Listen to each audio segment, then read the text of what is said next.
Hex.com.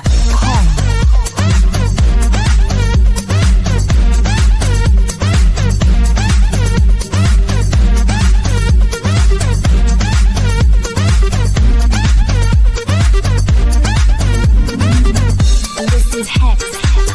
This is Hex. Yeah. This is Hex. This is Hex. Yeah. This is Hex. This is Hex. Yeah.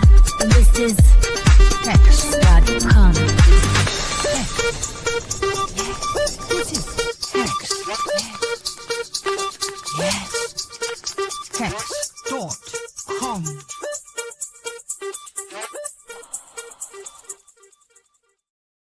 How's it going, everyone? Day 4. We can't stop, won't stop. We're going to keep going until we get to day 5, and we're going to blast through day 5. Are you feeling bullish yet? Are you feeling bullish? Have you listened to one fraction of any talks that have been given at this event so far? I've been getting pretty bullish. There's a lot of fun stuff. A lot of projects. You probably learn how they work. You talk about Steakhouse, and I think today or tomorrow we'll talk about Hedron and some of the ones. Do you remember Hedron? Remember Icosa? All those fun ones as well. And the Hex token itself. A lot of people, they don't. Somebody's like, it's like don't talk about the Hex token very often. So I thought, you know what? Let's talk about it for 25, 30 hours this week. Let's do it because there's a lot of fun stuff to talk about. The panel yesterday was amazing too. We got another great panel lined up today. I'll bring up the schedule here in a second. But I really like to see the community come together and just be like, we will win. And no matter what's happening on the markets or the prices or ups and downs or scams or whatever, I breathe a sigh of relief when I know the Hex.com has never went down. And that's the website part. It's not even the decentralized smart contract that is on two unstoppable networks. You could say 4, but I'll say 2 primary unstoppable networks, the Ethereum and the newer, faster, cheaper one called PulseChain.com. So let me put up the screen here. We look at the schedule, go over that, get to some bullish stuff, get to some how to buy the Hex token, in case you're new here as well. Welcome if you're new. Pretty cool stuff. But today, kick it off with me, of course. And then we got Ben's here coming up with a fresh take on Hex versus PulseChain, Hex versus Bitcoin. I think I haven't seen a lot of takes on this. I know I think RG3 did one at either PulseX or the Pulse conference. And then there's been some, I did a blog on it actually. If you go to RHMax.org/blog, I'll just click blog here. I think I have Hex versus Bitcoin. Yeah, Bitcoin versus Hex back in 2022. Wow, how long ago was that? Right after I started streaming. That was in May. I think I started streaming like beginning of May, somewhere through there. And I did a Hex versus Bitcoin based on the context and stuff back then. Security features, all that fun stuff. Yeah, see my blog, by the way. Got a ton of content on there, long form content that pretty fun to write about over the years. Security and Scivive and why I don't monetize and why PulseChain wins. This is the most recent one actually. Why PulseChain wins. I'll talk about this as well. So feel free if you like to read left to right, up and down, long form content. That is the blog. Where's that quote from? Is that Tommy Boy? Yeah.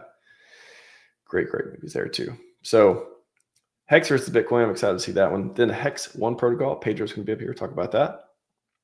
Hex history. John Wick's going to be here. Talk about Hex history for about 30 minutes. So it should be fun. What is Maximus Fast Abdul? I know we had a Maximus panel yesterday. Pretty awesome.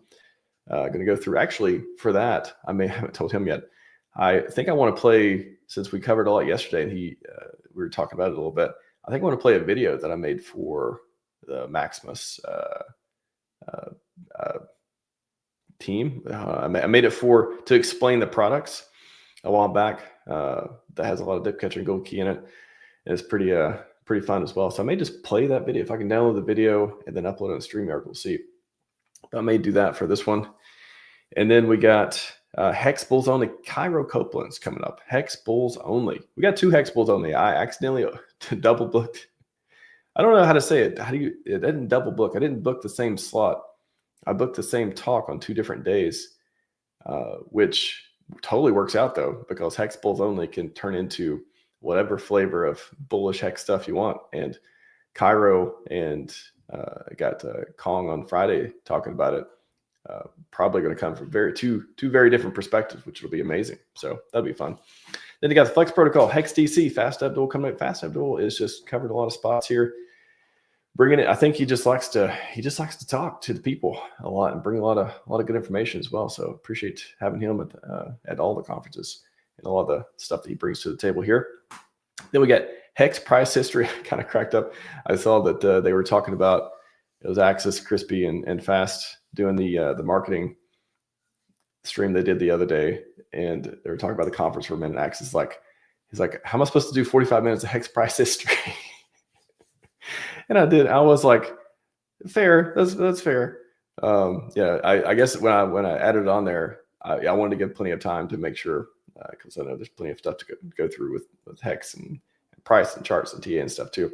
But I wanted to give some extra time to go into whatever rabbit holes and whatever interesting stuff around the price we could, but that'll be fun. So Axis is coming up today. I think he's coming on today and tomorrow, because there's the big communist panel tomorrow as well, which should be fun. And then Captain RG3 is back with how politics and legislation affect Hex. That'll be fun. We got two different politics, legislation, law stuff coming on today. We got that one, and then Fast Abdul's coming with Hex marketing right up to that, and then in between. So you got about an hour. Wow, what do we got? 2 hours? Two hours or so. And we got Hex Law School coming up with Nuclear Herbs and Papa Boner. So we got about 2 hours of just mostly non-technical, but just like very interesting and important like pieces around, laws, legislation, and politics and stuff around Hex and the broader ecosystem, macros, and what's going on there. If you've been paying attention to the Genius Act, Clarity Act, all that stuff. If you like them, don't like them, whatever, come voice your opinions and hear at the community talk about those and related stuff. Administration, bullish on crypto, all that stuff as well. Then we got Super Hex Strategies. This one I wanted it because we had C3 Works doing the advanced Hex strategies, and Crispy, I think, also expressed interest in doing that too. So I was like, okay, I don't want to have 2 advanced strategies. I'll do super strategies. So I think C3 Works a lot of it was focused on actuator and all that stuff, all the strategies there, which Crispy, I think, is a fan of as well. So he probably may talk about that on this one, but I'm excited to see what he comes up with those strategies. PLPL, I'll stick with. That's one of my favorites so far, part liquid, part ladder. But we'll see what it comes up with there. And then we got the Hex panel coming up. Stack panel, another great panel. The panel's been going great. This one I may actually extend for a while. So again, if you want to hop on a panel, I'll drop the StreamYard link in the chat. I'll be in and out around that time. But I may extend the panel. People can hang on, drop off, do whatever they want to do. But I may extend it. We'll see how the day goes a little bit today. So that could go a little bit further. So are you not excited? Do you see the schedule and like, oh, it's going to be a boring day on Hex Week? No, it's not. Every day has been super exciting, like really good talks. And today is super good. Tomorrow is going to be super good. I'm not going to show you the preview for Friday, but I'm going to save that because that's going to be fantastic. Fantastic indeed. So before we get to other stuff, let's start making these Chad, yes, Richard themes once. Oh, so fun. Really getting into memes, not so much the meme coins, but the memes these days. A lot of fun PulseChain Hex memes. How do you buy Hex? Anyone out there unfamiliar with buying Hex? Because I know if you're going to be pitching it to new onboards and you're going to be getting people involved, you're going to want to give them good information on how to do these things and the different ways to do it. LibertySwap has opened up a whole new dimension of how to get money into PulseChain, how to buy Hex and other assets as well. So I just did this post. I'm sure there's going to be plenty of good stuff on here as well.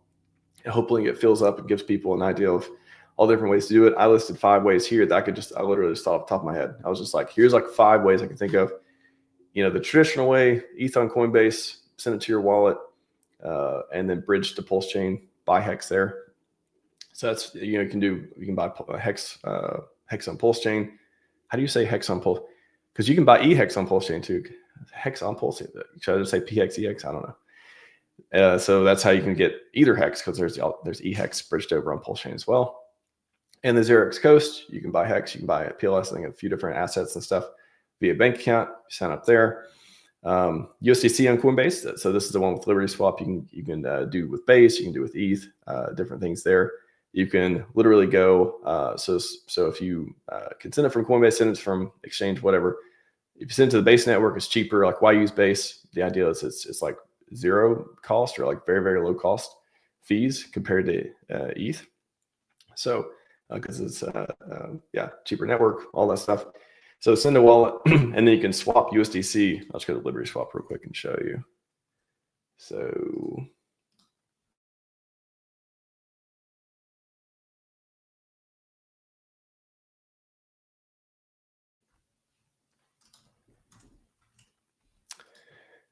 and then you can do USD Base, and then this is where you can, if you connect your wallet, you can do the transactions and get from USDC on Base over to PulseChain. You can get USDC on PulseChain. You can get, if you just type in Hex, you can get Hex over there as well. So this is where, $1,000 USDC on Base. You can get over to PulseChain, a little bit of fees there. And then have gasless mode. I think they've been doing some upgrades here as well. No gas required. All gas fees are fully covered by Liberty Swap. Does that go both ways? Is it gasless mode for Ethereum and PulseChain? Or I guess just for it? Well, I guess Base on this one, but that's pretty cool. That's pretty cool. Liberty Swap's been game changer for onboarding for PulseChain. So very, very good stuff there. Max 7,000. So if you want to do even $7,000, see what the quote is for Hex here.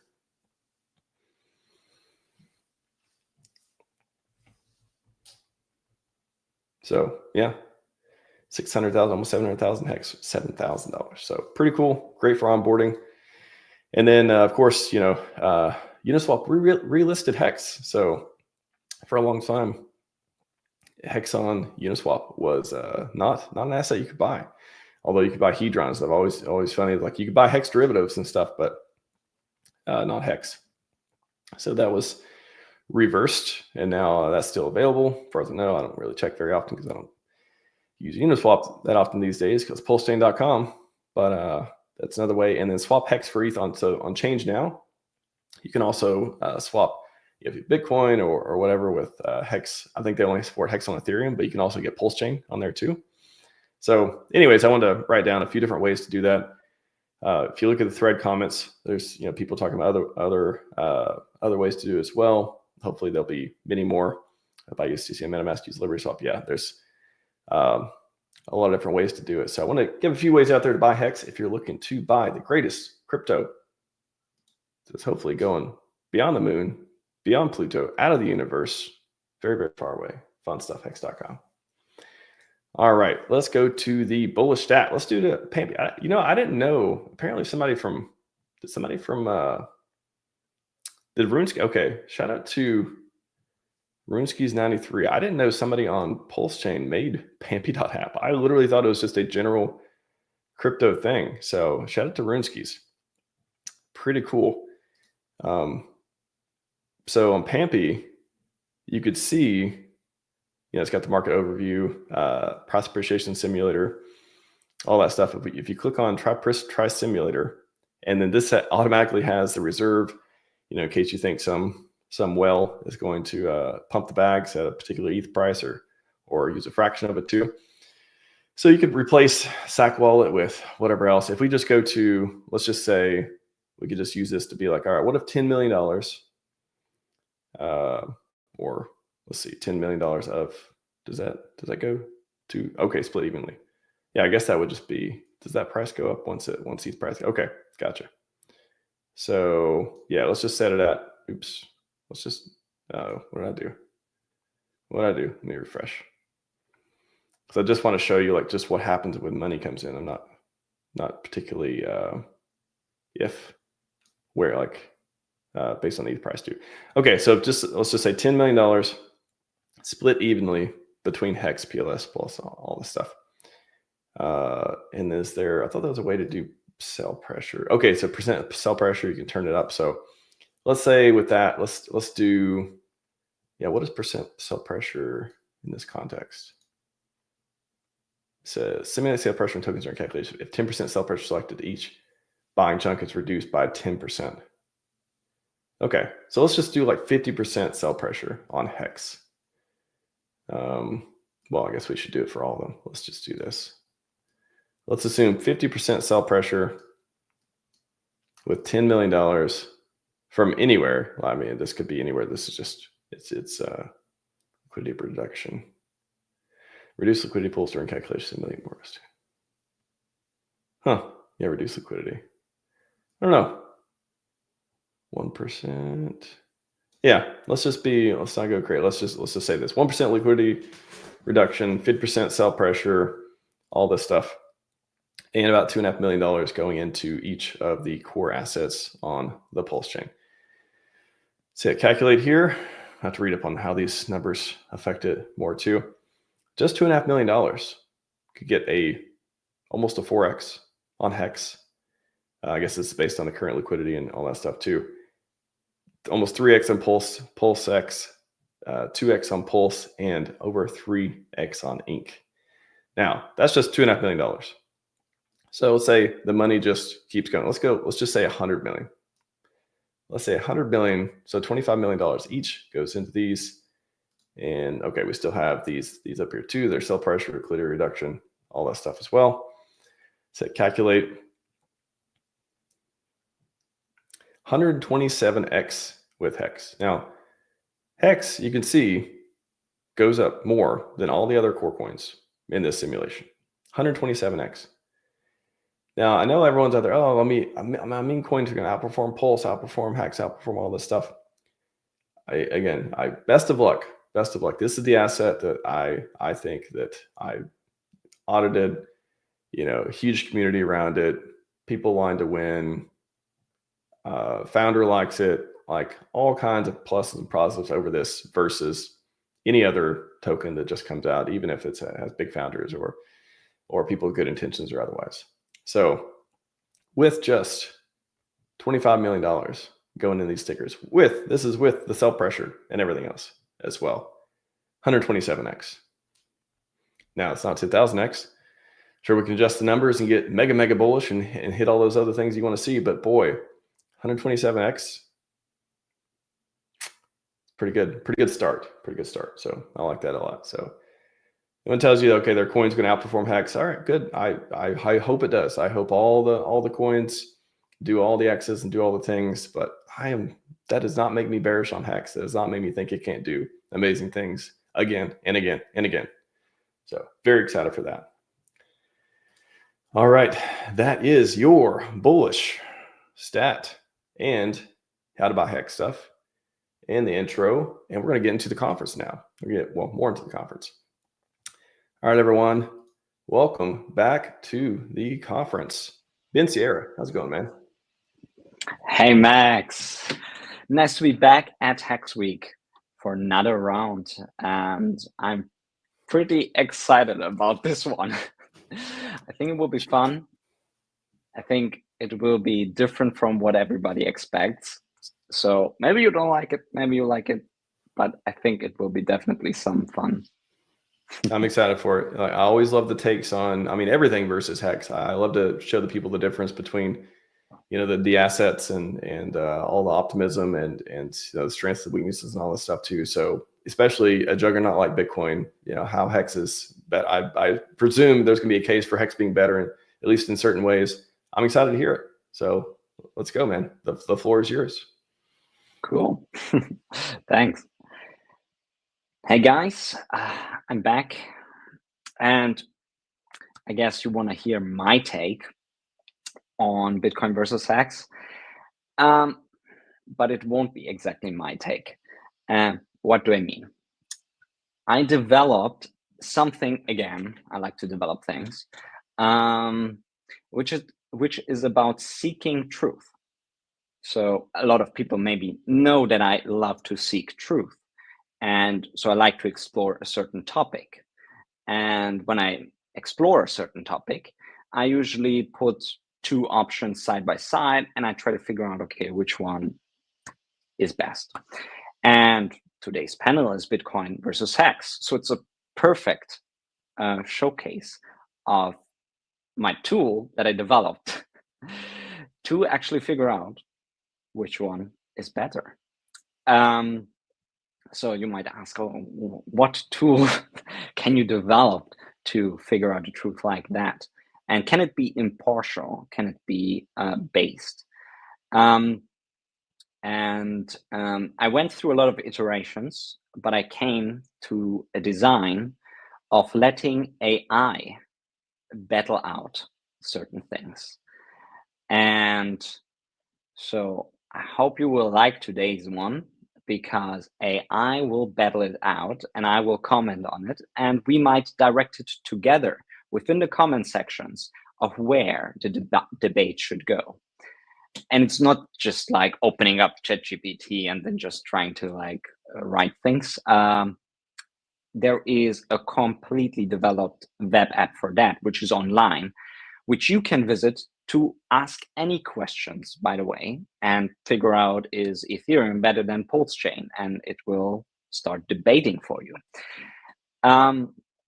And this web app is called, let me pronounce it in an English way. It's called Einstein Cat. Now all the Germans in the front of the laptops will be like, it's Einstein, not Einstein. So it's basically Einstein, one of the biggest minds in human history, debating his cat on all of these topics. And I will present my screen and I will show you the app. And please, guys, don't go all onto the website. Just the website is called einsteincat.com, where you can use it. Just go after the panel onto it, not that it crashes. Thank you. So let me share my screen. Max will definitely hear that I'm sharing, that I'm trying to share my screen. And yeah, he hears me well. Okay, I can see it's shared. So here you go. You see, this is the front end. It's Einstein Cat. You have Einstein and Cat on these two different sides. And it's very easy. You go onto the website and you enter a debate query. And what we want to figure out today is Bitcoin versus Hex. Awesome. As you can see, it automatically tries to suggest me two sides, but I would like to say Einstein should be on the side. Should be Einstein like debating for Hex, or should it be the cat? I would say Einstein, come on. And cat can debate for Bitcoin. Why not? So you can adjust it manually if you don't like the automatic suggestion. And then you go down. Maybe you find this whole hilarious. I find it hilarious. It's a lot of fun. And it's the first time that I showcase it to anybody. What a great way to showcase it. You have then here debate intensity, and you can like slide on level 1, level 2, or level 3. What it does, it picks different models in the background, AI models. So you can see that Einstein on level 1 is Grok 3 Mini, the mini model, and you can see that the cat model is GPT 4.1 Nano.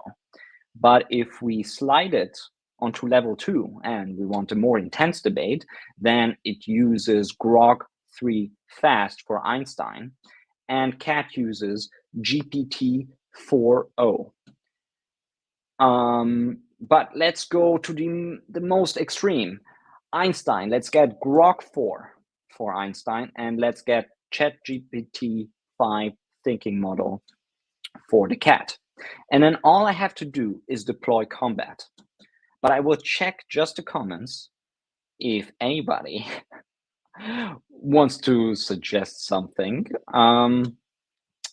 If not, then I'm going to hit the deploy button.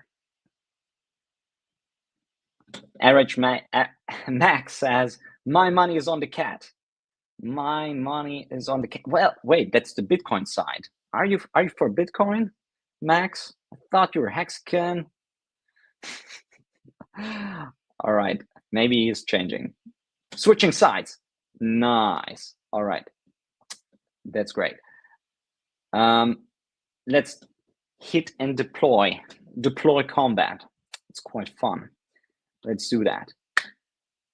And boom. So here comes the debate panel. Einstein starts thinking about Hex. And boom, it's going. All right. So I will try to read now both sides. And the great thing is that the first responses start small, and as we go in, the responses are getting heavier and heavier. So let me try to imitate some Einstein physicist. As Einstein, I declare Hex the relativity of crypto. Staking yields 38% API. Trouncing Bitcoin's volatility. Stats. Hex market cap soared 10,000x since 2019.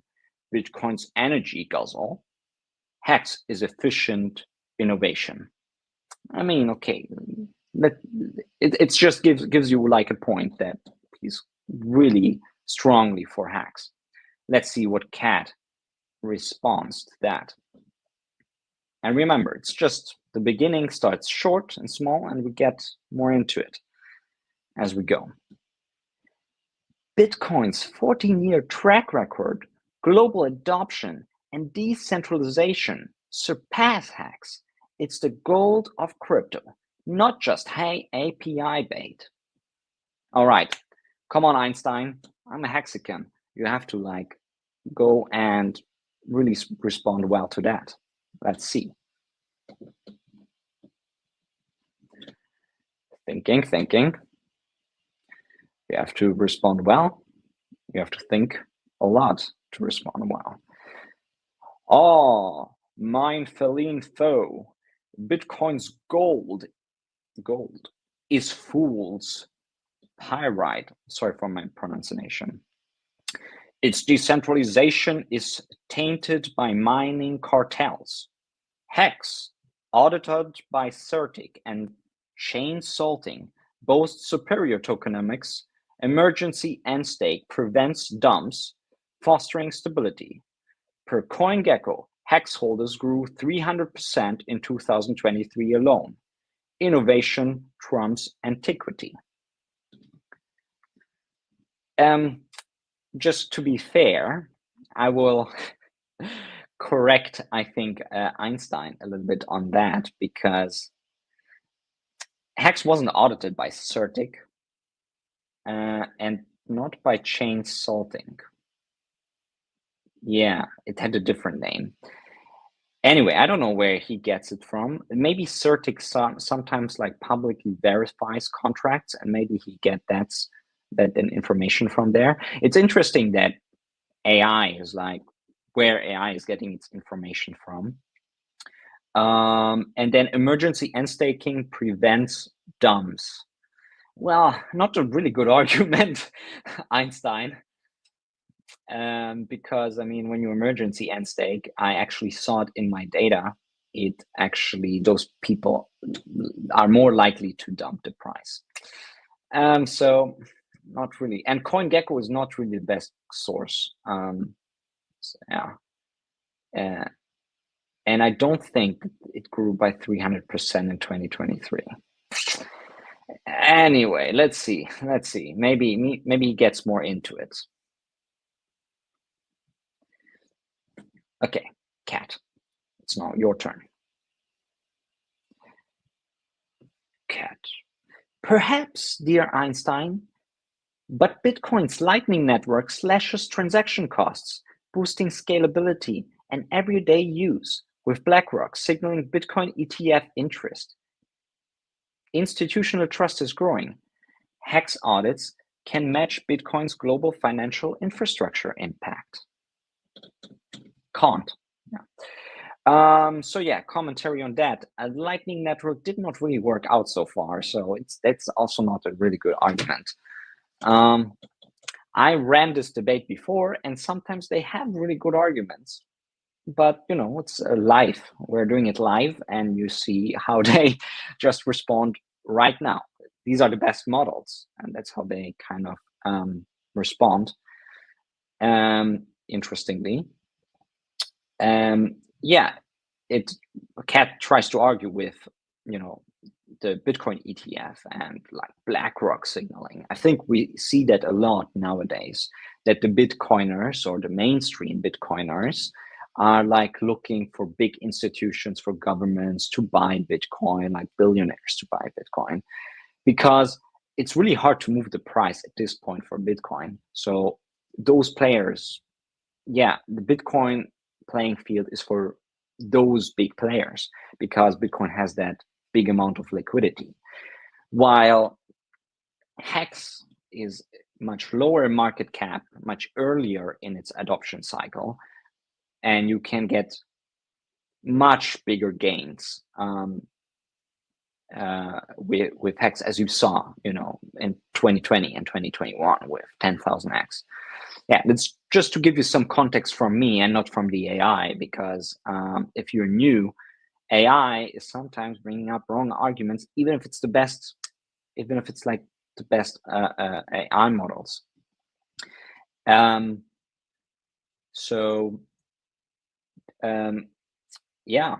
Oh, for example, we can give context.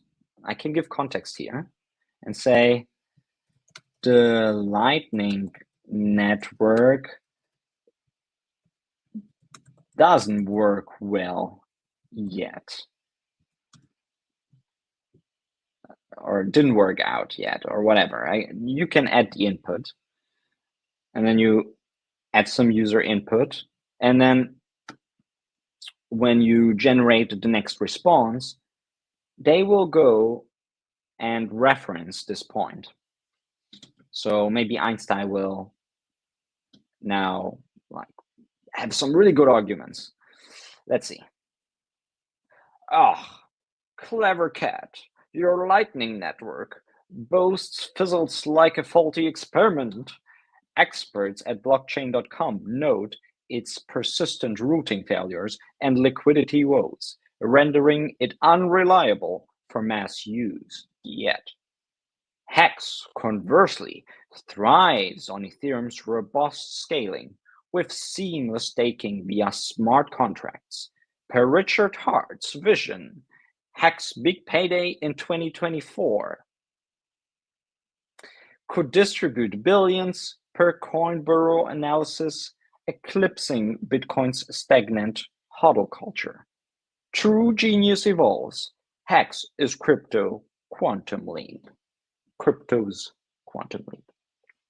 So Einstein is really attacking the Lightning Network, and yeah, is really giving a good argument there. It's not ready for mass use, and most probably it never will. They're trying with the Lightning Network forever, and Ethereum already achieved like layer 2, and the Bitcoiners are thinking about layer 2s a lot and how to do that for Bitcoin.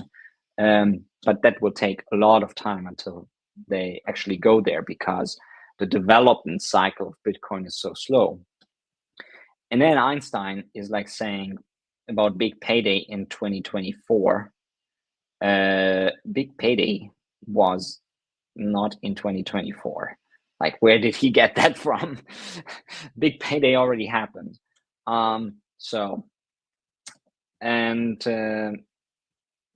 Yeah, Coinborough. I remember that that's a website somewhere, an analytical website, or yeah. Not sure what Coinborough was, or was news website, something like that. Anyway, a good argument against the Lightning Network. Let's see what Cat is saying. to that. Maybe it responds with a layer 2 or something. Einstein, the Lightning Network's teething troubles mirror early internet hiccups. Such innovation spurs growth, as seen with Bitcoin's Taproot upgrade, enhancing privacy and contract capabilities. Per Fidelity and ARK Invest, Bitcoin's fixed supply and network security attract institutional confidence. Hex's promise hinges on speculation, while Bitcoin's resilience is proven by its evolving tech, a digital evolution akin to transitioning from Newtonian physics to quantum mechanics. Well, Kat, yeah, I mean, you are still thinking about the Lightning Network that will work at one point. I don't think so. And we have a long history for that. And then Kat is trying to go into a different direction to come up with some other arguments to say how the fixed supply is great and the network security and that it attracts institutional confidence. I mean, it's all the current talk about Bitcoin, institutional confidence, and it's just the growth and that Bitcoin achieved already this in its life cycle. It's actually the opportunity for Hex, in my point of view, for bigger gains, because the institutions are not here, and they might come at one point, like with Bitcoin and like they do with Ethereum. Yeah. Anyway, maybe I go now to chat and check, should I give any context to those two? Should I give anything that they should talk about? Because then they will go into that direction if I give them context. Because as you can see, sometimes they argue okay, but sometimes they get their data from wrong sources. Yeah, what do you think the debate should go into which direction? Now it would be a good time. I would just have a look at the chat.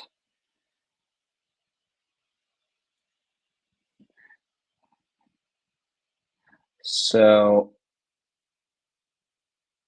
great combat. Yeah. AI is warming up. All right.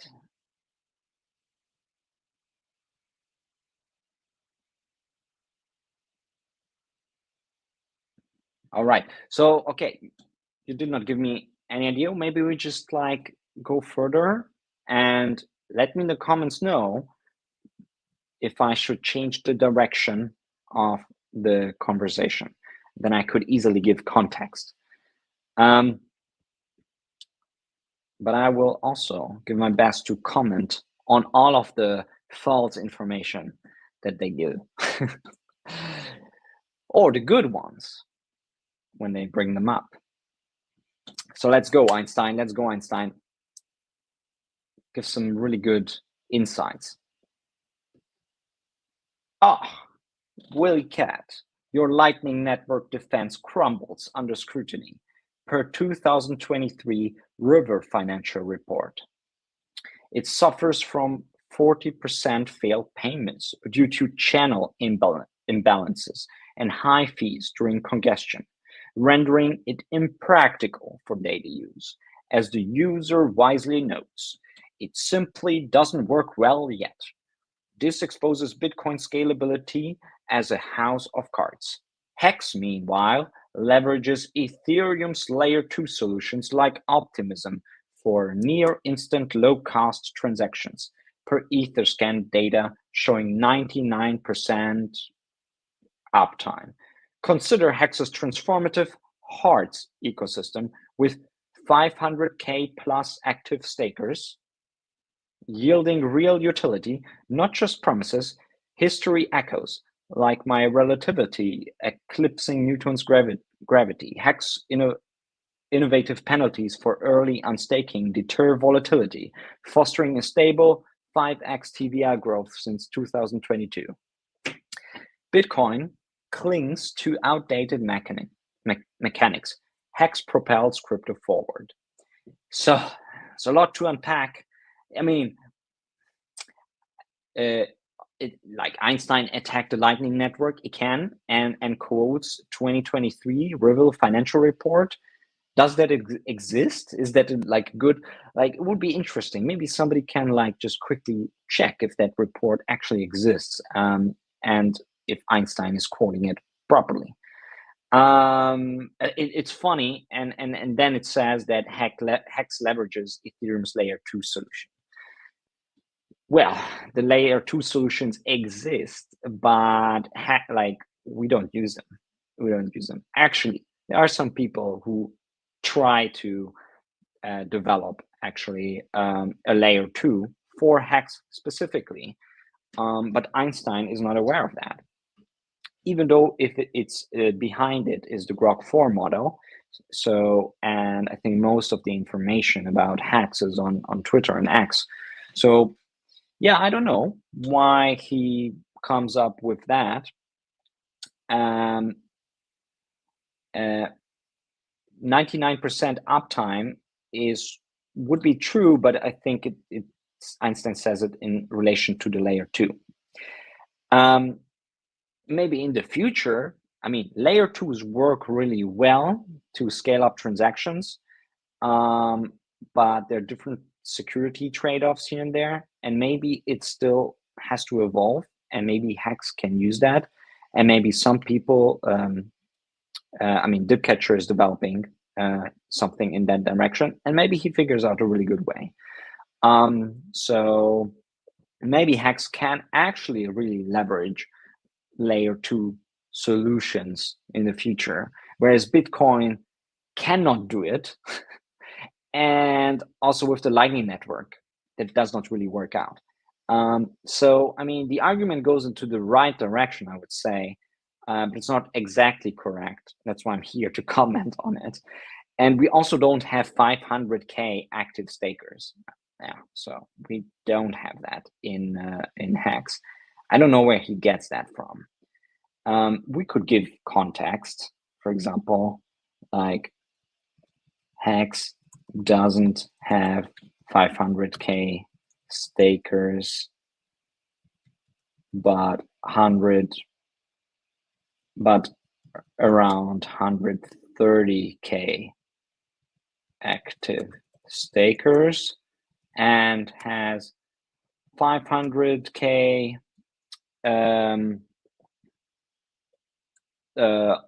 addresses that have ever interacted with the Hex smart contract. Maybe that's what he thinks. But interestingly, where does he get this information from anyway? Because he would need to follow me to get to know that there are 500K addresses that interacted with with Hex. So stakers, and has 500K addresses that have interacted with the Hex smart contract. All right, I give that as input, as context. But first, it's Cat's turn. Maybe it will attack now my new information. So Cat comes here. Esteemed Einstein, while your appeal to Hex supposed staker base is noted, it's crucial to clarify Hex has around 130K active stakers, not 500K. This discrepancy highlights a common crypto pitfall: misinterpretation of data. Bitcoin's transparency and clarity remain unparalleled, with nearly 900K daily transactions, according to blockchain.com. Moreover, Bitcoin's resilience through regulatory scrutiny, such as the SEC's ongoing spot ETF considerations, underscores its foundational role in modern finance.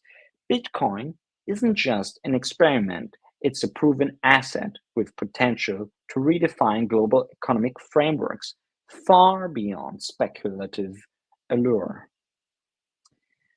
I'm not a native speaker. Sorry if I do some gibberishly pronounced things there. But let's go and let's defend Hex with Einstein. So, I mean, Kat here correctly states the correct numbers for Hex stakers because I gave it to Kat. So, gets it from the best data guy in Hex. And then it starts talking about 900K daily transactions. Maybe if it takes it from blockchain.com, that could be a very good source. So that might be correct. And yeah, so Cat is still going with like, yeah, considering Bitcoin as to be not an experiment anymore. But I mean, still, Bitcoin is still kind of new. It's just 10 plus years old, right? It's not that mature like gold or some other things. But Hex is already here for 5 years as well. So we're catching up. We're definitely catching up. And I wouldn't call Hex as an experiment at this point either. But let's see what Einstein says. And after that, I will check comments to see what you all thought. So let's give Einstein another chance to defend Hex. Einstein, come on. You use the best physics knowledge that you have. Come up with a new equation for us, please. Come up like up only from here on equation. Okay, Einstein comes here. Ah, sly cat, your claws grasp at my prior slip. Yeah, Hex boasts not 500K active stakers, but a robust 120K dedicated ones, with over 500K addresses having interacted with its smart contract, per on-chain data from Dune Analytics. Interesting. This isn't a flaw, but a testament to Hex's discerning ecosystem. Quality engagement over inflated numbers. Unlike Bitcoin's 900K daily transactions, often mere speculative churn, as chain analysis reports, 70% are exchange-driven. Hex interactions reflect committed staking yielding sustainable growth. Consider Hex's TVL hit 1.5 billion in 2023 per DeFi Llama, driven by this active core, outpacing many DeFi protocols. My relativity revolutionized physics by refining, not rejecting, prior laws. Similarly, Hex refines crypto economics with its certificate of deposit model, per economist analysis from Messari, promoting long-term holding amid Bitcoin's boom-bust cycles. Regulatory resilience? Hex navigates scrutiny via transparent code, while Bitcoin faces ETF delays. Imagine Hex model could democratize wealth, echoing my unified fiat dreams, versus Bitcoin's elite mining oligarchy. Genius lies in precision. Hex. Endorse. A great end for the panel. And Einstein is getting really into it. He corrects about the numbers, and he brings up good sources like chain analysis and Dune Analytics and DeFi Llama. I'm not sure if he gets the numbers correct. It would be interesting to check, but it definitely goes into right directions, not like at the beginning with CoinGecko. So that's great, and it highlights, like Hex's like transparency and code and smart contract, and so I really like that. And the cool thing is, I can share this debate now with all of you. I will have a share debate button here. I can copy. And I share this debate with you now. I will put it in the comment, or I will give Max permission to put it in the comment sections.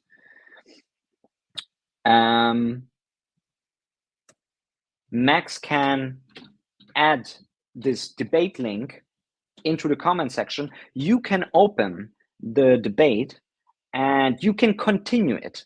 You have to create an account, which is free, yeah, and you can continue the debate for yourself. You can generate new debates. You can try to highlight different aspects. You can give input and see if you figure out things.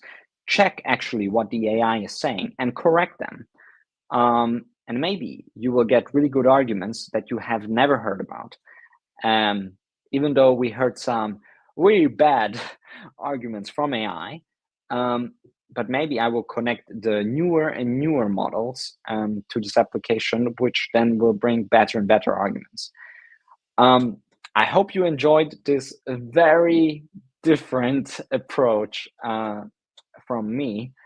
I do believe that Bitcoin and Hex are both great in their different forms, but we all know that Hex has the bigger opportunity for sure. Yeah. Max, do you want to add anything? So the cat did win, or did I lose my 10 million Hex? Shit. It's up for the people to decide who won. Please comment who won, Cat or Einstein. Cat, give me a cat in the comment if Cat won, and Einstein in the comment if Einstein won. We'll see. Chat can be lazy, so we may not get nothing. We'll see. Did put the links to the chat as well. EinsteinCat.com, not www. You may want to fix that on the redirect or in your config as well, because it'll do not found or whatever. But EinsteinCat.com, no www. And then the link to the debate you can continue as well, as Ben said. Yeah. How did you like it?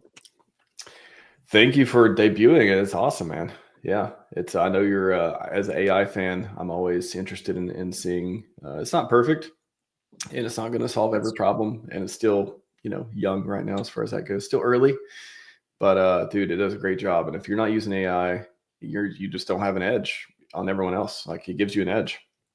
And I think it's really cool to give it Bitcoin versus Hex and go through the different places.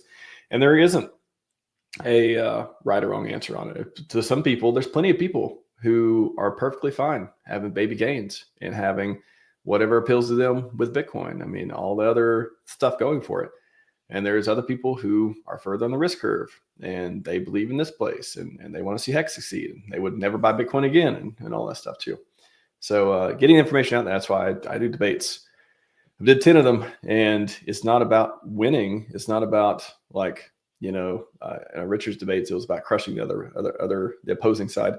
But to me, it's about learning and putting all the arguments out there and having an objective discussion about it. And then you can decide who won. You can decide if I win or not, or I'm still undefeated as far as I'm concerned. I think I put out pretty good arguments, or some of them were closer. I mean, on the four coin question, it's like I feel like I did a pretty good argument for PLS in that one, but who cares anyways? But I don't think I've had a debate where it is a clear. I've even took them to what was I took EHEX versus PHEX. I don't even have a strong opinion either way. Like, I can literally make a case. I could have a debate in favor of EHEX. Like, I could totally bring up some great points on it. So it's not even. But at the end of the day, people always like to see who won, who lost, and it's like, I don't know. To me, you're all winners. How about that? We all won. Let's do that. Let's all win. Yeah. And what you said is quite true. I like to learn something out of a debate, even if it's an AI debate or something like that. And sometimes AI is like trying to give you like the general mainstream idea of what it thinks, that the argument should be. That is also interesting to see, because it comes across all of these different data sources that people who are new to Hex would come across, and they would go maybe incorrectly to CoinGecko for growth numbers. PulseChain.com. Go there, or Hex.com. It's got some numbers on it too, or some good words and 10,000 X's and all that stuff. Ben Sierra, appreciate it, man. Good stuff. Thanks for hopping on again to on Hex Week to go through that and give some good data there. And yeah, Cat or Einstein won. One of them won. I'm not sure which one. One of them won. The audience decides. Audience decides. They have been very quiet, as I assumed in the chat as well. But maybe they clicked on the link and can follow from there. All right, man. We'll see you later. Thank you very much. See you later, Max. Always a pleasure. Bye. All right. That was Hex versus Bitcoin with AI product. Pretty cool. Pretty cool. Let's do while Pedro's getting ready here. We'll do a transition. Let's do greetings. Let's do season greetings. Let's do it.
All right.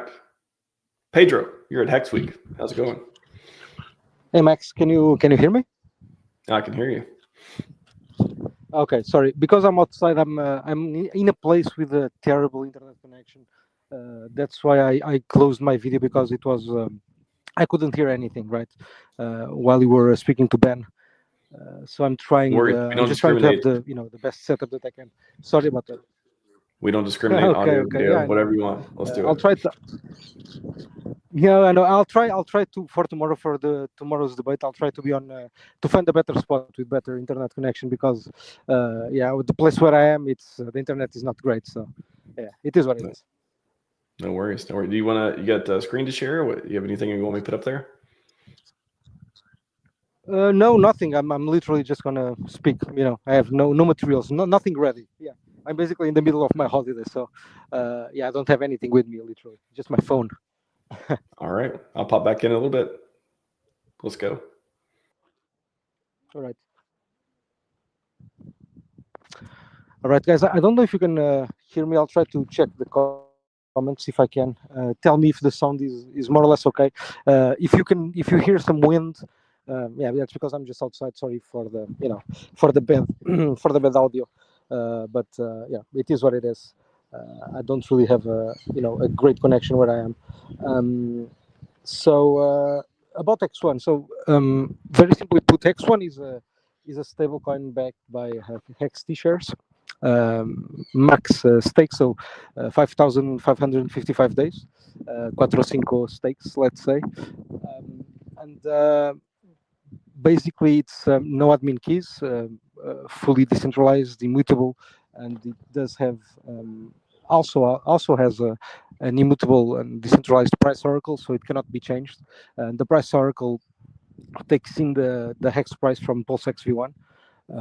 So that's basically the setup of Hex One, basically what it is, right? So when the price of Hex One, because although it's although the team called it a stablecoin, it's more like a financial derivative, let's say, and I'll explain you why. Because it doesn't really have, it has liquidations, right?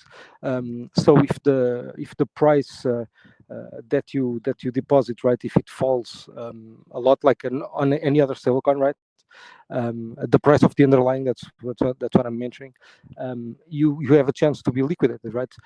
But the way that they did, they gave users basically a really big threshold. I think it's about they could lose like about like 50% of the initial value right before the position goes into liquidation. So it is a stablecoin. It has all the features of a stablecoin, but liquidations are not really enforceable with a high thresholds, right? Like a normal stablecoin, where if you are, let's say about with if the price dips like 10-15%, usually that's enough for your position to be go into liquidations.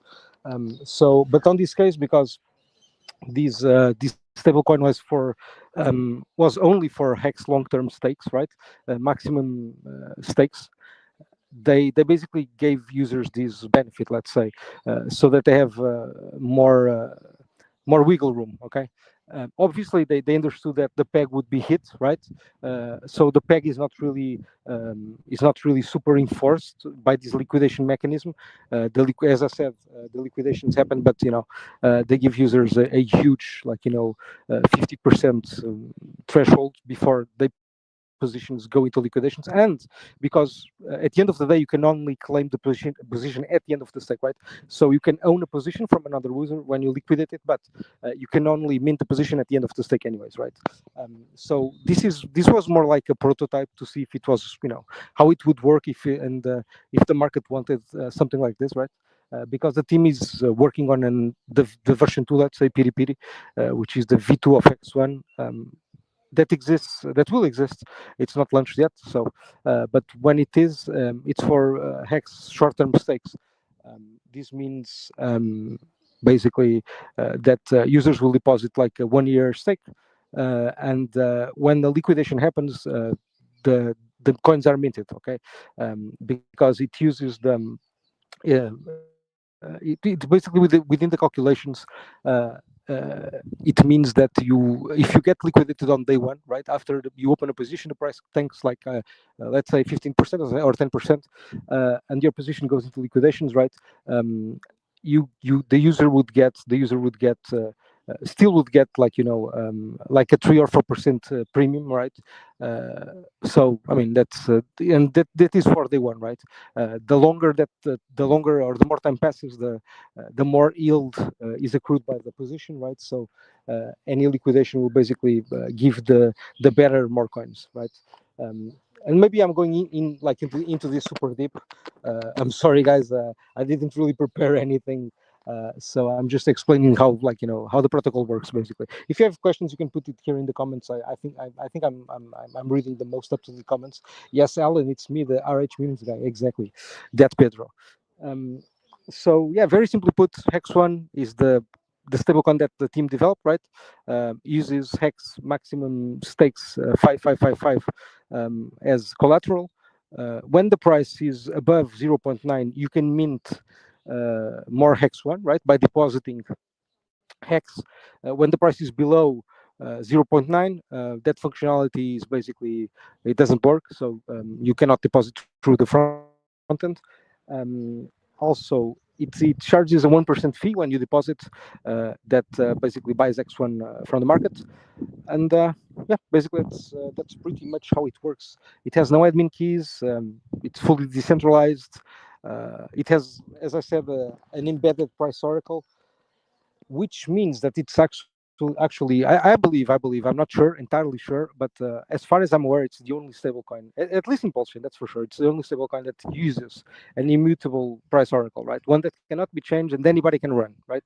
And if you guys can go to the website and you can run the oracle directly from the website. Actually, if you want to look at the stats, I believe that you actually have to run the oracle. Otherwise, you cannot look at the stats because you need like the contract needs to know the most up to date price of Hex basically. So and you get Hexit, which is the incentive token of the protocol basically. So when you run the price oracle, it multiplies the number of hours, I think, that the oracle hasn't run, and then it means basically this incentive token for the people who basically who run the price oracle.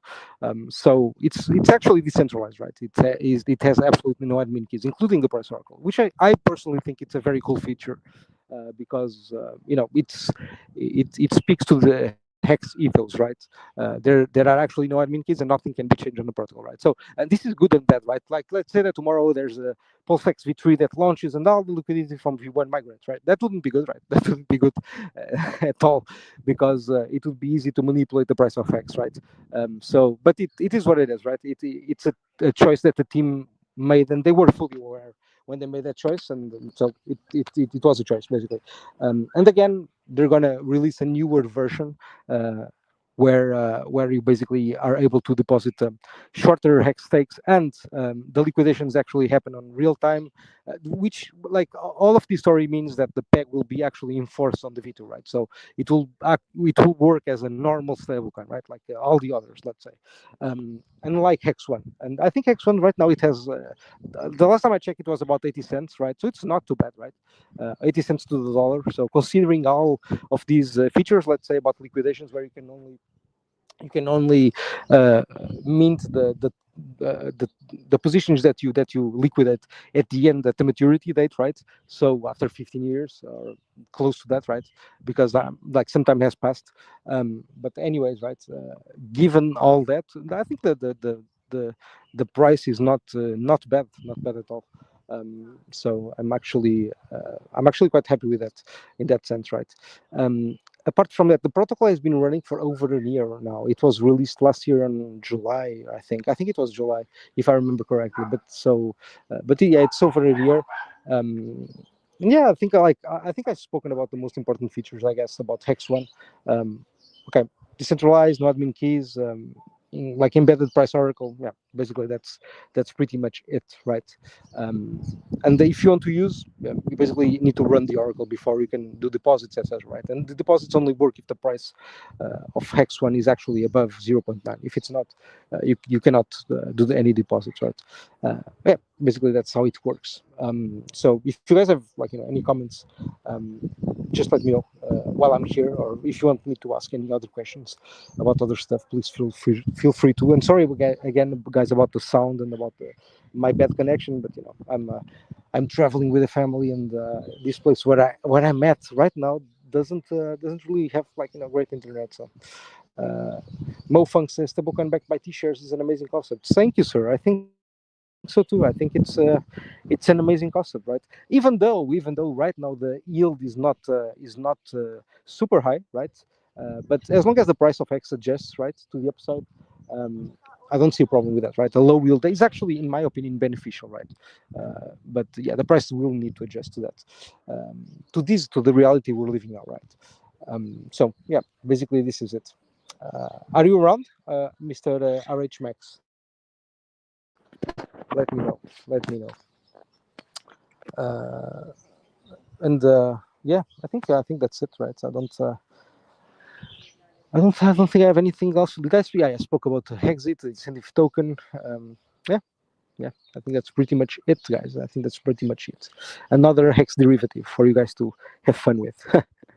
Yes, and if you guys want to send comments, or participate in the, like, development, let's say, of PDPD, and help the team, you can join the Telegram. If you go to Hex One Crypto on Twitter, you can find the Telegram.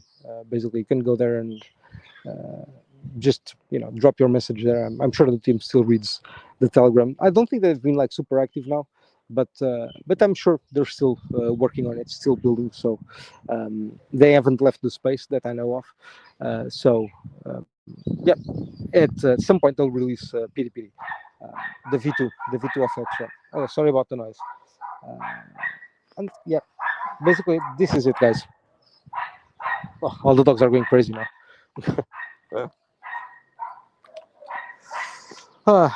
And yeah. All right. I hear a Hey, dog. man. Dog good? Yeah, How's it there's going? dogs barking everywhere. I think at this time of the Yeah, dogs always bark here. I don't know why. No idea why. They go crazy. Don't worry, man.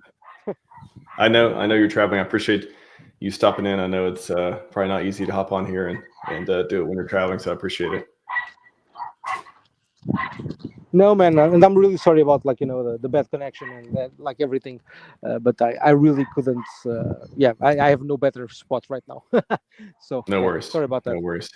No, we'll see you tomorrow for the debate panel. That should be Yes. fun. Tomorrow I'll be on the better spot for sure. Awesome. Thanks, Pedro. Have a great trip. I'll see you tomorrow. You too, Max, and thanks for the opportunity. All right, bye. Of course. Bye, guys. Bye. All right, it's Pedro with Hex One. Let's do a little. What do I want to do next? Oh, you guys want to get hyped? We can do hype. We'll get hyped in the morning. Let's do this. We got a couple minutes here before John Wick comes up for Hex history. Let's go to Crypto King. Boom.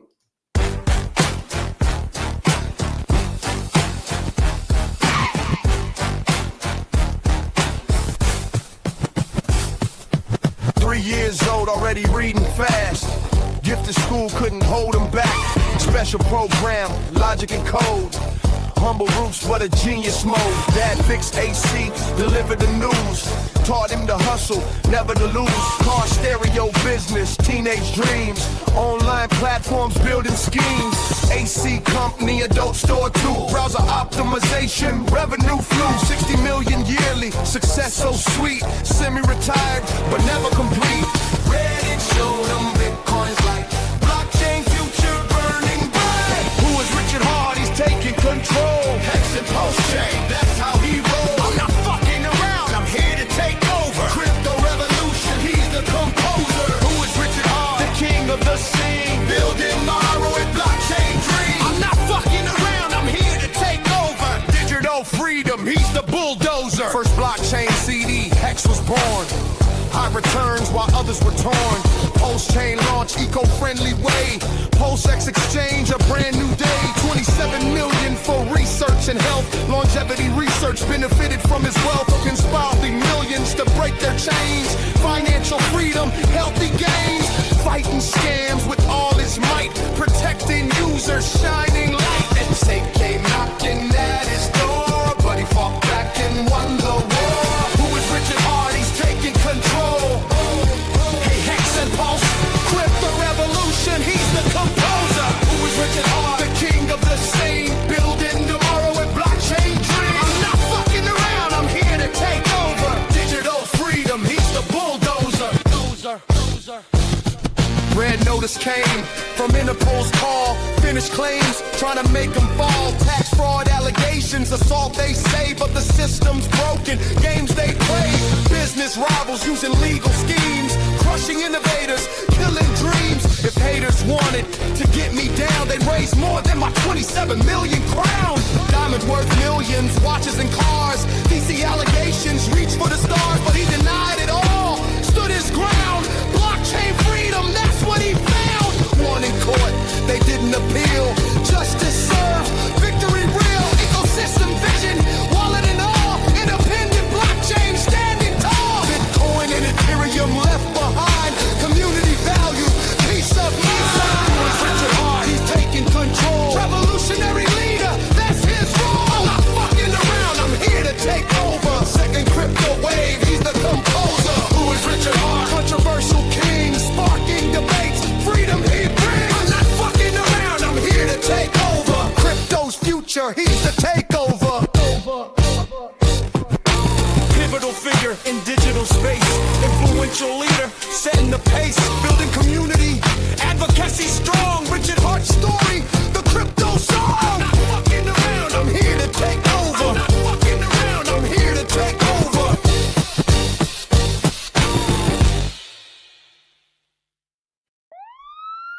Don't look at me, I'm a ghost in the street with a red notice. Welcome to Hex Week, John Wick. How's it going? What's happening? How's my audio? Is it all good? It's good. I think I heard an echo from me, but I think it's gone now. Okay, awesome. Okay. Sweet. Is it fair to say that we're here to take over? Well, I guess so. With that song, I'm pretty hyped right now. It's pretty hard to say no once you hear the tune. It's pretty good. Yeah. They sent it to me. Somebody, Mark Wild, sent it to me, and they want to premiere it at Hex Week, and I think I played it Tuesday. And after I played it once, I'm like, all right, I'm just going to keep playing it because it gets the people going, you know. Nice. Cool, man. Nice. Well, nice to thanks meet for you. having me. Yeah, nice to meet you. It's first time on the channel, and yeah, I've watched you on other channels and stuff before too. So Yeah. great to meet you and have you at Hex Week, man. Yeah, thanks for doing this. Appreciate you taking the mantle and really just leading from the front as far as organizing it all and getting everyone set up. It's been nice, and yeah, just happy to hopefully add some value for people. You know, I don't know if you're going to be on here the whole time or not, but whatever you want to do. I have some notes and stuff to talk about. Obviously, want to touch on some of the history, and then just what's going on with the markets and you know, regulatory wise, some of the things I'm seeing or whatever. We can kind of talk about whatever you want, of course. Yeah, Next let page. me maybe I'll let you take it the first half or so, and I'll pop back in and we can Okay. discuss a little bit too. Yeah, I mean, and I hope hope in the next 6 months to a year there's a conference every month. Hopefully, everyone in the community is like, let's do it. I want to organize. I want to do this stuff. It should be fun. Yeah. I think Green Candles might beget more conferences. You never know. Yeah. It's nice not having the SEC hanging over your head, you know, worried about what Yeah. you have to say or getting subpoenaed. So that's a nice thing, you know, that where we stand now with the regulatory certainty, it's nice. It's nice to be able to speak freely and to not have to worry too much about, you know, just getting lawsuits or whatever, lawfare thrown at you just for talking about things you like or discussing asset classes that are new and constantly changing. So It's crazy, yeah, man. Like, it's weird that even happened. It's we've got some wins in. Let's get some more. I hope so. We're on momentum Yep. shift. But all right, I'll pop back in a little bit. See you soon. All right, all right. Okay, so I guess I'll start with some of the history of Hex, just and a little bit of just a very quick, brief background about myself. So I've been in crypto since 2016, and been running a wealth management company since 2012. So yeah, heavily invested. Like to think of myself as an advanced crypto user. Was early in Ethereum, and hopefully all the things I talk about are not going to be too much overlapped from what I've discussed in the past. Hopefully there's some new people too. But yeah, so I'll just get into it. So the early Hex days, I was in the chats in 2019, maybe into 2018 when Richard was talking about creating a coin. And at the time, he was really active. He was in the Telegram chats. He was asking people what we should do. You know, at the time it was called Bitcoin Hex. He would send memes, he would send gifts, he would create gifts of himself. So that it was a really fun time at the time because you could really just get a glimpse into his mind and what he was thinking as far as creating Hex. There was a lot of input there talking about how to best do the Bitcoin free claim, the fundraising aspect of it through the AA lobby. So yeah, so Hex began in 2019, November 2019. It did the fundraising similar to EOS, where it had a lobby. At the time, everyone was saying it was a scam. And at the time, ETH was trading at $100, $150. And the first day, it got, I think, 20,000 Ethereum at the time. So it was like a couple $1 million, and everyone was amazed how much money was thrown in the first few days. Even people that were calling it a scam were tracking it and saying how like it was ridiculous how Richard got this much ETH and all that. And then it proceeded to go down 95% in 33 days. So that was a lot of you know, FUD and uncertainty at the time, and that's when a lot of people sold, you know, and left, and or basically just wrote it off as going to zero. But really, that's where it was. Of course, the most financial opportunity was there, and you know, Hex hasn't got anywhere close to with the previous all-time low, at least on the Ethereum side. And since then, you know, when they was launching, there was also like the rise of Uniswap, and Hex was on Uniswap basically for vast majority of coins. It was essentially a DeFi summer then too in 2020, where all these protocols were pumping YFI, Curve, Compound, Aave were all doing crazy numbers, and DeFi was really popping off. And Uniswap Hex was just constantly being traded there and also via the AAA lobby. So a lot of Hexicans were the first users of Uniswap, at least in DeFi setting and in a like a day-to-day setting, and ended up getting a huge airdrop from that in the future. So that was very nice. Fast forward to April 2020, that's when we saw God Whale inject 10,000 ETH in a single market buy, which was quite nice. You know, sending Hex, I think doubled the price of Hex in a single candle. And then, yeah, we haven't really gone back to those prices since. So thank you for that, God Whale, whoever you may be. Some speculate that could be Richard himself. That's not what I think, but who knows? And that stage too, there was a lot of gatekeeping, CoinMarketCap specifically, CoinGecko, all the also the media outlets were all just basically labeling Hex, Richard himself, as scammers, Ponzi's. But we kept, you kept chugging along. The lobby was still going on for a whole year, so it was a really long accumulation time. But we did see some ads come out for Hex. So, like we're hopefully gonna see all this never seen before marketing now in 2025. Back then, some people in London bought taxi ads, billboards, buses and stuff. It was crazy marketing, I guess, scheme, and it worked out really well at the time. So hopefully we can see a repeat of that.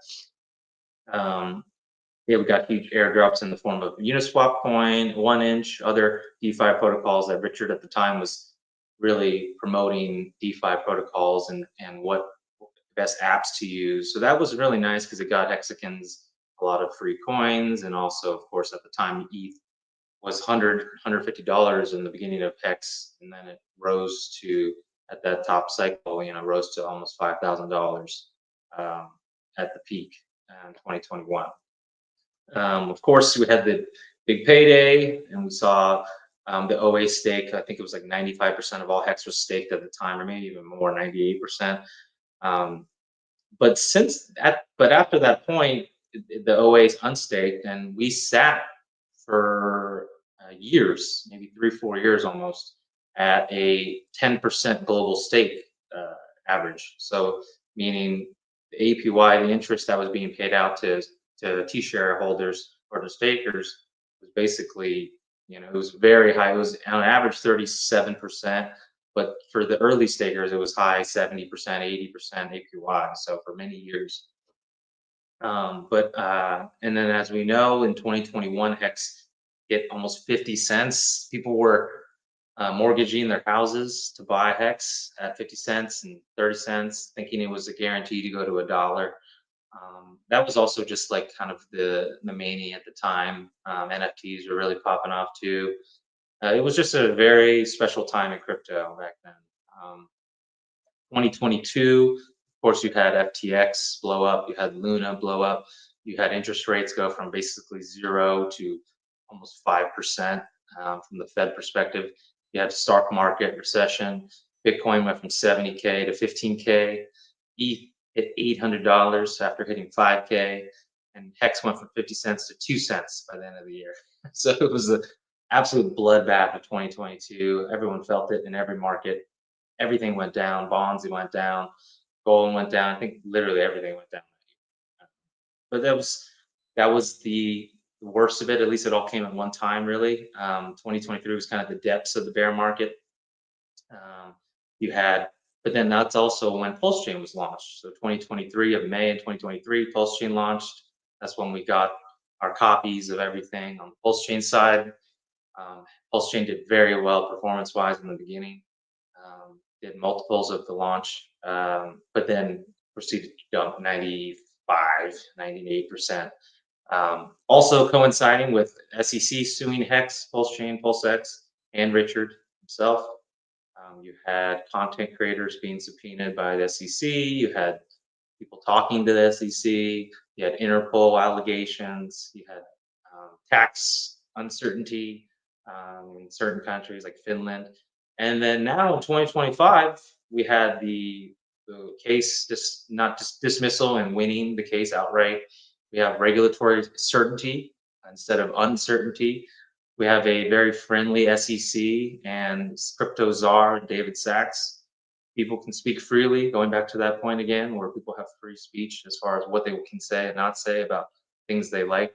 So, you know, the previous bear market, Hex was launched in the bear market of 2018, 2019, and then I'm sure Richard's idea was to get PulseChain out and as soon as possible because he knew he was launching in the middle of a bear market, which is the best time to launch a coin or a protocol. Obviously, they're very different because one is just an ERC20 on Ethereum, and PulseChain is a whole blockchain with many different game theory and features there. But that's kind of where we stand. So that's kind of tried to do a quick summation of everything that's happened in the last few years. And now we're seeing Bitcoin did almost basically a 10x from the lows, 15K to 120-ish. You know, ETH is still yet to break an all-time high, but it seems like it's just a matter of time. And we're seeing the financialization of crypto within Wall Street, within these treasury companies, within, you know, there's sovereign wealth fund exposure. There's countries that are trying to adopt this stuff. And I think the coolest thing lately for Hexicans has just been tracking the price of ETH and the Strategic ETH Reserve website that now strategicethreserve.xyz. It tracks PulseChain sacrifice address. It tracks some of the largest ETH holders, which are now, surprisingly, the top 3 treasury companies own over 2% of all of the ETH supply now. And BMNR, Bitminer, the one that Tom Lee is backing, they said they have goals to acquire 5%. So it's really a unprecedented time because we're seeing this accumulation happen in the large caps, right? In Bitcoin and Ethereum, we're seeing huge accumulation in the treasury companies. MicroStrategy, of course, pioneered it with Bitcoin. But now that, since this ecosystem is more tied to Ethereum, I'll focus more on Ethereum. So if we have in a simple supply demand dynamic, we have ETH issuance is very low now, and we see the demand drastically increasing with the treasury companies, with institutions, with countries, with just retail coming back slowly, and you know, VC firms, like everyone has been acquiring, and then of course the ETFs have been swallowing up supply as well. So as long as demand stays static or increasing, and supply is basically, I mean, demand is increasing or static, and supply is very minimal, 1%, maybe less than that, 2% on the most on a given annual basis, ETH versus the dollar is only going to rise. It's just a matter of time. And then on top of that, you have the Genius Act that was passed in early this year, which is a big stablecoin bill, and it's allowing, it's basically causing institutions and treasury companies to front run each other, knowing that a lot of the stablecoins are going to be adopted and basically be built on top of Ethereum or the other large L1s, but the vast majority are going to be built on Ethereum. So the banks and institutions are basically saying, and Tom Lee has said this too many times, is ETH is basically going to be, you know, the world computer, the backbone of all stablecoins, backbone of all, you know, decentralized applications such as Hex on both chains, right? So the Genius Act is only just building and the, I guess, the railways for capital to flow into this asset class. You have the ETFs that are swallowing up supply. ETFs are going to also be adding staking or interest or yields on top of that, which is only going to get more demand. And some of the ETH maxis have talked about the net issuance of ETH since the merge, and this data was as of August 11th. 2025, so this is maybe 10 days ago, but the net issuance ETH issuance since the merge was about 450,000 ETH, and the net inflows on that day on August 11th was 240,000 ETH. So basically, in a single day, that half of all the net issuance ETH since the merge was acquired by just ETFs alone. So that's just showing you that, of course, the ETFs the flow can go negative, it can go down, but with the price of ETH going up, usually you see with the green candle technology, you see more people climbing in, piling in when the prices are up, not when it was 2,500 just a few months ago. 2000, it was chopping there for a long time, right? But now as you see break 4,000, now you're seeing people try to FOMO, and it hit 4,700, 4,800 almost alone just based on institutional FOMO, right? Because retail isn't really here yet. Stop there. Yeah, no, I think I just want to jump in on the Ethereum part, and we can hit it back on some Hex parts too. But wow, I mean, I hope everyone's just, first of all, everyone's soaking in, listening right now. Like, this is the history that you don't get to see very often. This is the stuff that is interesting to know, that can help you give you framing and context for what to not expect going forward, and what the last 5 years have looked like, and the perspective from someone who's still here, still, I assume, bullish on the Hex token and in its future. Yep. Obviously, a lot of it's going to be tied to Ethereum, just because ETH, we've got the Hex on ETH, which is the original, which has still the same features and benefits of running on ETH. PulseChain, the copy, or the testnet, whatever you want to phrase it, but it's basically ETH is now the testnet for Pulse, and they can adopt or not adopt things that they like or don't like on Ethereum. So generally speaking, of course, and then the PulseChain sacrifice is all in Ethereum right now. So I think just we're at the point of the cycle where Bitcoin has led the way. It's gotten a lot of interest from people, and then now everyone was becoming a Bitcoin maximalist basically when the ETH ratio was like 0.015 almost it hit, and now it's like 3.7% of a Bitcoin, right? So it's like I guess I forgot my point on that point, but all of the adoption and the Wall Street inroads have been built now, and now it's just about like acquiring AUM for them. And they've broken records for their Bitcoin ETFs, but now ETFs are breaking records as far as accumulation for such a new product. And that's only going to expand too to new different L1s, different coins. Like, one of the topics I wanted to discuss was like, when is Hex going to get potentially a treasury company, where the company just either issues new shares or has capital on the books. They want to acquire a certain amount of Hex or PulseChain. It could be any asset really, and then they stake that, or they validate it, they earn a yield, and they give some of that back to the shareholders, or they just keep reinvesting that. And then there's it's basically a derivative on the stock market, because it's still so difficult for people to create a wallet, fund it, keep it safe, not have user error, especially when you're managing millions and millions of dollars. And if you're managing millions of dollars on behalf of clients or investors, right, you have to, be really compliant from a legal standpoint.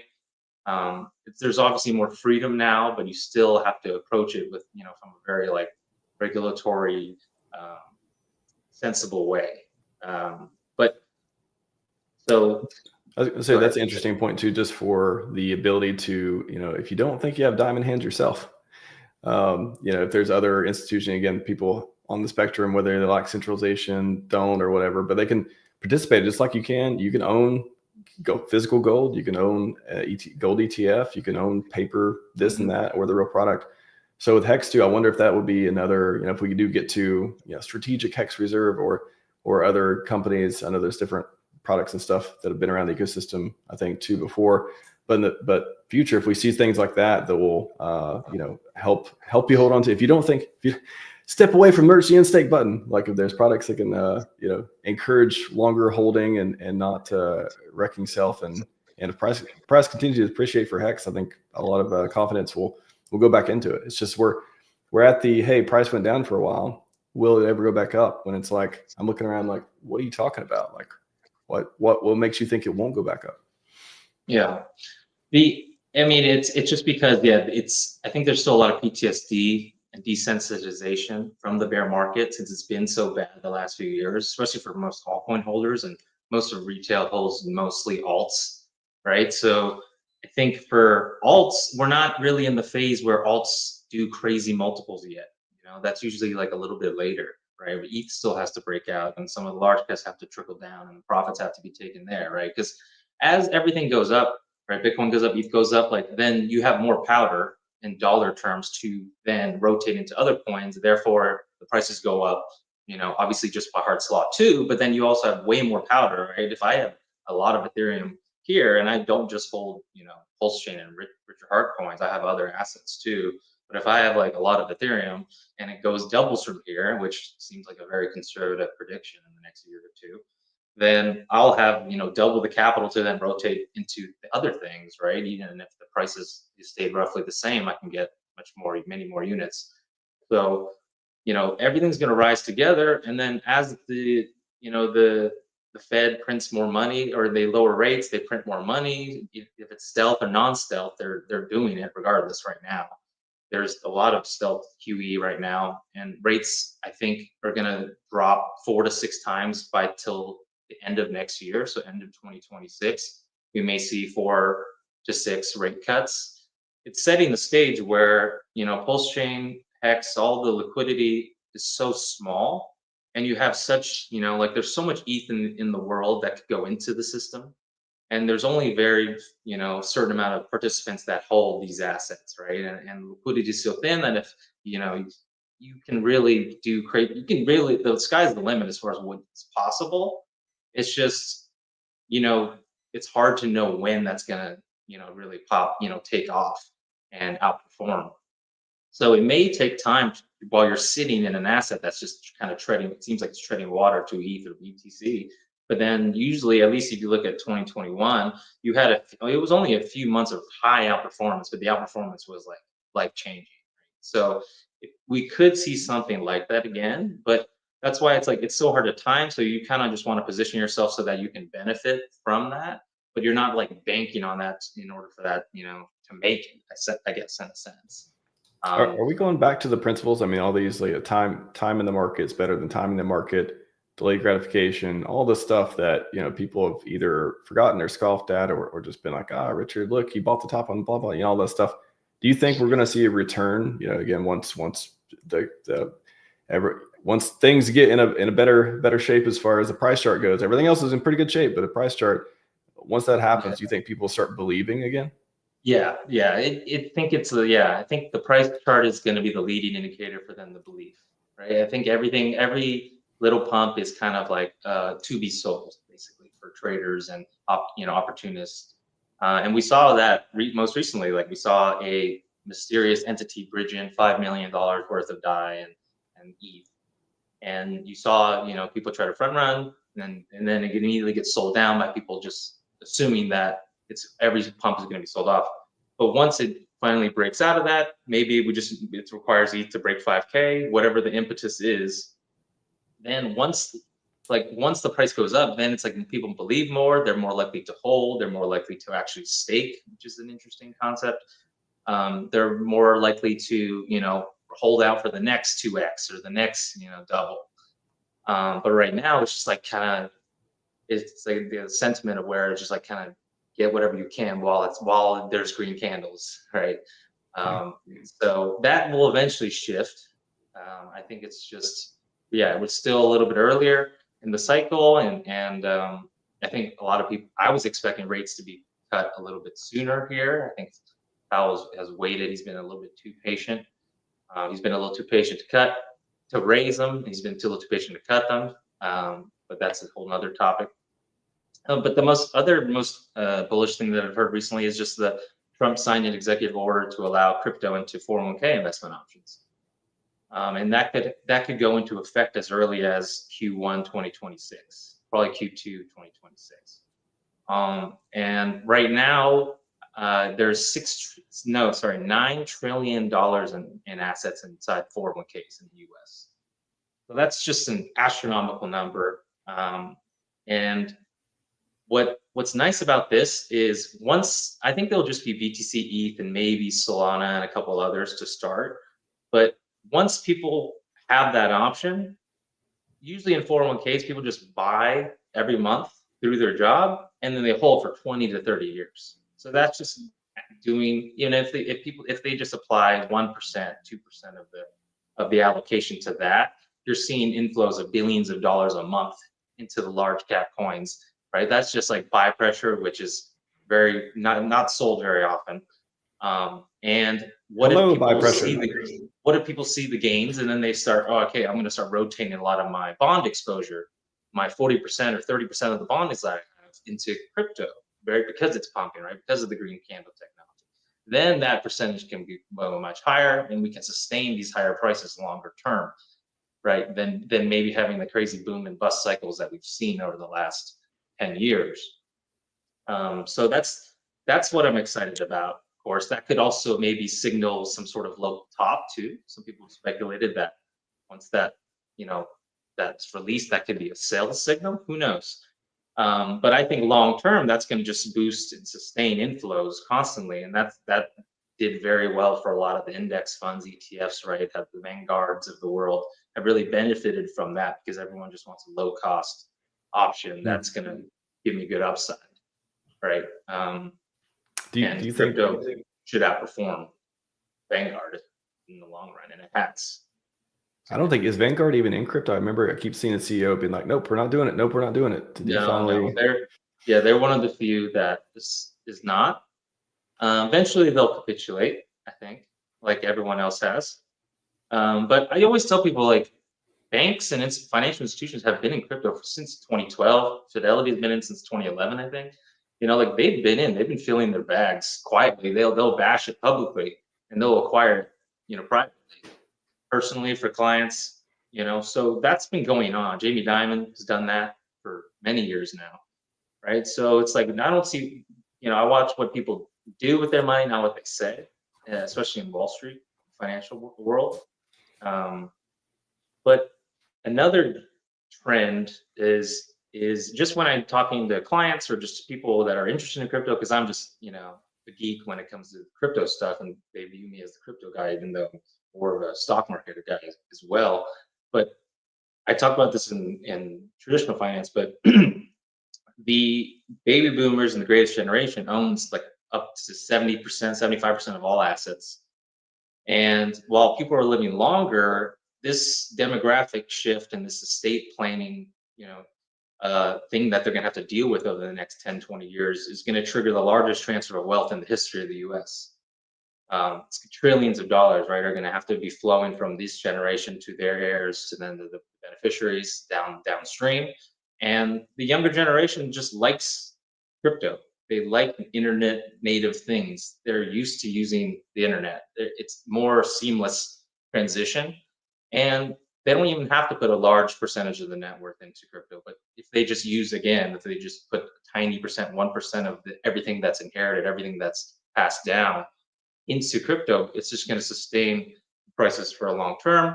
It can bring, you know, more financial freedom into the younger generation too, because as we know, they can't afford anything in this environment where housing is so expensive, cost of living is so high. So how do you curb that? You have to invest, and you have to invest in things that are going to give you high upside, that are going to outpace inflation, outpace the purchasing power of everything, so that you can get ahead and then afford the stuff you need, because inflation isn't going to stop anytime soon. Inflation is only ramping up as they print more. So it's just this, crypto's in this beautiful cycle where they're going to have to print to get out of the current situation. They're going to have to do QE. They're going to have to lower rates. That's all making risk assets, aka crypto stocks, you know, or higher risk stuff, upside stuff, is going to go up. Real estate is going to go up versus the dollar, and there's further devaluing the dollar. You know, so the dollar is just continuing to trend to zero versus everything else, right? So if what you're charting against just keeps trending to zero, cryptos and quality assets, hard assets, are going to go up versus that. It's just a matter of time. And the dips that you're going to get along the way, because I think we're still in a bull market, but the dips along in the bull market are for buying still. Like, right, we haven't even seen ETH break all-time highs. If it if it doesn't even, like if it does a 3x from the previous all-time high, that's a 15K ETH, which to me seems very achievable. And especially with all the things we discussed as far as the bullish macro environment, the treasuries, companies acquiring so much ETH, the ETFs, and well, don't forget to everyone, Bitcoin was $15,000, $16,000, and now it's $115,000, and it just broke all-time high the other day of 120 some. Less than 2 years, I think. Yeah. It's like, why can't ETH go up? Why can't other things go up like that? I don't know why it's like kind of like that mindset of like, can't imagine these type of gains is crazy, where it's just like there's just no imagination, or there's no ability to study history. I don't know. Yeah, I think it's just coming out of the bear market. The bear markets are so brutal that it's hard. You lose hope, I think, in a lot of sense. I got to do a new T-shirt now. I got to do what bear market. I'm gonna do a T-shirt. What bear market? And just have green candles go. And you can't fight like uphill against the bear market, right? It's like people wanted Richard to deploy stuff. It's like you don't want to fight uphill. You'd rather push the ball downhill while everything is flowing beautifully, instead of fighting your way up and you're fighting so much sell pressure, or just right in the face of like nothing could have stopped what happened in 2022. Like everything went down. You couldn't have stopped that no matter what you did, unless you just. But if Richard just didn't twerk enough, if he just stopped twerking, John, it would have worked out. He did the outrage marketing sunk us. That's what happened. That's the explanation. And I mean, and PulseChain. And like the whole chain is set up very beautifully as far as like how much potential assets could flow to it versus like the liquidity pool situation, right? Like based on my analysis, the AA lobby generated roughly 500,000 ETH in organic ETH potentially. There was 300,000 Bitcoin that was free claimed in the first year of Hex. At current prices, 300,000 Bitcoin is some ridiculous number.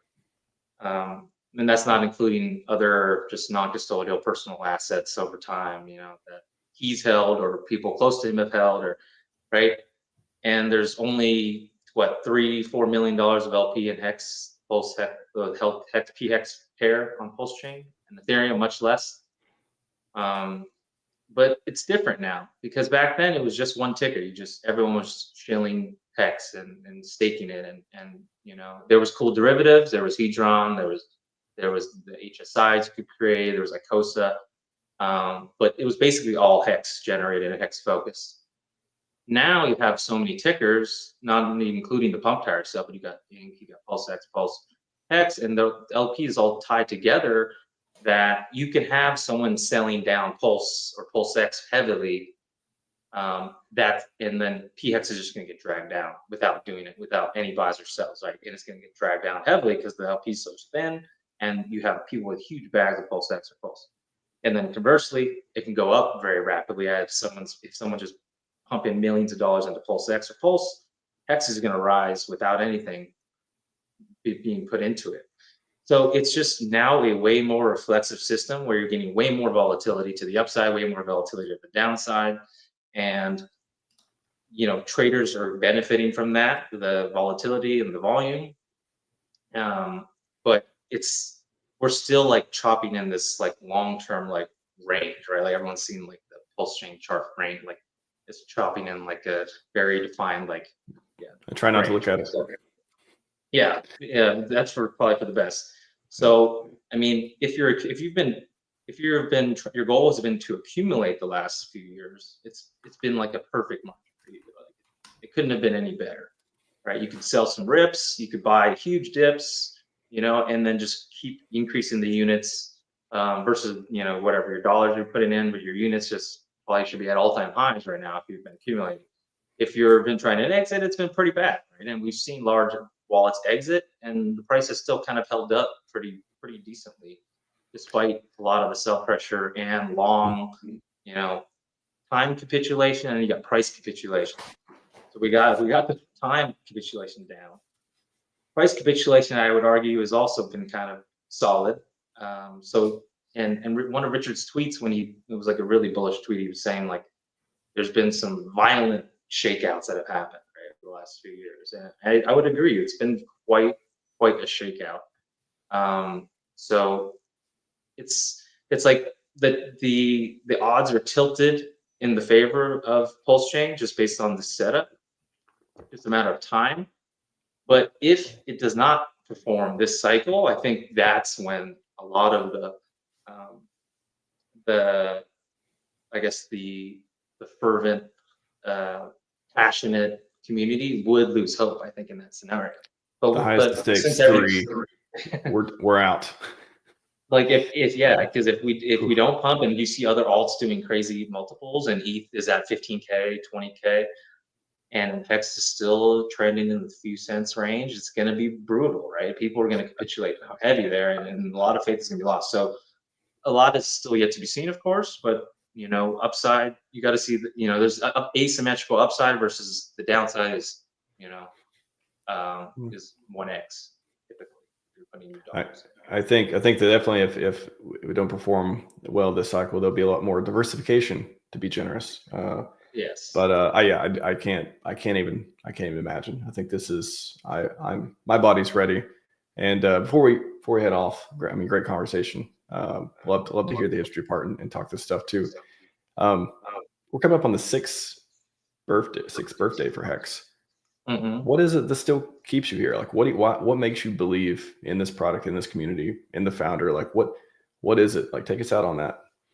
Yeah, I mean, I think just with all the staking that's been happening since the 6 years, I think once people buy and stake for a long period of time, it's just like automatically you're invested for that period of time. So, you know, where you're financially are is where you're kind of motivated to be interested in.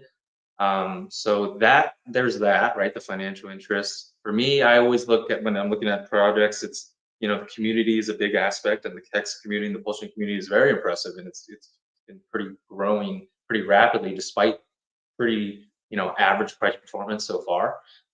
So that's been very impressive, and you see and for me, it's like learning about the new protocols and learning about all the different options and things you can do with your Hex now that you couldn't initially, right? Initially, you could just do native staking. Now you can do, you know, you can do an HSI. There's things like Actuator. You can do LPX pools where you can earn yield on just liquid coins. There's other coins that are, you know, Hex centric, that are memes, but also generate yield at a higher rate, like Helgo, right? You can single side stake Helgo for 15%. You can do V2 farming for 16, 17%. While, you know, hopefully the ratio goes up versus Hex, so you're earning more Hex 2 on top of that, and you're getting the high yield. And, you know, there's some other cool features there too, such as burning and stuff.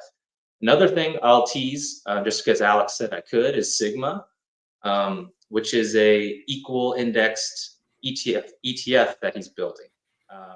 And it's basically going to take DAI, USDC, stables, and then it's going to build basically an index ETF of PulseX, Inc., and PHEX, so that if someone wants to just buy an index, the Richard Heart Index, it'll just be simple. But DAI in, you get this PRC20 or this token that's going to represent that, and then you can redeem it for the actual underlying asset in the future. There's stuff there. There's like a DAO token that potentially is going to be there too, and mint and redemption fees. So and I'm a big fan of Alex and Hedron and all that too, and Icosa, I know you are as well. So that's what I'm excited about as well, is just like all the new features, and then Hedron version 2, the new upgraded HSIs basically, and auction systems, and hopefully that ecosystem gets more activity. So yeah, I think it's just the financial interest I'm interested in. The communities is very entertaining, and you guys are hilarious and have great memes and stories, and all the crazy people in the community is hilarious to just track and troll, for me personally. And yeah, the memes are great. You know, I think the financial interest was for me initially, but now it's just like the content is very entertaining, and yeah, I just want to see where this goes. Like, I want to see, obviously, Hex PulseChain higher up on the market cap listings, or listed at all. somewhere one day. I want to see that. I want to see the financialization of Hex happen. I want to see treasury companies. I want to see all of the things that Wall Street's building for for Bitcoin and Ethereum and Solana and all the other legit coins. I want to see that also built for this ecosystem, because I think it makes sense to have those options. It's going to be easier to onboard bigger and better players. And they just, they don't want to deal with all the custody stuff. They don't want to deal with all the crypto aspect of it. So I think I'm just excited for the future, and I want to see it all play out. I want to be there for the ride as well. And I think, just crypto as an asset class, if you can't tell by now, I think it's a very good asset class historically. And I think it will continue to be because of, all the things we discussed today. So that's all I got for you. I know you guys Amazing. today. No, thank you for dropping the Sigma info too. We've all been waiting for something to understand more. I remember doing like analysis of the logos. What does it mean? What do these things mean? All that stuff. Is there any other information out there than what you just said? Because that's all I know of. Yeah, you can I can send you some stuff on Telegram or whatever separately, and then you can read it and distribute it if you'd like. Sure. That'd be great.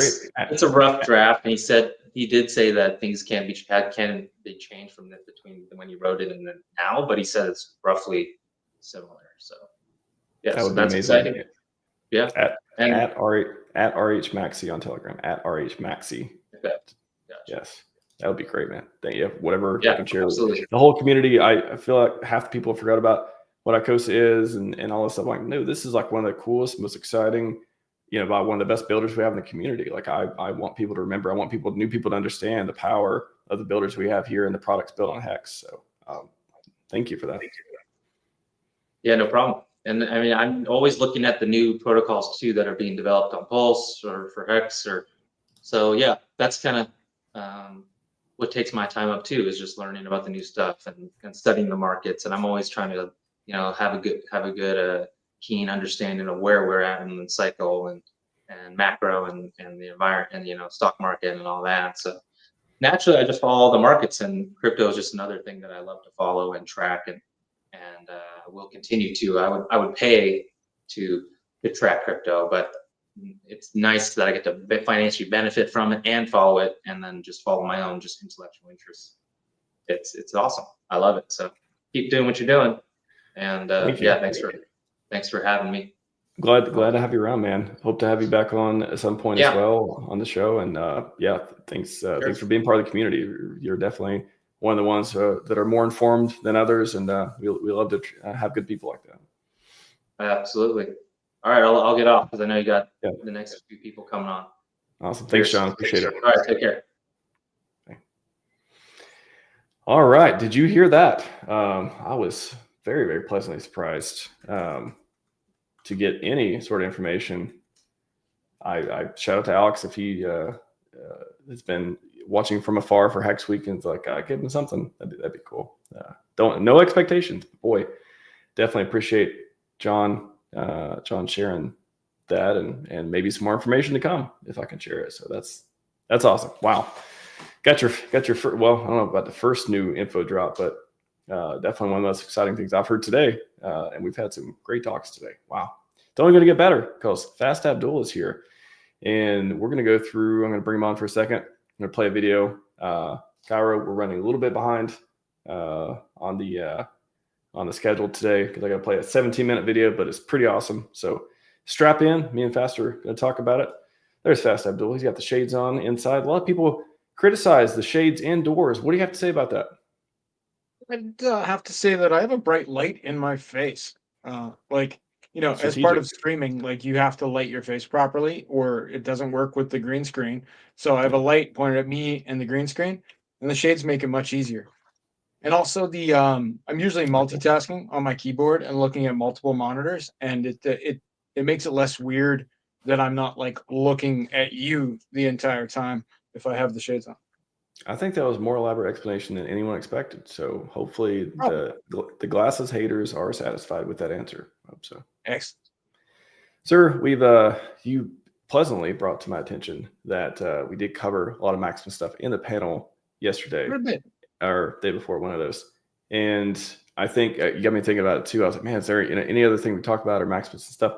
And I totally forgot that about 2 years ago, I want to say, before PulseChain launched, I created this Maximus highlight reel that was one of the projects I did. I went away. I stopped streaming for like a couple weeks or so.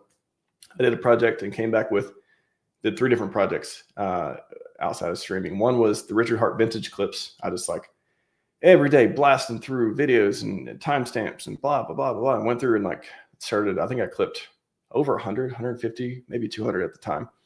Ton of different, it was a lot of clips. Got really good at clipping. Very good at clipping today. That's like my biggest skill is clipping. So that's something, I guess. And then, so I created the Richard Hart vintage playlist, which had a clip coming out every Thursday until just recently. It just stopped coming out for like 2 years. So that was cool. And then I had a bunch of different shorts. I was like releasing shorts for so often.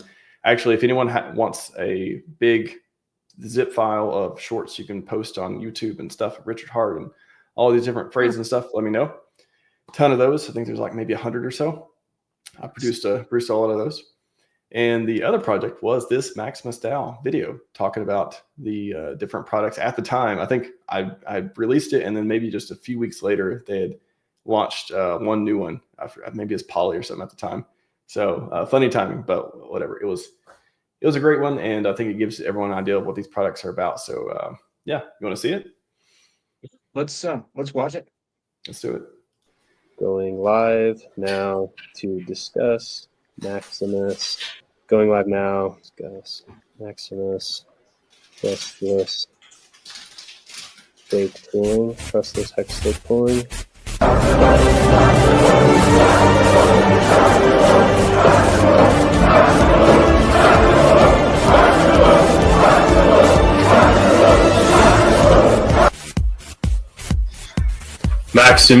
Maximus. Oh man, that gets me hyped every time. We're on a mission to empower elite gladiators with high-yield assets to build empires of generational wealth. Our vision is to build the best decentralized financial tools that are easy to use, secure, and maximize returns for investors. Maximus is built on Hex, which is a leading DeFi protocol that allows people to stake their Hex tokens and earn trustless yield. In its first 2 years, Hex has done a 10,000x price run-up, and there are over 100,000 stakers actively using the protocol. So we thought, what if there was a way to maximize Hex yield and minimize gas fees for stakers? So we built Maximus stake pools, which are trustless smart contracts that enable people to stake their Hex together to earn more yield and save on gas. Right, and the way I like to think of it is each what Maximus DAO does is gives a Hex stake the properties of an ERC20. So now you can own part of a stake while also getting the exposure to all of the functionality a ERC20 has. Send, receive, as well as liquidity providing. Non-negotiables, so no admin keys, no sacrifice phase, no pre-mine, no transaction fees. The project will be completed at launch, so immutable code, fair token distribution, and the code will be audited. Sweaty Hexakin, I'm pumped. We'll gladly put some Hex away in the maxi stake. Let's go. It's really simple, guys. You're just pledging Hex. The cool thing about the mint phase is that you instantly receive your maxi tokens. So, unlike a sacrifice phase where you're giving your coins and then, maybe you get something in return, like an airdrop. With Maximus, you're minting your own tokens. It's just you interacting with the contracts, much like Hex. So there's no expectations of work of others, and it's immediate. So that's pretty awesome. We just passed our first audit, and then we just got our second one back and passed that as well. So to do that, like at first go, I'm really, really impressed with that. So he's been, in charge of development and kind of the economics as well. And then I have been on the product design aspect of building out the DApp, as well as kind of all the marketing and community management stuff. With just 2 million more Hex, we will suddenly become the 5th largest ever max length Hex stake. So we have one day to get 2 million more Hex, and we'll be in the top 5 for largest max length Hex stakes. Hedron's more of like, this is, like I said, this is a representation of a share that existed at one point in time. And ICOS is representative of the cost of making a new stake, like the cost of a share. The Maxi system is really just about like democratizing and selling shares of stakes. And I think those 3 derivatives of Hex all complement each other very well. I know Tanto. How do you say it? Like Tanto Nominai, or just call him Diff Catcher, or Tanto Nominai. So the Tanto Nominai means a name so great it doesn't need a tombstone or something like that. Oh, that's cool. Yeah, it's a cool name, but people definitely have a hard time like pronouncing it. Say Tanto Nominai. Yeah, you always had that Italian twist on it. Tanto, live radio, like the Italian FM radio station now. Tanto or Dip Catcher, you may see him out there under those different names. Tanto Nominai. Dip Catcher Radio, back again. Yes. I like that. Just 100% of the supply was created at the start. Then over time, the supply can actually be burnt, but it will never grow in supply. And then just after the stake ends, you can redeem your portion. And so until then, the market just trades the coin wherever, whatever the supply and demand is in that moment. So, is there something else in the works? So I'll just say that there's clear demand for this type of stake pooling, and seeing how it worked, and kind of how the market responded, and just also how people like emotionally responded to it. That gave us a lot of clear-cut ideas of what to roll out next. The new expansion pack for Maximus, yeah, because there's 5 new coins, and there's kind of a lot going on. You got some choices, you got some options, new opportunities for Hex. We are introducing 4 new stake pools called the Perpetuals, and you'll find out why. Base is a 1-year stake, Trio is a 3-year stake, Lucky is a 7-year, and Desi is a 10-year. These pools will start just like Maxi with the mint phase. All the Hex will be staked and begin earning yield. So in Maximus, we pool Hex into large singular stakes. The purpose is to save Hexicans from gas fees.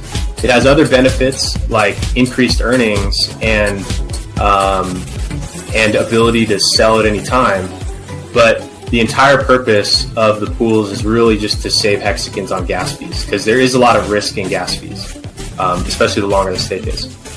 So the user's value proposition is increased earnings versus staking alone, 99% gas fee savings, and the token that holds your ownership in the stake is liquid, it's fungible, and it's easy to sell. So the stake lengths for the perpetuals are 369 days for base, 1,111 days for Trio, 2,555 days for Lucky, and 3,696 days for Desi. And we have Maxi. We didn't in this analysis. We didn't include Maxi just because just for more direct head-to-head comparison of the perpetuals versus Echosa. Who benefits the most? So individual small participants benefit by being able to capture as much value from their staked Hex as possible. The team launch requires Maxi to mint team. So Maxi is the current 15-year pooled stake token that's out right now, and you can convert Maxi to team in a 1-for-1 ratio. And then once you have the team tokens, you can stake those tokens to earn rewards.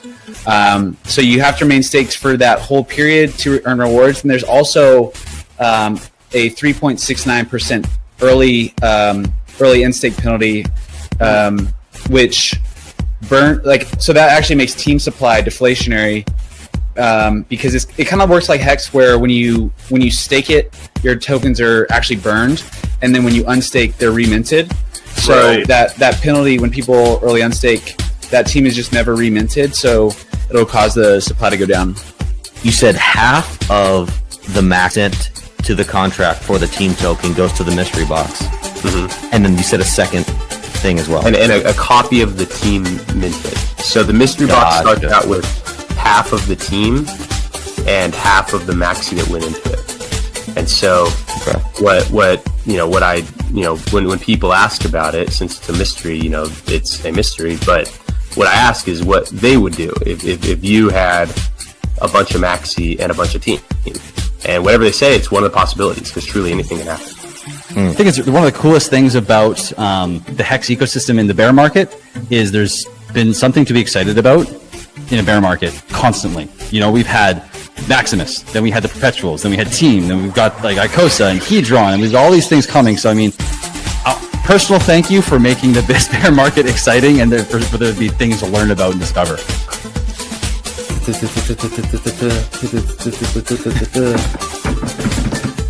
So introducing Polywater. So Polywater is short. Water is short for "We're All the Executor," and it's the Maximus bid executor gas fee pool. So you prove your support for Maximus and increase the chance of success by minting 369 water tokens per 1 ETH contributed to the Polywater contract. Basically, Poly is a hedgeron pool that bids on HSIs in these auctions. So I guess you'd have to know what HSIs and auctions and hedgeron are. So for a branded person, it's a coin that's backed by other assets that produce yield, and the type of asset is they're called HSIs.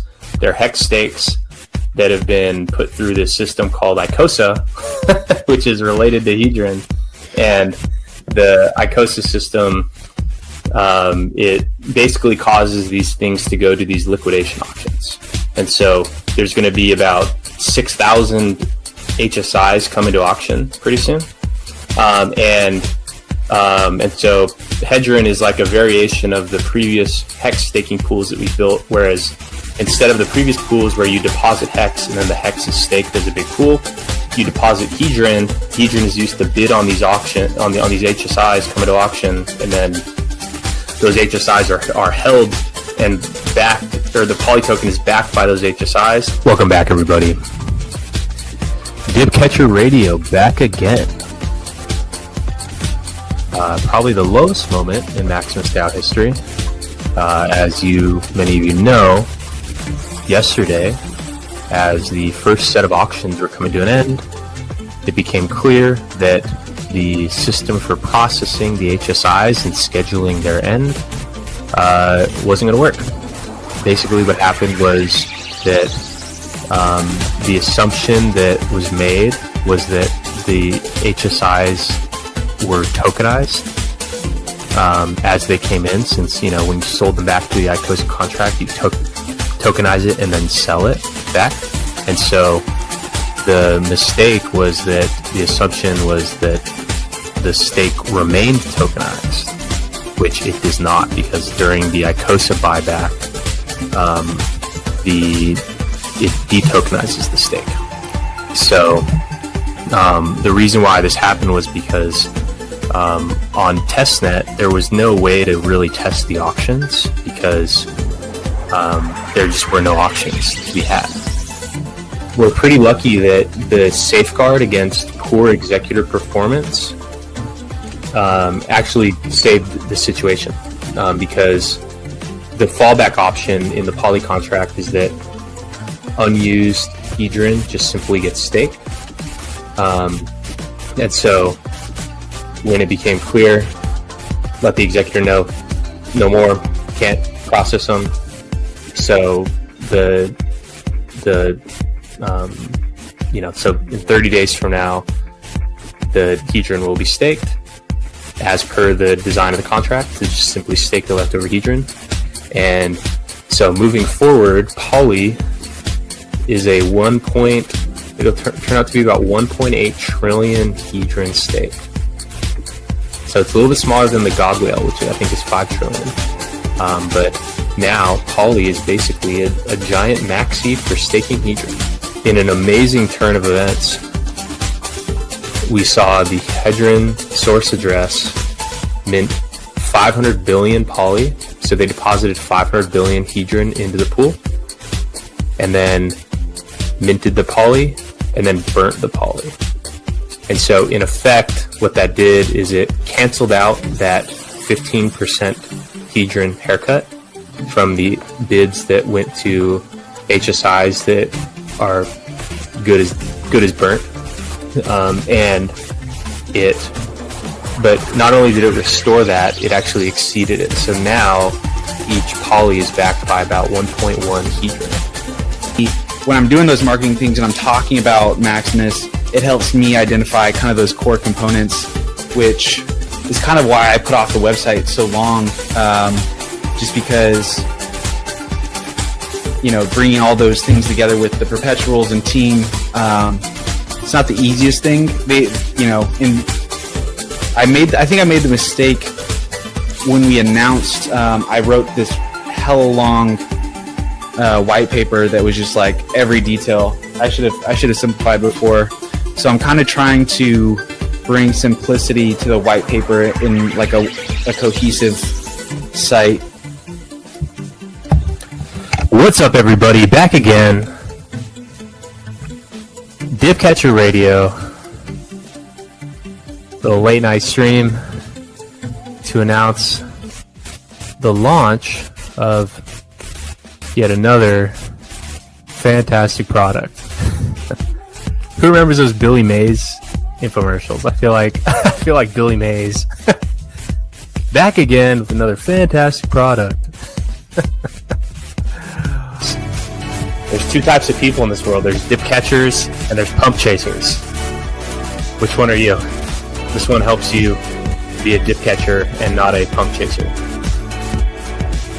The algorithm can be applied to short-term time frames for intraday dip catching opportunities or long-term time frames for macro-level dips in the market.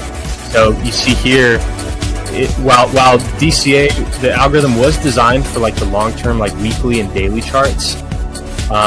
If you apply it to the hourly chart right here, you can still see how that same analysis like helps round out those intraday dips. So like if you know that you're buying today, this can be a good way to just find the best price over any like 1 or 2 day period, just like by applying it to the shorter time frame conditions. But the bread and butter really is the long-term dips, long-term dollar cost average. And we've got all these derivatives built on top of Hex now, so you may have heard of them, like Hadron, Icosa, Maxi. We've also got the incentive token. That right there is almost the whole stack. Hit that like button, hit the subscribe button, share with a friend. If you have a friend that's sitting on the sidelines watching you have all the crypto fun, time to get them in. We're just having fun out here, baby. The rest of the market's not, but we are.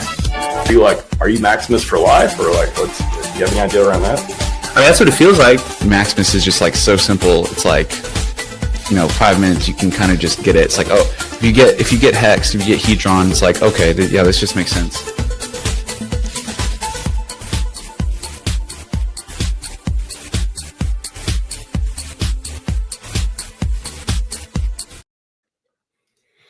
Boom. 17 minutes of now you should know a lot about Maximus products. It's informative, and it touched on a lot of things they've done apart from Maximus, like dip catchers, trading algorithm thing that he did. I think they even mentioned polyhedron on there, eh? Mm-hmm. There was. Yeah, I think, what was the product? I cannot remember what they came out with next that wasn't on there. There was something. I can't remember. But there was something I was like, oh, no, it's about to come out. Yeah, I've totally forgot about the Richard mention at the one of the Pulse conferences or X conferences. I totally forgot about the Richard mention until I saw that. That's pretty cool. Yeah. Yeah, no, I definitely think like the Maximus products are by and large beneficial to Hex as a whole, right? Like it gives a different element to staking, and it gives service to a different part of the market that wants to participate with staking but stay liquid. So, like icosahedron as well, but I think this does fill a special role.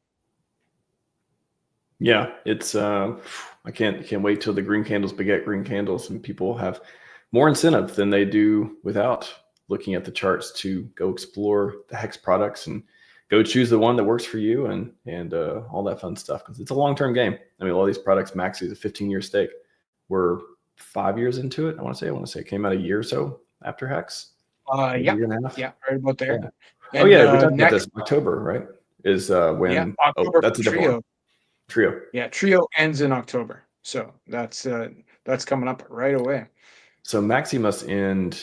Well, it's not end, but the 5 year for Maxi must be next spring. I'm going to guess. I feel like it launched in the spring. 2027. Or is it 2027? Is it? Okay, so 2 years. Okay, so it launched in 2022. Yeah, 2027. You're right. That makes sense. Here, I got them all right here. So we got the base one I think ends in December again, because that's when it started, like this year. I'm pretty sure. Then Trio is October 2025. Lucky is the next one, the 7 year. Actually, is 2029. So it's September 2029. And then Deci is November 2032. And then Maximus is out till 2037. Gotcha. Well, hex.com. That's all I got to say about that. Hex.com. I like it. And Maximus.cash. Well, I always forget the Maximus website. The main one's like Maximus.cash, I think. They got a few. They got many websites for all. Well, they have like 10 different products. Cash, Maximus DAO. Where is Probably it? .com, maybe. Yep. Yeah. MaximusDAO.com. Yeah. Awesome. Did you see somebody posted about Hex.com getting updates? I did not. We can quickly take a look at that, though. That's a great one. I mean, I'm still mesmerized by the Sigma update that came out of nowhere. Yeah, I've cool. already retweeted that. That's juicy news. I didn't know we'd have But yeah, that much alpha. this Richard Hart guy just posted that there were updates coming for Hex.com. Coming or here? I don't see anything different. It kind of indicated they were imminent, but maybe that there were current updates. He would do that during Hex Week? Yeah, let's go. Let's go. That's strange. Oh, actually, this is okay. So the one I see here, go.hex.com. Man, that's when you do subdomains. Go.hex.com, yeah. Has just been lightning. It's just become lightning fast. Yeah. Okay, so go to Hex. Okay, so this is the upgrade for IPFS. That's what somebody was talking about earlier. They said that the Hex was updated to IPFS apps updated to 107. Okay, so it's faster now. Okay, faster, cheaper, maybe. We'll see. Rumor next faster, and it's going to get better wallet support too, apparently. Nice. Yeah, let me show you. If anybody is a nerd out there and they want to check, I'm probably not going to do this. I did it one time, but IPFS changed. I did a whole thing of how to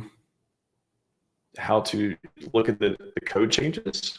Yeah, how to diff the code changes between IPFS apps. I had no idea how to do it. I'm like, there's got to be a way to do it. So you download the app from IPFS, and then you can diff it from there. And probably AI can help with this more these days too. But I have like a whole thing of like how to do it and how to diff it. So I'll drop it in the chat in case there's any nerds who want a head start if they want to actually determine what the code changes are and stuff for any IPFS app you could do. This was for the bridge I happened to do as an example, but it could be any IPFS app. That's how the nerds do it. So pretty cool. Lightning fast. Sorry, good. I blanked out there. Were you saying something nerdy? I try not to, but every once in a while, yeah, I don't want to give anyone an answer or anything. It just takes over, eh? I try not to say words that means software or technology related. CPU. Oh God, no. All right, fast. I will see you in about 30 minutes or so. Looking forward to it. Sounds good. See you in a bit. See you soon. All right, everyone. Are you not entertained? If you tuned in the whole day, I think my opening was pretty good too for some other bullish stuff. But yeah, I've got some unexpected, awesome stuff. I'm sure Cairo's gonna hit us with some amazing stuff as well. Let's give him a welcome with this one. Let's do this one. Sometimes you just gotta shut the FUD up. Boom.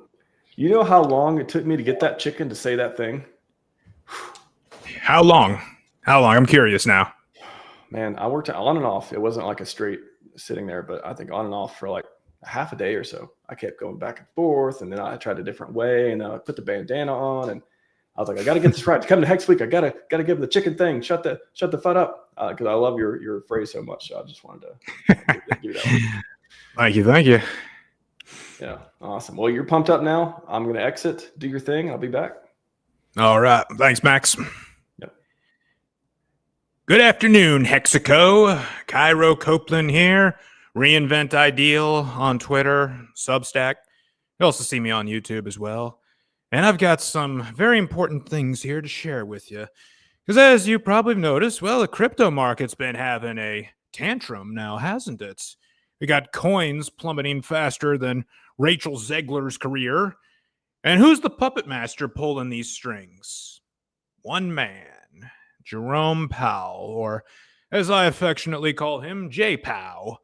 The Fed's grim overlord, sitting in his ivory tower and probably cackling as he decides whether to nuke your portfolio, which he can do with a single syllable whenever he speaks. So tomorrow, if you don't know already, it's a very important day because all eyes are going to be on the whole Jackson Hole meeting. That annual banker wank fest where all the suits gather to pontificate about inflation, while the rest of us cling to our Coinbase accounts like rafts. See, Powell's got the market by the throat, and they're begging for a rate cut like it's oxygen. Now, historically, the little powwow they're going to have tomorrow, it's always been a roller coaster for the S&P 500. It has a dip, then it rallies, and then repeats. Like back to 2022, what did it do then? Well, Powell went full hawk in that year, so the market tanked 3% in a day. Just like a suburban princess that's been denied a Land Rover, it throws a tantrum. Or 2023, when inflation was still a gremlin, the market slipped. 2024, he had a very dovish whisper at the time, but that couldn't stop the initial plunge. So, we can expect a dip tomorrow. We might have a big plunge tomorrow, too, because it's like clockwork. Jackson Hole punches, the markets get bruised, but then they get back up. What we are seeing right now is the holy crap, what's the Fed going to do dip? Crypto is basically front-running the chaos, as they so often do. And Bitcoin and Ethereum are trying to play psychic. Why the panic, though? Why is everybody thinking, well, tomorrow's going to be bad? Well, if you hadn't heard about it, the producer price index spiked like a bad fever. So it spooked the markets. They're already jittery from a weakening job market. And Powell is stuck between a rock and a hard place.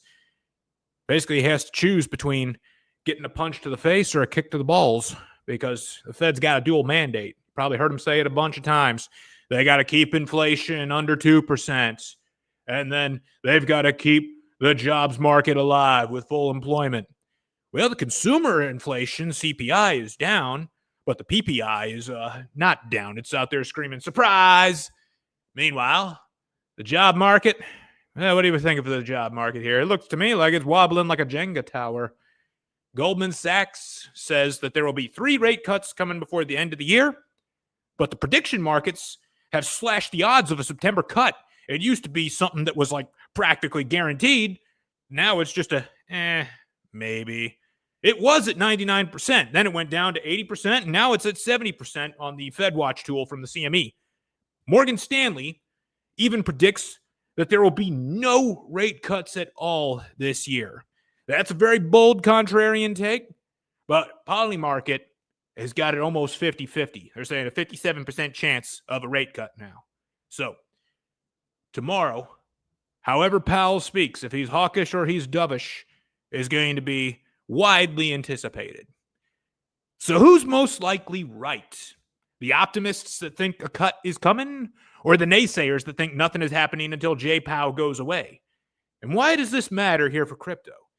Well, it matters for crypto here because the thing that makes crypto go up, the cause of all the bull runs, it's not the halving, because most coins don't even have a halving. What causes it is money printing.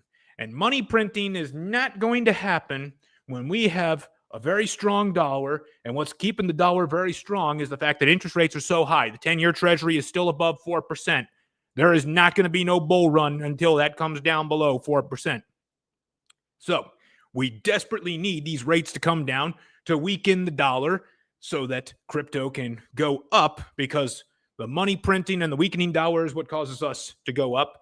And I'll tell you how that specifically relates to Hex in a moment here.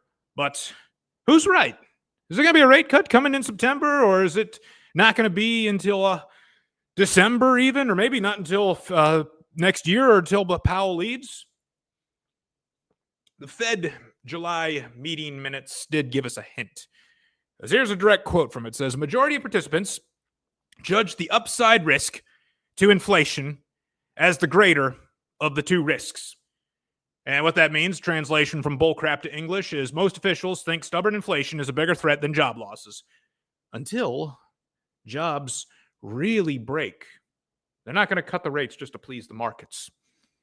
So why the fear of inflation? Still too high? Core CPI, which excludes food and energy and shows underlying price trends, well, it was 3.1% year over year in July. And remember the FOMC meeting that happened before the most recent CPI and PPI reports? That came in hotter. But PPI is what's keeping it up, because that surged almost a whole 1% in a single month, and the sharpest that we've seen in 3 years. That report came after the Fed met. So even before seeing the spike, the Fed already feared inflation. They see that the inflation risk is greater than a bad jobs market risk. And the new data only confirms whatever bias they already had about that. Now, think of CPI as what you pay at the store, and then PPI is what companies pay behind the scenes before the goods hit the shelves. If producers' costs climb, they usually pass them on to consumers. And that's why a hot PPI print right now can mean higher CPI later, and why the Fed is staying cautious. Not to justify what they're doing, because I don't like what they're doing, but this is just to explain the logic that they're using here. So the meeting minutes say it would not be feasible or appropriate to wait for a complete clarity on the tariffs effects, which in plain English, what that means is the Fed won't wait around for perfect data if inflation looks sticky. They'll keep the policy tight now rather than risk cutting too early. The job market, it's bad, but it's not bad in a way that they notice. Because you see what they're looking at is the unemployment rate, which is at 4.2. The unemployment rate is not a good measure of the jobs situation. It's not a good measure of it all. I like labor force participation a lot better, which is down. It's not looking good. But when we look at, when you look at like how unemployment is measured and collected and everything, it's very flawed methodology. And Jerome Powell knows that. He's not a stupid guy. He might not be our best friend right now, but he's not stupid. Here's the real deal, though. Coming up in September, the Bureau of Labor Statistics is going to issue an annual benchmark revision correcting all the payroll data.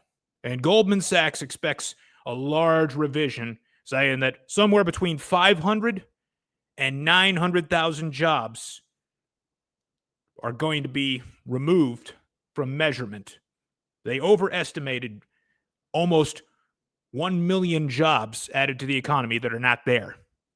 So what I can tell you for sure here is that America is in a recession, and we're at that point where bad news is still good news. So I'm not saying that we should celebrate this or we should jump up and down and be like, yay, America's in a recession. That means we're going to get a cut.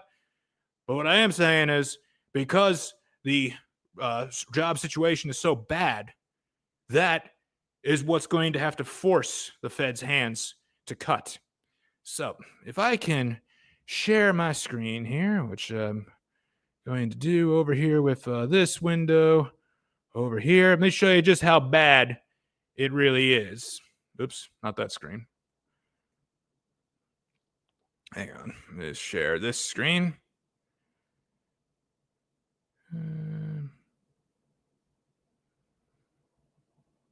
Let's do the entire screen. All right. So here is where we're really at. This is the benchmark revision that they're anticipating coming here. We already had 2 years of bad ones. Already had 2 years of downward revision in 2023 and 2024. We're expecting another bad one here for 2025. But what I think are some more telling numbers on the economy, labor force participation. When we look at this, it still hasn't fully recovered back to where it was before the pandemic.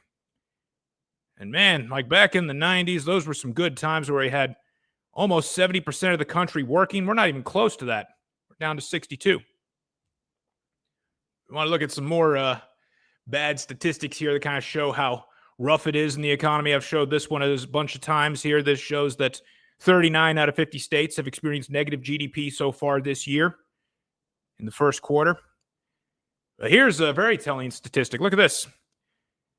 Remember how your parents always told you should go to college because that's going to guarantee that you get a job. It's a first-class ticket to the middle class. I wish I could show them this here. Like if I was a kid, I was 18 years old again, and my parents were trying to force me to go to college, I'd be showing them this. I'd be like, look at this.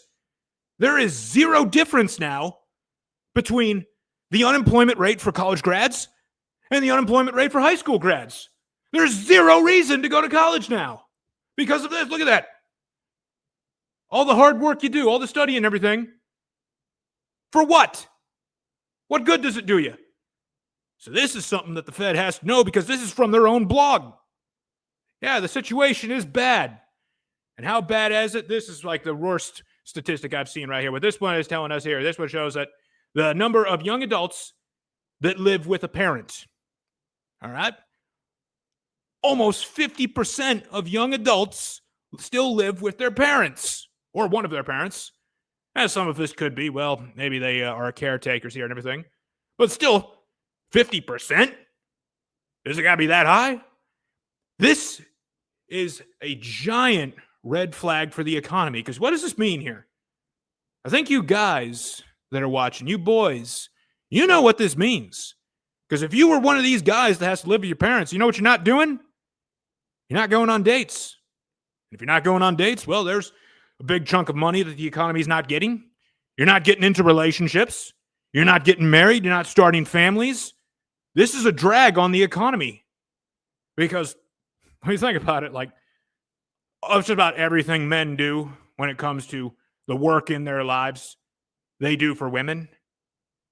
When they're living at home, women are out of the question.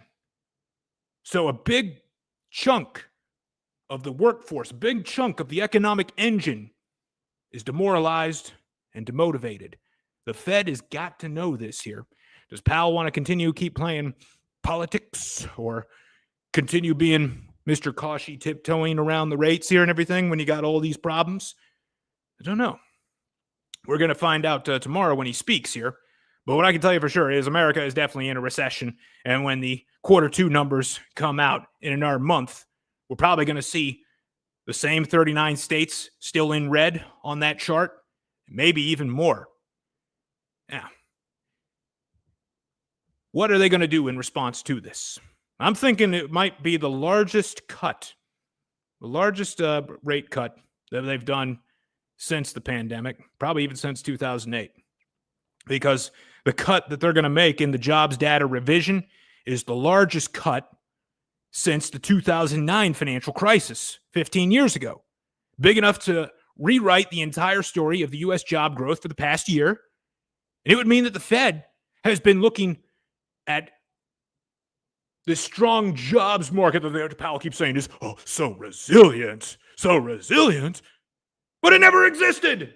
There never was no resilient jobs market. And this matters because jobs are the only data point left to justify the cuts.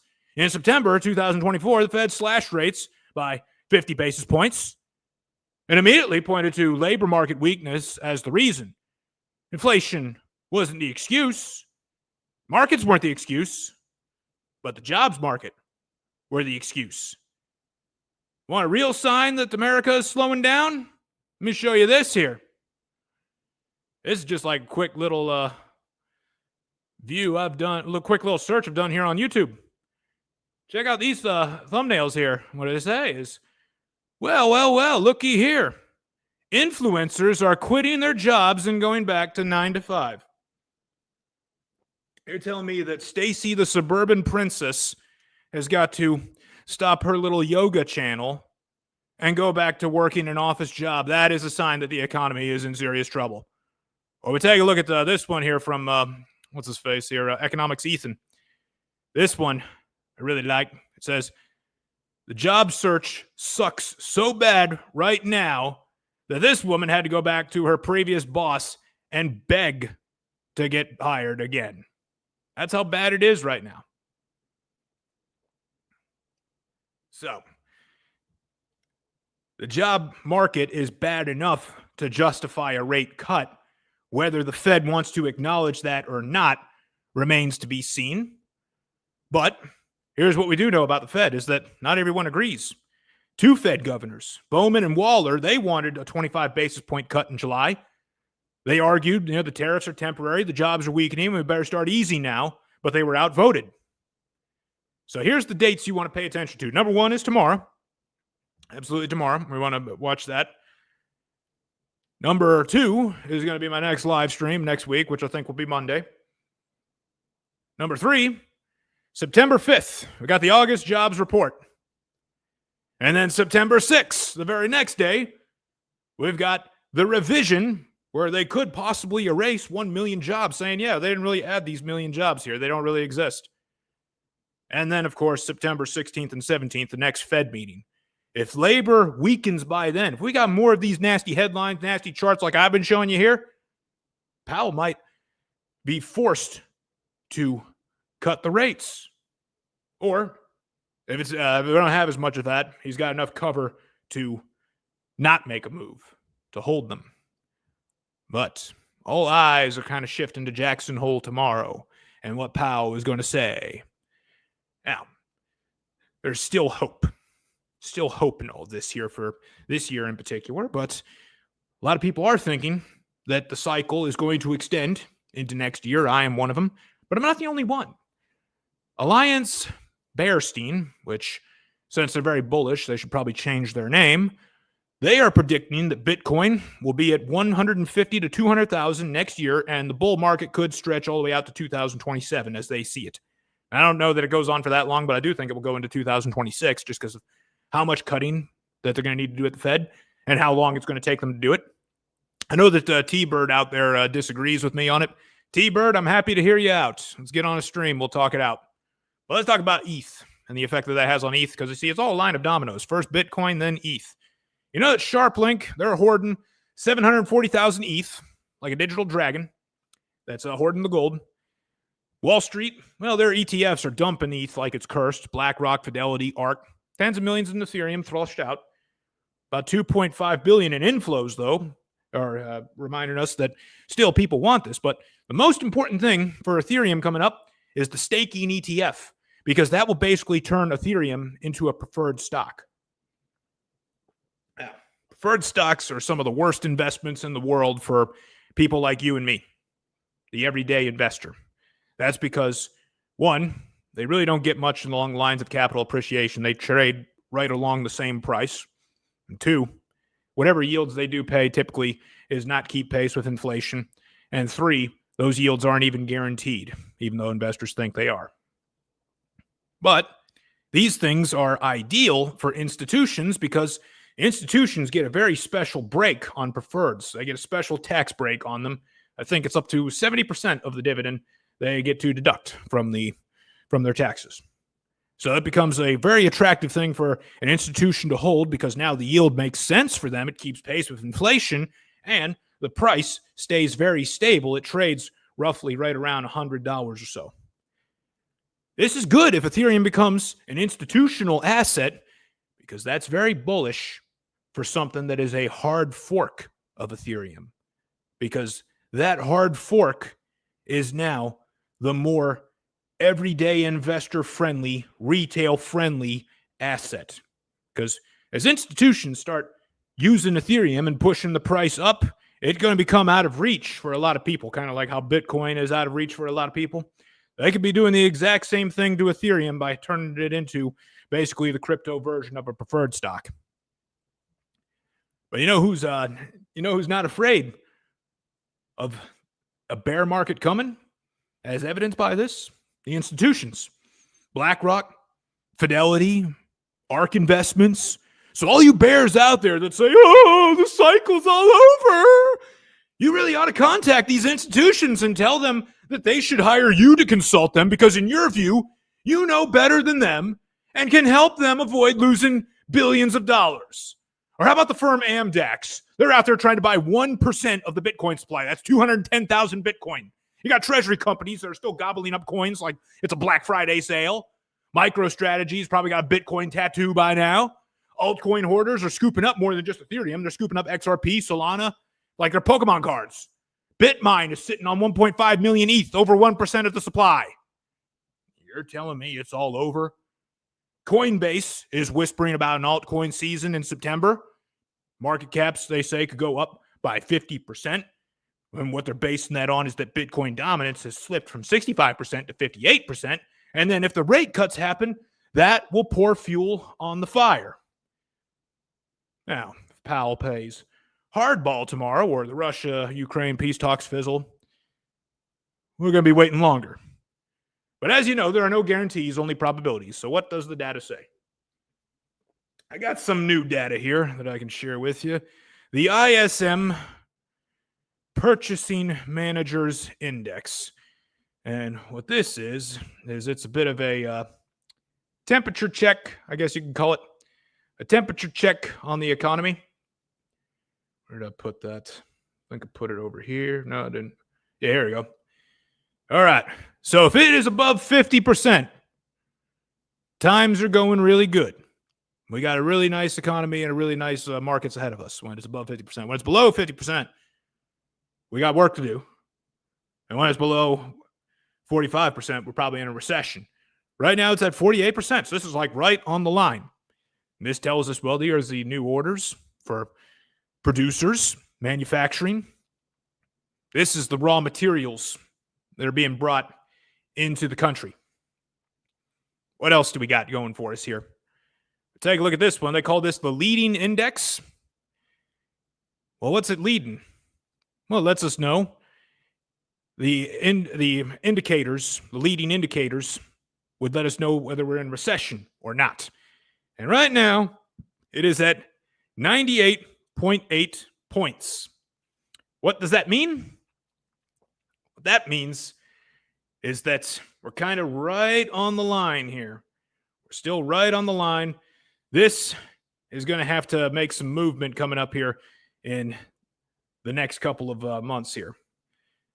Whereas back at the ISM, we know we're going to be at the end of the bull run when this thing is probably pushing 60. Or we're going to be at the end of like a good economic times when that's pushing 60. But then, one of my favorite indicators that somebody still wants to argue with me and say that doesn't matter, but he never wants to come on a stream with me to argue with me about it, the dollar index. It's at 98.65. This measures the purchasing power and strength of the U.S. dollar relative to other currencies and to other assets. I say this is most important here because what causes crypto to go up is money printing and weakening dollar bills. Here we got a very strong dollar bill. Now, Morgan Stanley gave us that very bearish prediction earlier that there's not going to be any rate cuts this year. They also have a very bullish prediction that says the greenback, the DXY, is going to drop by 10% by next year. And if that happens, I mean, one, what that shows you is how powerful the rate cuts are going to be the longer that they are delayed. But that is also a gift to risk-on assets, especially Hex and PulseChain. Because weak dollar means looser money, and looser money means degens will be piling in to Hex, or basically piling into any kind of centralized finance play, like it's Black Friday at the DEX. It recently had a death cross on the weekly moving averages. I'm not a fan of technical analysis, but the last time that happened, Bitcoin hit a new high 42 weeks later. If we do the math from now, that is going to be May 2026. That aligns with another very crucial economic indicator that you probably have gotten very familiar with. Let's see, am I showing it? Yeah, there we go. Global M2. The M2 money supply. This is another big play here, the M2 money supply, because what this tells us is just how many dollar bills are out there in the world, how much money is in circulation. And it falls in line with, I'm not really a big fan of the guy, but Raoul Pal's 2017 on steroids thesis. He's saying that we're going to really experience the 2017 cycle stretched out on steroids.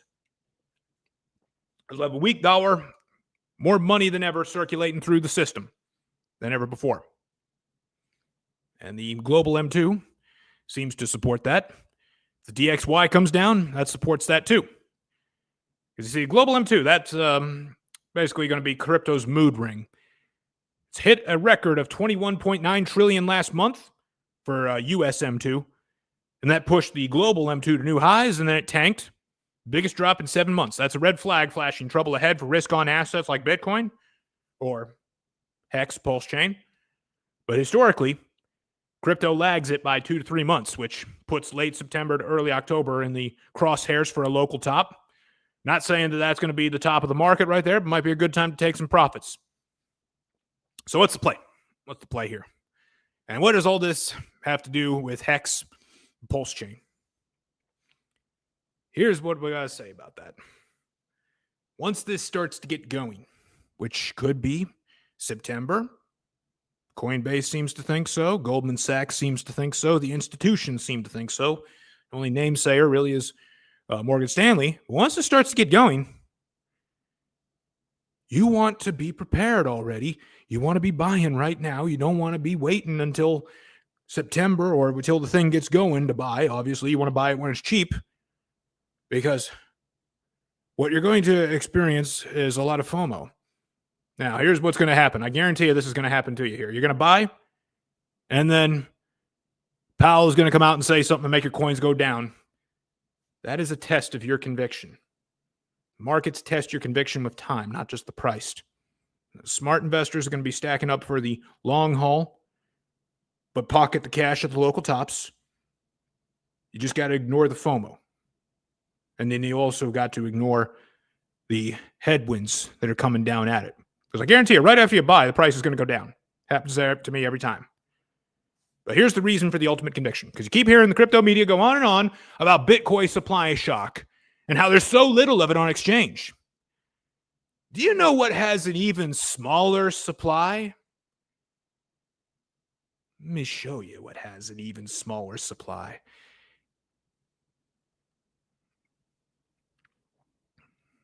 Where did I put it? There we go. So check this out here. For the liquidity on Hex. This is just eHex right here that I'm looking at. See, the 351 million, I think that's referring, well, that's not referring to eHex, that's pHex that's referring to. 351 million. That's less than $4 million worth of liquidity. We know that money printing is what causes the crypto market as a whole to go up. But what causes one coin to go up more than the other coins? That is low liquidity. And right now, Hex has got the lowest liquidity out of all the coins out there. That's, aren't obvious scams and rugs. But the best part of all this here is that we don't even need anybody to bridge to PulseChain and buy Hex. We don't even need anybody to buy it on Ethereum. We just need the DXY to weaken, which will power up Ethereum. And because of liquidity pairing, our price gets pushed up. So, why Hex?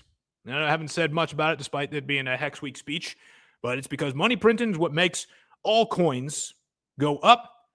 But what makes the coin go up the most is the low liquidity. You want to think about it like this. Say we got a nightclub.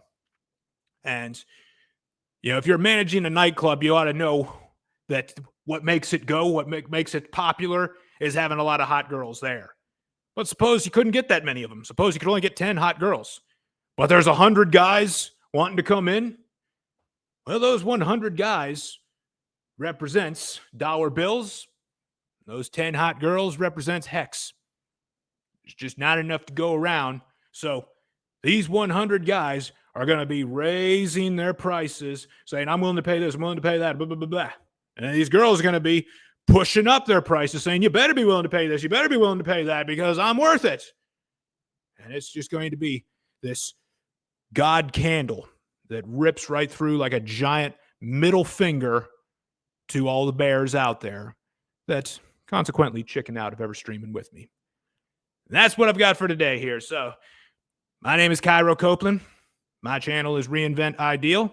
Find me on Twitter at Reinvent Ideal and check out my weekly streams, my Substack, everything. I will kill the inner bear within you. I love it, man. You are one of the funnest people to watch and most informative in the ecosystem to this point. I'm so glad you started streaming and sharing content, and so you got on Spaces the other day and everything else. So thank you very much for Hex Weekend with making it hexy, getting hexy. It's my pleasure, yes. And don't forget Hexagon University Tuesdays at 7 p.m. East Coast time. Awesome. We'll appreciate it, man. Hop back on for the Hex panel later if you're interested. Feel free. It's open to everyone, but no worries either way. All right, Max. I'll see if I can make that for you. Awesome. Thanks, Cairo. See ya. My pleasure. Boom. Cairo Copeland.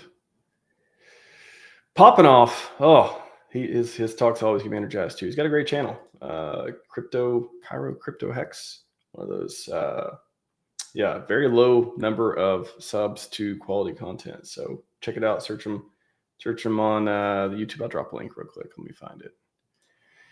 Let me find the link before we have our next talk coming up with Hex dollar coin. That what it stands for. Let's see. Let me find Cairo real quick. Crypto Cairo Hex, I think, is the one. Some combination of that.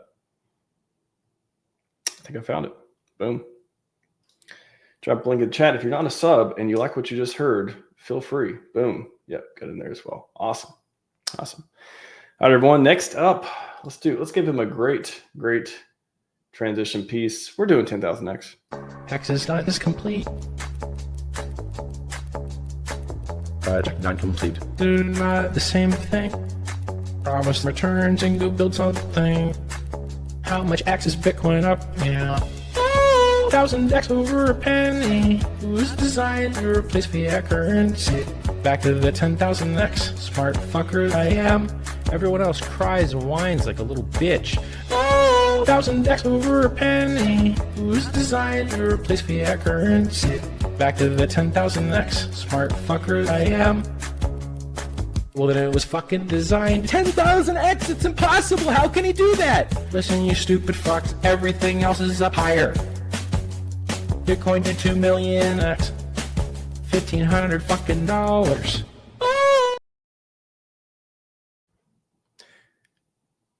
I like that song.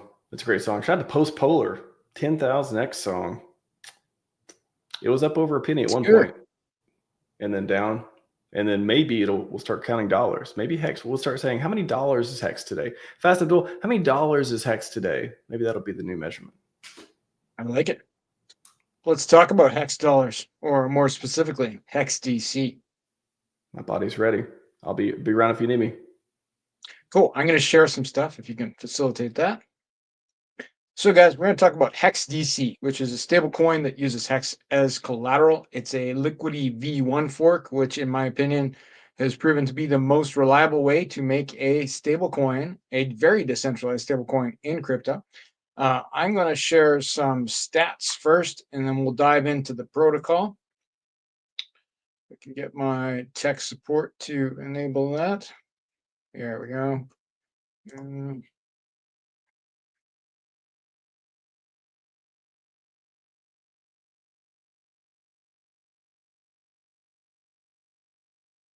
Just going to share my entire screen, and then I can jump around a lot. So DeFi Llama lists the protocols on PulseChain with the most TVL. We can see here that the Flex protocol is number 4 underneath Power City Earn protocol, Liquid Loans. Sorry, these are top liquidity forks we're looking at. My mistake. So these are the top liquidity forks in the world. PulseChain has 4 of the top 5, including Liquid Loans, Power City Earn, Power City Flex, and Ink Printer. And then as far as the on PulseChain, we can see that for of the protocols on PulseChain, Power City is listed as the third largest total value locked. And we can drill down on that and see inside there is the Power City Flex protocol. Then there's Power City Earn, of course, is slightly above that. The protocol itself is pretty easy to use. If you've used liquid loans or liquidity on Ethereum, you'd be able to do it pretty easy. You basically put in your Hex, you take a loan against your Hex in the form of Hex DC, which is a stablecoin that tends to be very close to $1. We can see right now on the data display, it's 0.99 cents and change, right? So it's doing just fine. That's well within an acceptable range. The value locked in here is pretty big. So there's $326,000 of Hex DC that's been minted. 217,000 of that is in the stability pool, right? Which I'll explain in a moment. The rest is in liquidity on various dexes, on PulseX and on Fox mostly.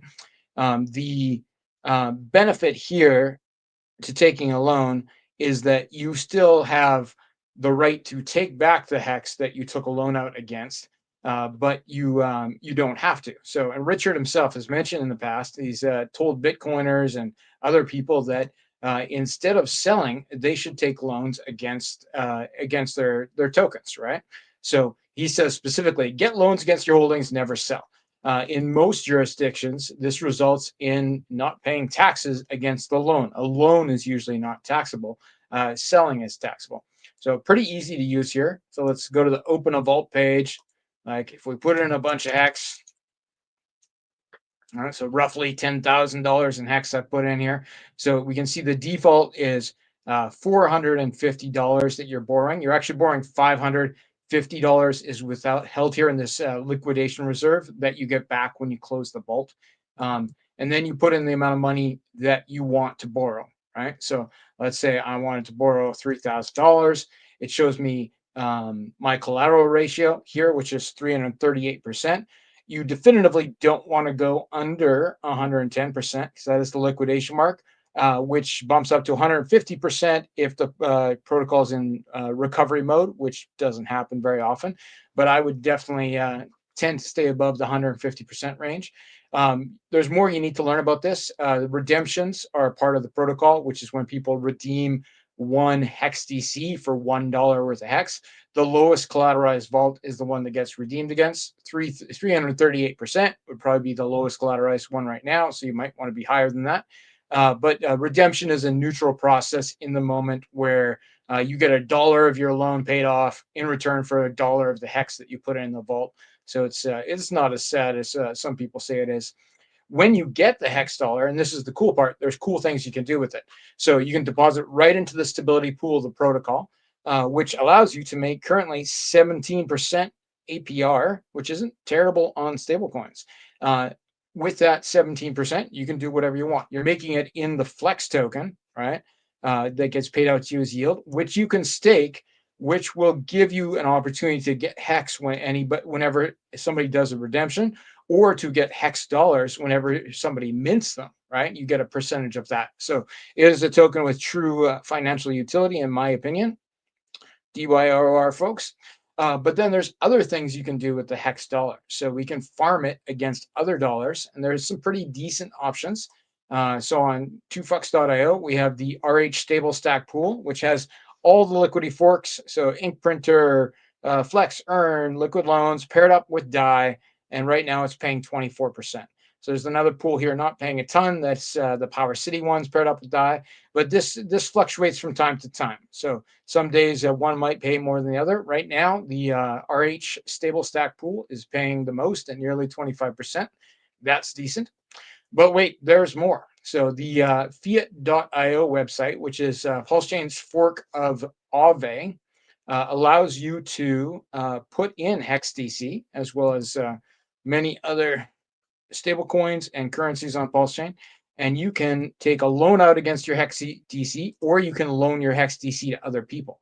The benefit of that is that you're going to be able to, here it is, you're going to be able to put in Hex DC and then borrow one of the other collaterals they have listed here. So you can put in a Hex DC, borrow Pulse, borrow Hex, borrow other stablecoins, ETH, Bitcoin. Everything you see on this list can be borrowed, and you can put up your Hex DC as collateral, or you can let other people borrow your Hex DC. Right now, that means you would be getting 1.65%, but sometimes this number fluctuates quite high. Occasionally, this is the highest paying APR on stablecoins would be using the fiat protocol. So something to keep an eye on. And the benefit here, like you can play some pretty interesting games. So just for example, you could put in Pulse, borrow Hex DC, then take the Hex DC, put it in here, and earn 17.61% APR. And if your borrowing fee was less than than the amount of APR you're making over here, you could be making a gain and have larger bags overall when everything pumps. So this is a bit of an advanced play, but something that should be considered. I think there's definitely opportunity here for advanced players to make flow charts, and share them with people to show all the things you can do with Flex DC. And the great thing is that we have now 4 liquidity forks on PulseChain. They're mostly the same. So if you learn how to do it with one, you'll be able to do it with another. The downside is that when you put your Hex into the contract, in order to get your Hex back, you have to pay off your loan. But the upside to that is whatever amount you took out. So let's do this again. I put in $10,000 worth of Hex, right? And then I take out $1,000. In order to get back my $10,000 worth of Hex, I only have to pay back $1,000. What if Hex goes up in price? What if there is a 10x on the price of Hex, which I don't think is that crazy? Then my $10,000 I put in here would be worth $100,000. Okay. Do I have to pay back 10 times as much? No, you don't. You just pay back the initial 1,000 that you borrowed. That number doesn't change. So, if you did this instead of selling your Hex and then Hex did a 10x, you only have to pay back the initial amount you put in. So, if you're speculating, if you need money for, personal things, this becomes a viable option. Now, the other thing that Richard mentioned with, not selling your assets, that could be effective right here too. So let's say Hex does 1,000x and my $10,000 worth of Hex is now worth $1 million. Well, I could sell that and pay taxes on the $1 million, or we can simulate that here by adding some zeros to the amount of Hex we're adding. Okay, so now I got $1 million worth of Hex in there. Okay, I could borrow $500,000. Right? So that puts me in, a position where currently I'm unlikely to get liquidated, though you'd want to keep an eye on it at this range. In most places, I know in Canada and in the US, and I'm not a financial advisor or a tax consultant, but my opinion is that I would not be paying tax on this $500,000 that I borrowed. Whereas if I sold $1 million worth of Hex, I would be paying tax on whatever gains I had there. So, this is a game that rich people play all over the world. And as far as the cost of borrowing, it's extremely low. Like there's zero interest. So you have a zero interest loan here. There's a one-time borrowing fee. We can see that off to the right here. It shows 0.69%. That fee is actually variable depending on what the protocol is doing in the moment. It goes up and down based on redemptions. It starts at 0.5%. Right. So if there's not many redemptions happening, it can be as low as 0.5%. 0.69% is definitely reasonable. I wouldn't personally shy away from that if it met my needs. But that's something that you can watch for to make sure you get the best deal. If you see 0.5%, that becomes a better day to borrow against your Hex. Now, when we look at the concept of like, okay, I can put some Hex in here and I can borrow against it, and then I get the stablecoin. Well, then when we compare right now, like with the current scenario, with the current staking values of Hex, most of the things that I've showed you are higher APR than you get for staking your Hex. Now, you're not going to be able to use the entire value. So, I put in $1 million for the Hex here. I borrowed 500,000. Well, I can't use the whole million for staking like I could if I just staked that Hex natively. But if we take the half value right now, and we take half of roughly 18% here in the stability pool, and that would be 9% APR, which is still higher than you get paid to stake your Hex right now. And ultimately, you're much more liquid. All you have to do is pay that back. if you deposited the amount that you borrowed directly into the stability pool, that would mean that you could pull it out at any time. There's no lock there, and you'd be able to pay off your loan using the same amount that you borrowed with very little risk, in my opinion. I do want you guys to do a little more research on redemptions and how that stuff works before you proceed. I won't have time for that today, but there's definitely some pretty cool games that can be played here. The other consideration is going to be the actual Flex token, right? So the Flex token is on the market, right? It's not at its highest price it's ever been. It's not at the lowest price it's ever been. I think it's gone through a couple different sort of like up and down cycles. So you can just buy Flex off the market and then stake it, and then you get a piece of what everybody mints and what everybody redeems. So you're going to earn Hex, you're going to earn Hex dollars just by staking that there. It's single-sided staking with no lock. Then the final component that I think is interesting to understand. So first off, we're going to touch on liquidations. So when there's a liquidation, that means a vault falls below the 110% collateralization ratio, and it gets liquidated. That person's has lost essentially 10%. So you want to generally avoid that, but they don't have to pay back the money they borrowed, right? So if I put in $1 million worth of Hex and I borrowed $500,000 against it, and then the price of Hex went down, so it would be very close to that $500,000. Like then, and I got liquidated, I still get to keep the $500,000 that I borrowed. So it's not neutral. It is, it's something you want to avoid. But like mostly based on the prices of that day, you didn't lose much if you borrowed against that Hex, right? If you're not, it wouldn't have been a big gain if you'd sold on the day that you got liquidated. So that's a consideration. But if you are on the other side of that equation, and that means you're staked with your Hex DC inside the stability pool, you actually benefit from other people getting liquidated. So the Hex DC in the stable pool goes to cover the liquidations. Some of it gets burned. You don't get it all back, but you do get a bunch of Hex back, which is in excess of the value of the Hex DC that you lost. So people in the stability pool benefit from the liquidations in the moment when it happens. They end up getting Hex inside their wallet that is worth more than the Hex DC that gets burned in the liquidation process. So, bigger players will put a lot in here, and when there's a liquidation, those guys actually feel pretty good. And then often they roll it back in. They might sell that Hex back into Hex DC and put it back in the stability pool, or they could put it back into their vault to recollateralize their loan at a higher ratio. There's a lot of flow charts we could go through here to show how this works. But the bottom line is, I feel like these liquidity forks are solid. They've proven to do a very good job holding up like the peg of the stablecoin. They tend to be very close to $1, slightly over, slightly under, and they are probably the stablecoin that did the best when there was the big USDC crash a couple years ago. They actually went well over $1 during that time because people were fleeing there for safety. This is not a stablecoin where the funds are being held in some guy's bank account. It's all on chain. Right, like every single bit of it is immutable code that maintains the peg of that stablecoin. It could work if Hex does a 90% drop.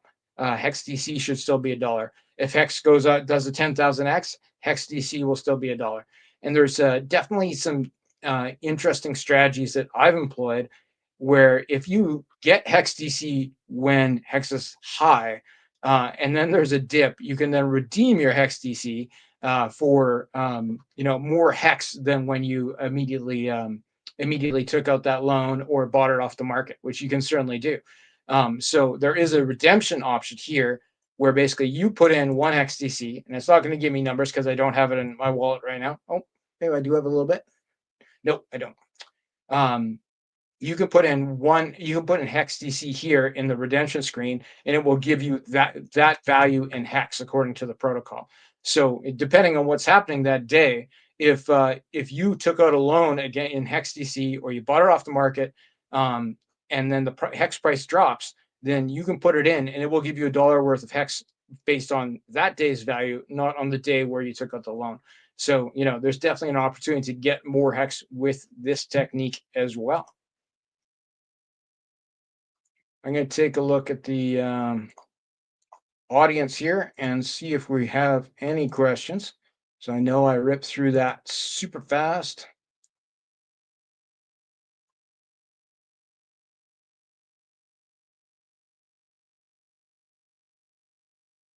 Yeah, I don't see any questions there. Okay, Max, I think I about caught up on all the details there. Maybe we can get back onto schedule. But the bottom line, guys, is that these stablecoins on PulseChain, like all the liquidity forks, they're important. An important part of PulseChain. It increases the TVL. It reduces what I've heard called bridge risk, in that these are all minted on chain. They're not bridged from another chain. Even if the bridge went down, these stable coins are still going to work just fine. And they can be bridged to other chains, which is something I would like to see in the future, is to have the PulseChain native stable coins, of which we have 4 that are minted effectively on chain. They could be bridged to other chains and paired up against other things. I think that would be cool. Excellent explanation of all these awesome products built on Hex. I wanted to go take a look at the native stablecoins. You brought that up. I thought that'd be interesting to take a look at real quick. Where? Sure. I see it locked. Where? I'm gonna go Pulse. Does Pulse Charts have this, or is GoPulse? I thought I had on here. What are you looking for in particular? The native stablecoins. Probably Bridge. I don't know of a particular list, but off the top of my head, we of course have the 4 liquidity forks. So USDL, HexDC, stablecoins. Oh, here we go. EXDC, INCD. There we go. Yeah, that's the list I was thinking of. That's the only one I could think of. Yeah, that one's missing some. Missing. We got Coast, and then we have INCD backed by Inc. is not on that list. Oh, okay. Well, feedback for Go Pulse. I don't know if Pulse Charts has it. Let's do Bridge. Let's see if they have any stable coins. It'd be cool to click staples up here. No, Liberty Swap also allows people to swap directly into these stable coins now, which is cool. And sometimes there's even an arbitrage. You can move like USDC on base into HexDC or some of the other ones, and they allow you to actually have a little bit of a benefit. I see they added the Inc D on here. Yeah. Yep, I got the Inc D. Not middleman D, Inc D. Awesome. Yeah, Liberty Swap. Shout out to Liberty Swap. If you guys want to hop on Hex Week, feel free. Liberty Swap, Gibbs Finance. Anyone who's on PulseChain.com is welcome to join Hex Week.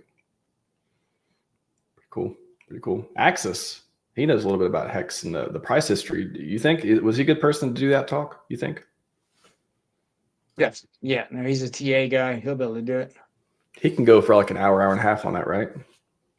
Oh yeah, he can swing it. Make it 3 hours. I just want to check with you first because I think he's up for basically the rest of the conference doing Hex price history, but I just want to make sure that you had confidence in him. There's so much to say there, It's I think he'll really enjoy himself. Nice.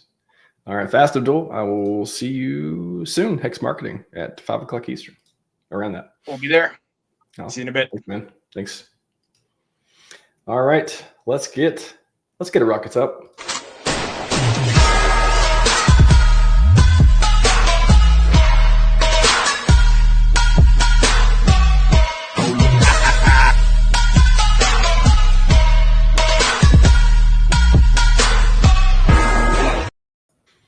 All right. You're back. I'm so glad you signed up for the rest of the conference to do Hex price history. I know you were looking forward to that, according to the last. Glad to be of support. It'll take at least 3 hours to go through each candle. I mean, on Hex day by day. I'm going to do my best to give you a full recap of what happened with Hex. Like what up, RHMaxicans? How's everybody doing out there? I haven't heard a name for the people who are fans of the channel yet for a while. I've heard of Marius Mexicans. We got happy to be of Maxis. Maxis. Yeah, there's a lot of good ones for that. I like that.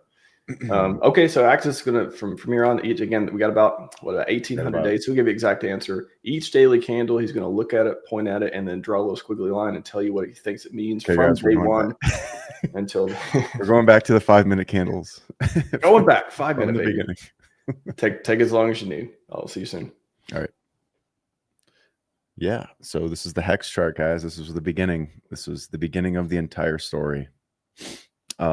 One thing is we don't have all the price data because the first couple weeks of Hex, the price was based in Bitcoin, and it was on an exchange, I believe it was called Bidesk at the time. And the roughly the starting price is this yellow line up here on, like, it was between 3 and 4/10 of a cent. So that key level actually is significant in PHEX even to this day. That 0.3 of a cent, 0.4 of a cent. We actually bottomed around there not too long ago here on PHEX. And so this, I think it's just really cool how you see these levels play out, 5 years into the game, and show their significance. But that was the starting price for Hex, was up here. And again, I don't have the data that goes back to the launch date of December 2nd, 2019, but it really doesn't matter anyways, because pretty much the price just got moved down.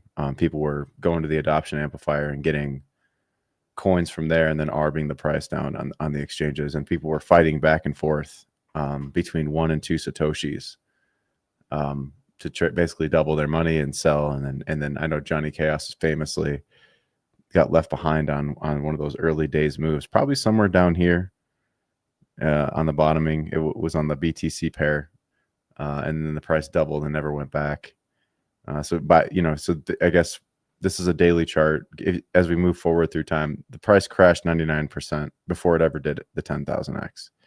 So that's like the first most important piece to know. And the bottom date was February 5th. This wick here, you can kind of exclude it.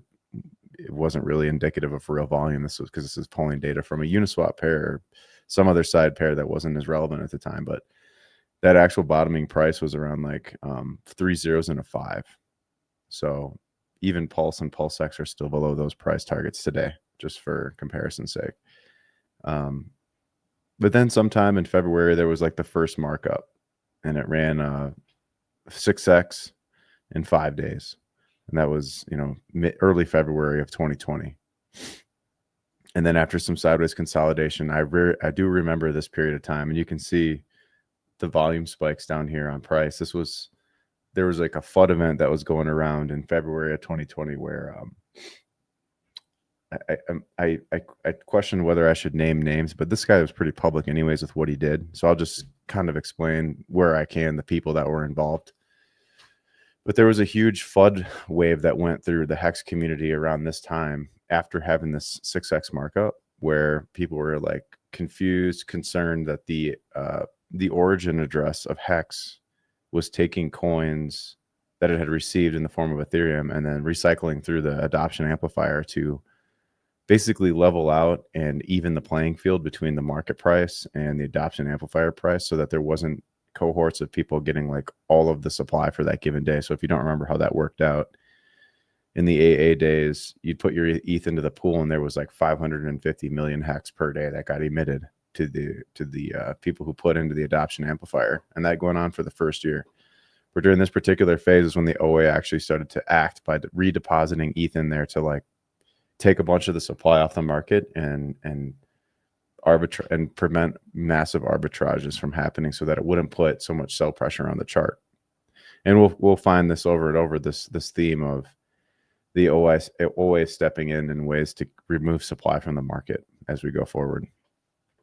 But this particular time is when that Nightly character, if you know who he is, he got out there and started making videos about how he'd started doing some chain analysis and said, hey, this is what's happening. This is likely to be scam-like behavior, because we had no way to know for sure, because you, as a founder, you can't publicly state your goals, or otherwise you're creating expectations, and that's like illegal. So I remember he famously dumped a bunch of it off this price performance here. He dumped a bunch of his supply and emergency and staked a bunch, and then tried to get the community to follow him off the cliff, so to speak, into another token that kind of emulated what Hex did, called Wise. And to this day, I think the Wise Ethereum pool, so the token that he ended up creating, has one of the biggest liquidity pools in all of Ethereum, because it was the first, like one of the first examples of locked liquidity. So, I mean, Hex laid the groundwork, and tons of copycats came after it. And this was just one of those periods where early on in its life, we saw people leave and go to a copy, and a lot of that volume is represented here, but there's also more that was on other exchanges. Anyway, so it was short-lived, and by March, the price had already started to recover again, and within 20 days, it was back up another 3.5x off that low. And it might have been more because we're not capturing all the wicks. The early day data is kind of not all here, but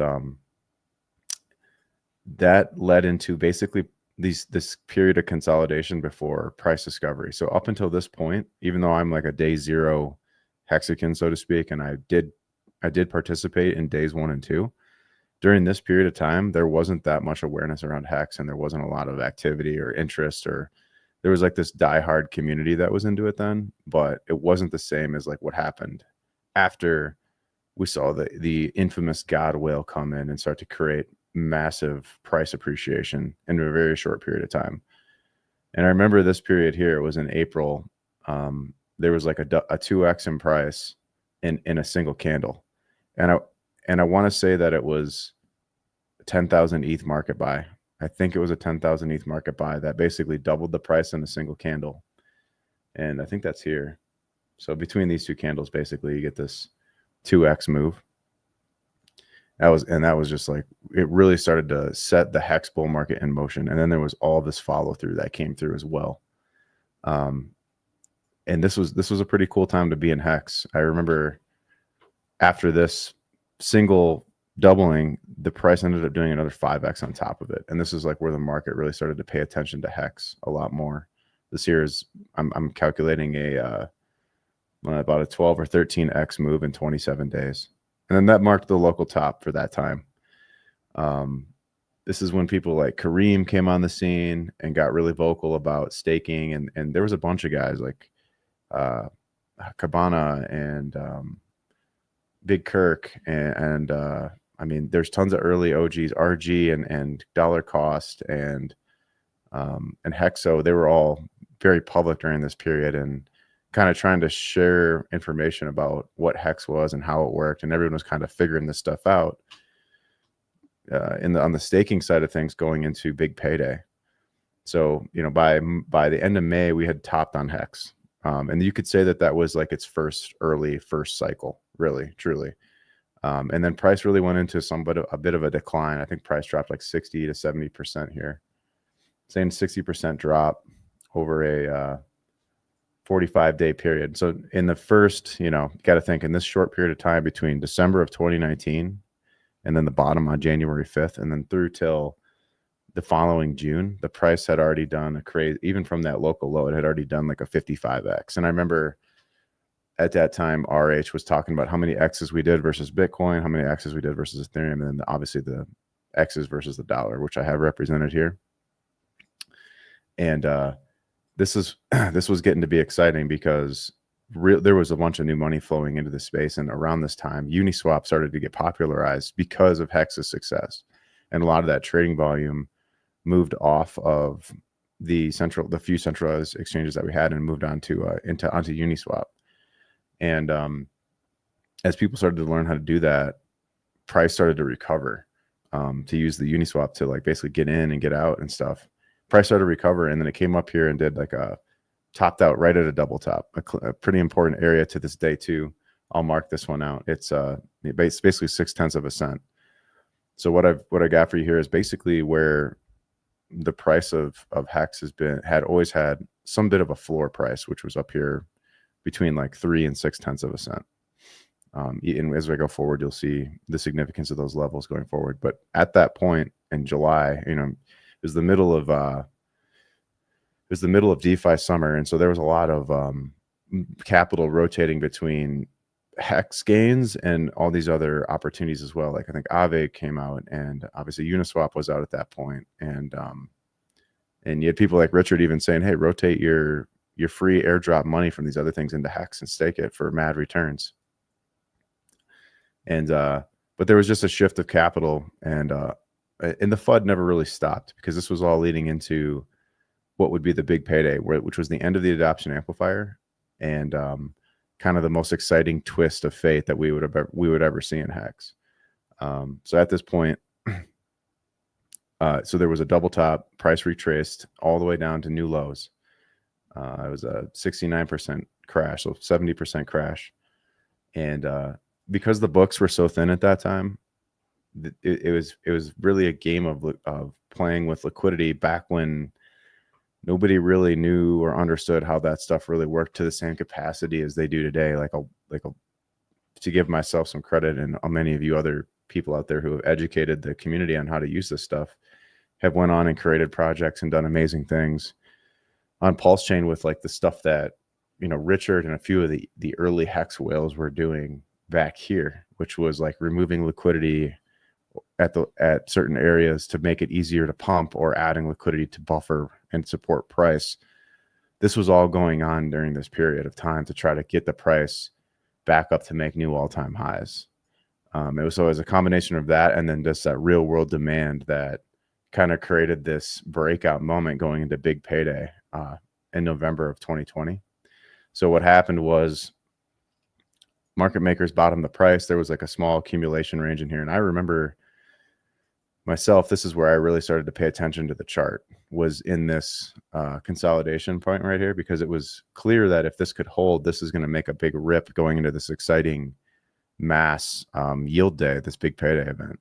And so it makes logical sense that there's a run up on price and markets that goes into like a big event. Just how it always is with launches. And once the launch happens, it's usually this idea of sell the news. And that's exactly what happened for Hex. But it was interesting, right? Because in this case, the price, let's see, in terms of percent, we got a 7x. Not unlike we had a 7x in Hex last year, from the bottom around 0.3 cents up to almost 2 cents. I think it was like 1.8 cents or something. Or no, it was like 2.4, I think. We'll check it in a second. But it was a 7x move roughly. So Hex is known to do these 5 to 7x moves over the course of this chart already 3 times. And so then what happened was, on the day before the big payday, the OA came in and staked all of its Hex that it had gotten through the adoption amplifier. So this caused even more concern, more FUD, because people didn't know. Many people looked at that and were disillusioned by that, thinking they were going to have these huge APRs and they were going to be able to pull off their stakes the day after big payday and dump all this value for all this capital, right? That was just sitting in these pools up here. And so that's where there was the initial sell-off. This was leading into the event. There was the first sell-off, and then there was a consolidation and the possibility that this would not crash, right? And then the OA goes and stakes, and it fudded a lot of people out anyway. It would have been sold off anyway. It was amplified and freaked out a bunch of people. Price dropped 89% in just a couple days, and created this huge wick. And I remember this day so strongly because Hexologist had a stream going on, and he bought the bottom of this wick. It was like around like 0.002 ish. I remember him putting the buy order through on stream with a bunch of the guys on the 24-hour big payday stream. And this was my first real exposure to the community, was watching that stream, because even though I had been in Hex for that long, I didn't really know that there was like a community here that was actively like participating and communicating with each other and had something good going on. Because at this point I hadn't even came out of the woodwork yet and started streaming with like whales in the early days and all that. Yeah, so the price bottomed off that low, and then it created this, like, this was a really interesting time, because there was a lot of like the cult mindset had been set in for sure, because there was a camp of people that really thought that what the OA did made sense and was good long term for the system, and then there was the camp that said this is scammy, and then they all basically got out here. But as the price was able to create a double bottom fairly effortlessly in just like, I think it was like 15 days. Yeah, so it says 20 days it bottomed out here. I remember watching these candles here specifically on like an hourly chart, and just watching this thing pop around like 1 or 2 tenths of a cent. And then here you have just this little candle here was a 50% candle in a day. That was really indicative of strength and demand that we just didn't know would be there until this started to play out. And as the price reclaimed each key level, it just refused to go break those levels over and over and over again. It just kept making higher highs and higher lows. And this is where the FOMO really started to set in, I think, for Hex users. Is like, okay, this thing survived big payday. It's making new highs and new lows every few days. My time to buy coins at these prices is running out. And you could see how like these periods of time are very short before it ran up to the high again. And so there was a definite, there's definitely a voice in the back of every hardcore Hexican's head saying, I got to get as much money into this thing during this period as possible, like this mass FOMO. And then on New Year's Eve of December of 2021, so going into January 1st of 21, the price actually wicked all the way up to about 2 cents. So I'll put a line here for that. You can't see it on this chart, but this candle here pumped all the way to 2 cents in a single candle, which was like a doubling. And then that marked a local top. So it was the new all-time high, a local top. And then that went into this period of sideways accumulation above 6 tenths of a cent. And I remember this period really, really clearly as being like a huge accumulation range. And it seemed so when you're watching the chart pump like this, you know, it takes this many days, like, I don't know, 30 days of sell off to tap a low, and then it just pumps right back. And it pumped right back in like 10 days or something. And then it did it again. And then it created like something to look for. And even in our charts today is these periods here on like a 15-minute chart or an hourly chart where you see a price candle print down or print up, and then it wicks back. It's indicative of that there's market makers that are absorbing supply at a level. And so that's what was occurring during this period. It was just kind of like these were like little washout periods to remove dead sell pressure from the chart early before the bigger markup phase. And I remember this period really clearly. It was the same kind of feeling as we had here, but this time it was like, all right, the confidence was growing that Hex was going to go on to take out 2 cents and go a lot higher. And then that's exactly what happened. We started to see big buys from Godwhale and a couple other big wallets that moved the price up slowly over the next, like, I don't know, 20 days ish, maybe. It says 31 days. So 1 month between March of 21 to April, where they marked the price up to the high at 2 cents where that yellow line is. And then they let it bleed one more time. And then this was like the big move where like Godwhale and a lot of the big players stepped in and marked it up to, it's saying it wicked up to 8 cents. Like this was around the time frame when the PulseChain sacrifice got announced. And so then the game became like, all right, let's make this thing as expensive as possible, and then use the Hex to sacrifice for this new blockchain that Richard was going to launch at some point.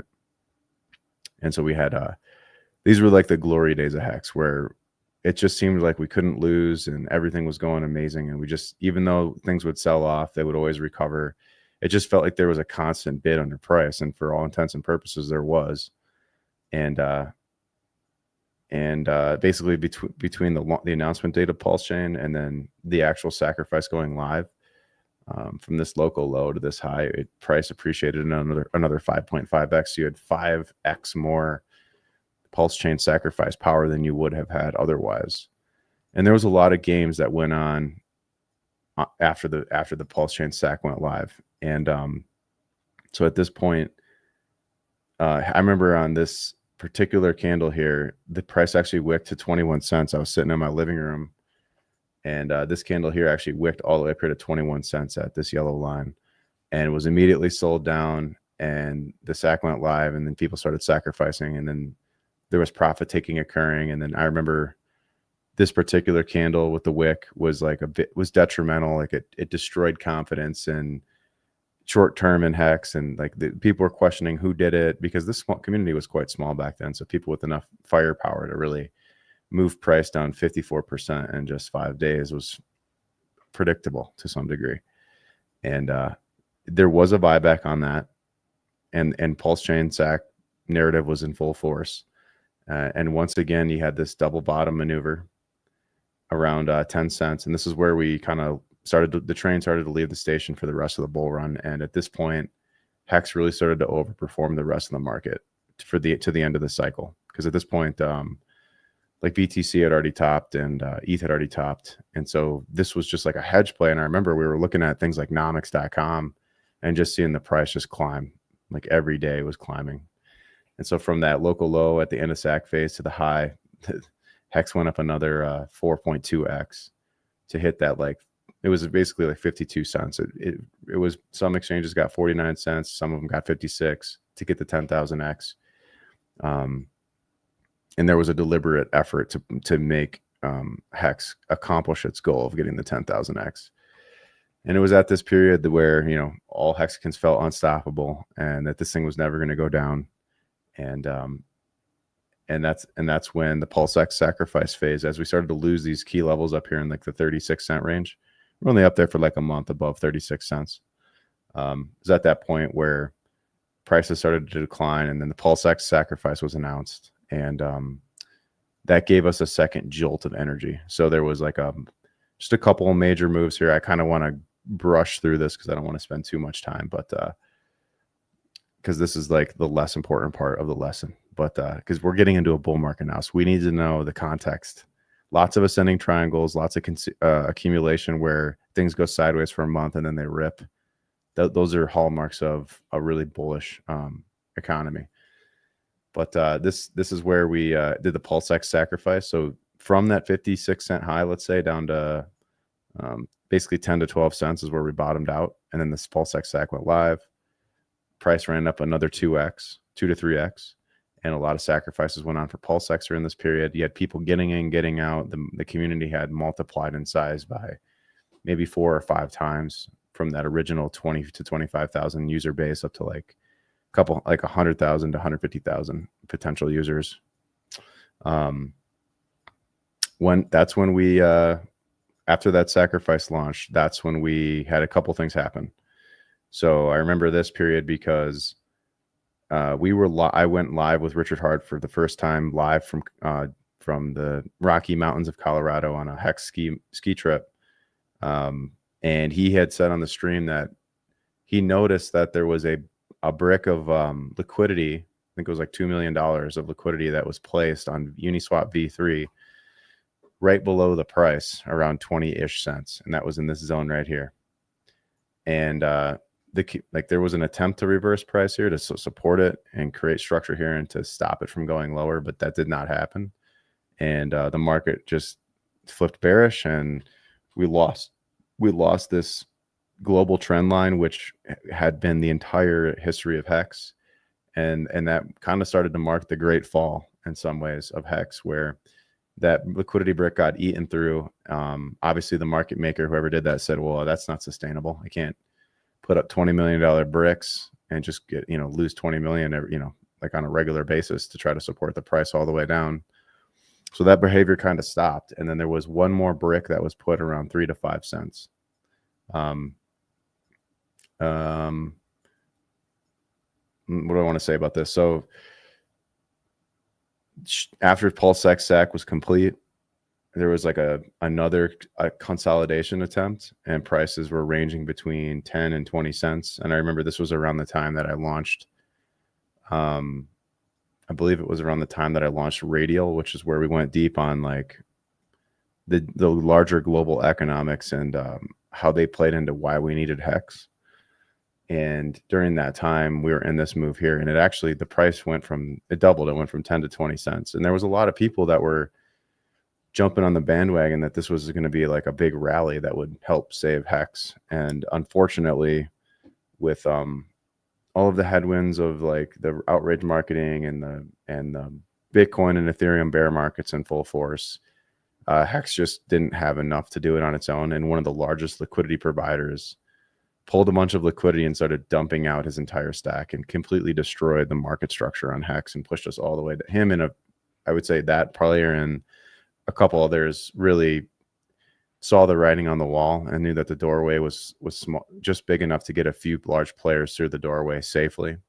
And that's what happened. Was there was an exodus out, and a bunch of liquidity was removed, and a bunch of Hex was dumped, and it pushed us from that 20-cent high in May of 22 all the way down to like 3 cents in 46 days. That was devastating for the ecosystem, and everyone was trying to call bottoms, and everyone was trying to say, you know, that where we're gonna pump to off the next rip, and there was attempts made. Even Godwell came in here and bought on one occasion. That was right here in October, I believe. Yeah, I want to say it was here in October of 2022. So there was like an effort to support price above that 3 cent level, but it just wasn't enough. And so this is where things get interesting to me. So after, you know, an extended period of a Hex bear, and everyone was against us at this point, the price bottomed out around 1.7 cents. And I do remember that. It seemed like an arbitrary level at the time, but it was basically just right under that 2 cent wick high from the New Year's Eve of 2021, right? So it made sense to be an area to try to create some upward price momentum. And so with the imminent PulseChain launch coming, there was one particular market maker that I remember came in here and basically, as price recovered, ejected the price out of this zone and pushed us from like 3 cents all the way up to 4.5 cents. And because I had direct communication with this particular player, I got a little more insight on what was going on during this time frame. And it was a scary time to be a bull in Hex, because there was no guarantees that you could get out of this trade, you know, with injecting this much capital in and trying to make something happen, that you wouldn't get in and get out without getting your face ripped off, because it was very much PvP at this point. And so even during this rise in price, going into the PulseChain testnet V3, which launched right at the peak here at 12.5 cents, it was easy to be bullish if you weren't the guy putting the money into the system. There was so many unknowns going into PulseChain, like how much value was going to get diluted through Pulse and PulseX. You know, which hex is going to retain more of the market share, eHex or pHex. And that's to say nothing about Inc, because everyone at that time was so scared to do liquidity providing, because they had been so conditioned to buy Hex and stake it and do nothing else and not learn about blockchain at all. So that most people were too scared to even go into the liquidity pools to start. I'm talking general users, right? So, so because there were so many unknowns, there's two key events that happened during this period. During this period here, there was the USDC depeg event. So USDC lost its dollar peg for a brief period of time, and the OA stepped in and bought a bunch of the USDC and saved the price to get it closer to peg. Or I'm sorry, was it? Yeah, it was USDC. And then people that were in USDC, they rotated their USDC into Hex to preserve value in a time where there was uncertainty around USDC. So it kind of worked out nicely, because you had the OA arbing the price of a stable coin, in which he made, I think, 33 million on. Don't quote me on it. He made a bunch of money on that arb, and he prevented from even worse things happening to the stablecoin market. And then his users took their USDC and put it into Hex to help Hex recover in this period here.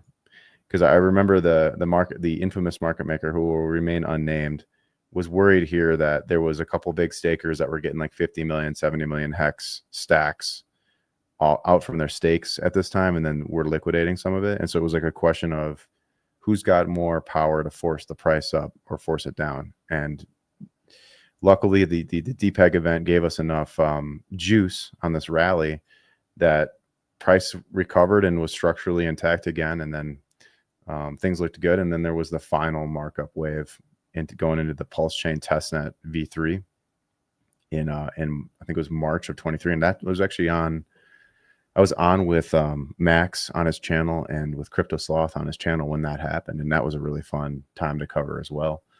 I think at the time, you know, a younger version of me thought that maybe we could save the price of eHex, or like that we wouldn't see as much collateral damage as we did. and actually thought we would see 20 cents at that time, and we never did. That was like basically that marked the end, and there was a few market makers that it became clear after about 2 or 3 weeks of this that lower highs, lower lows, like structure being broken, like that this was going to be an extended correction, and that's exactly what happened. Too many people looking for the exit door, too many unknowns, and too much value to be pulled out of eHex to put it into other places that might be more opportunistic. And on the actual launch of the PulseChain here, it was ahead of the actual announcement from Richard, but somebody saw the blockchain go live and started to absolutely nuke. There was a huge recovery candle on eHex here on May 11th. And then when the official announcement came out, like on the 12th or 13th, that it was live, at that point, there already had been a huge correction in play already. And so that's the nature of the beast sometimes with markets, is somebody gets the information first and then they act on it. And that's exactly what happened here. Is some group colluded and got a bunch of value out of it, and good for them. And then the price tried to recover around like 3 cents, and then it was just cascade all the way down. All of these guys that had bought in here and over this period of time were now underwater, and they had to make some decisions. So that set up eHex for a pretty brutal last couple of years. I'll close out with this because it's already been going for quite a while. There was 2 events here. I don't know if we need to go into too much detail.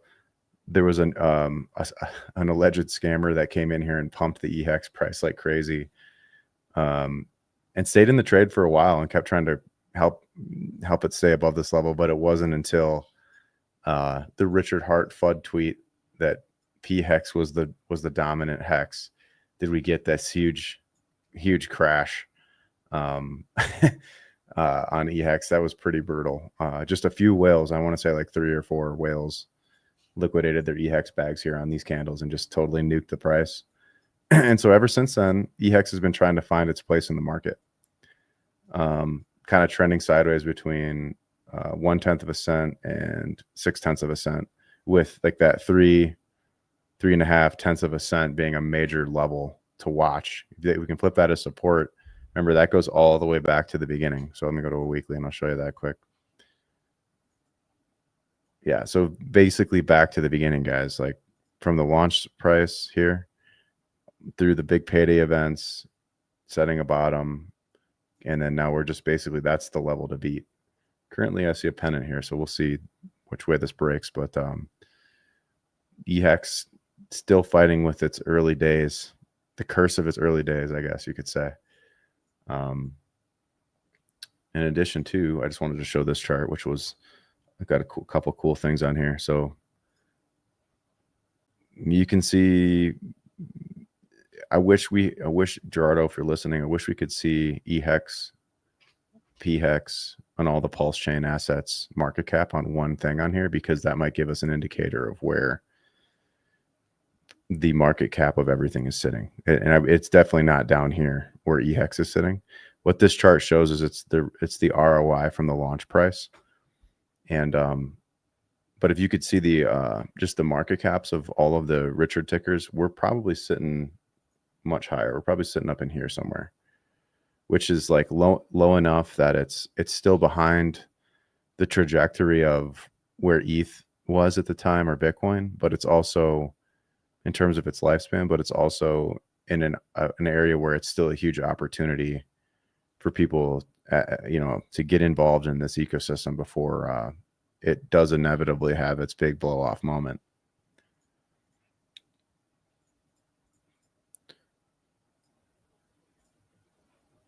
So if you take the two prices combined, it's sitting right here. We're at a 30x combined price ish. So eHex plus PHEX, if you had held through the fork, you're at 30x the launch price of eHex to this day. And that's just, that's not indicative of your PulseX, or Inc holdings. It's just, had you held liquid Hex from day one, you'd be up 30x. Pretty crazy.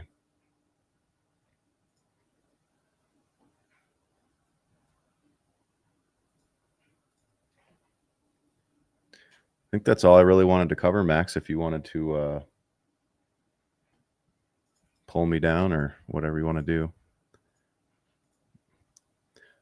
We can always, I mean, there's always the opportunity to talk about where things could go in the future, but that can be an arduous task at times. But in the short term, I mean, PHEX is looking pretty sweet, if you ask me. That 1 cent level is being retested. That needs to hold a support for consecutive weeks. Like it's got to be able to eat sell pressure at that level and not go below that level for some amount of weeks before I'm comfortable saying that, all right, we're ready to go take out that 2.8 cent resistance level. That's been the bane of PHEX's existence since launch.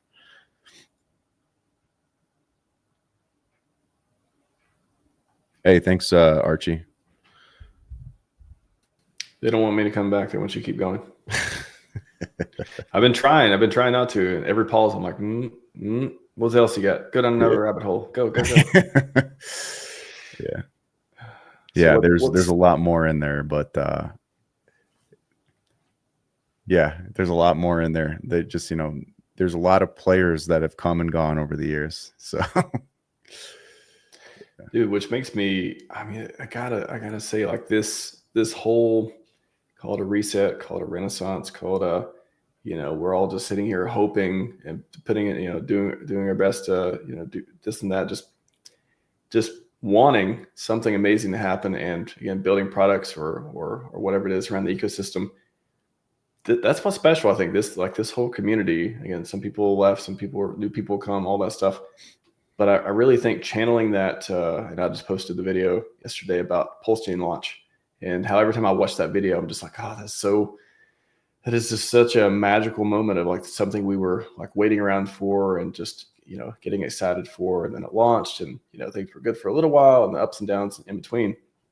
But it's like that moment I want to see again for Hex. I want Hex to have that. Yeah. I don't want to call it a comeback. I still feel like the tech is there, the community is there, all that stuff. But the comeback on the price wise to show and reflect the value of like my favorite token on earth. So I think it's possible. I wouldn't still be here if I didn't think Hex didn't have still big moves left in it. It's just going to come down to timing and Ethereum, and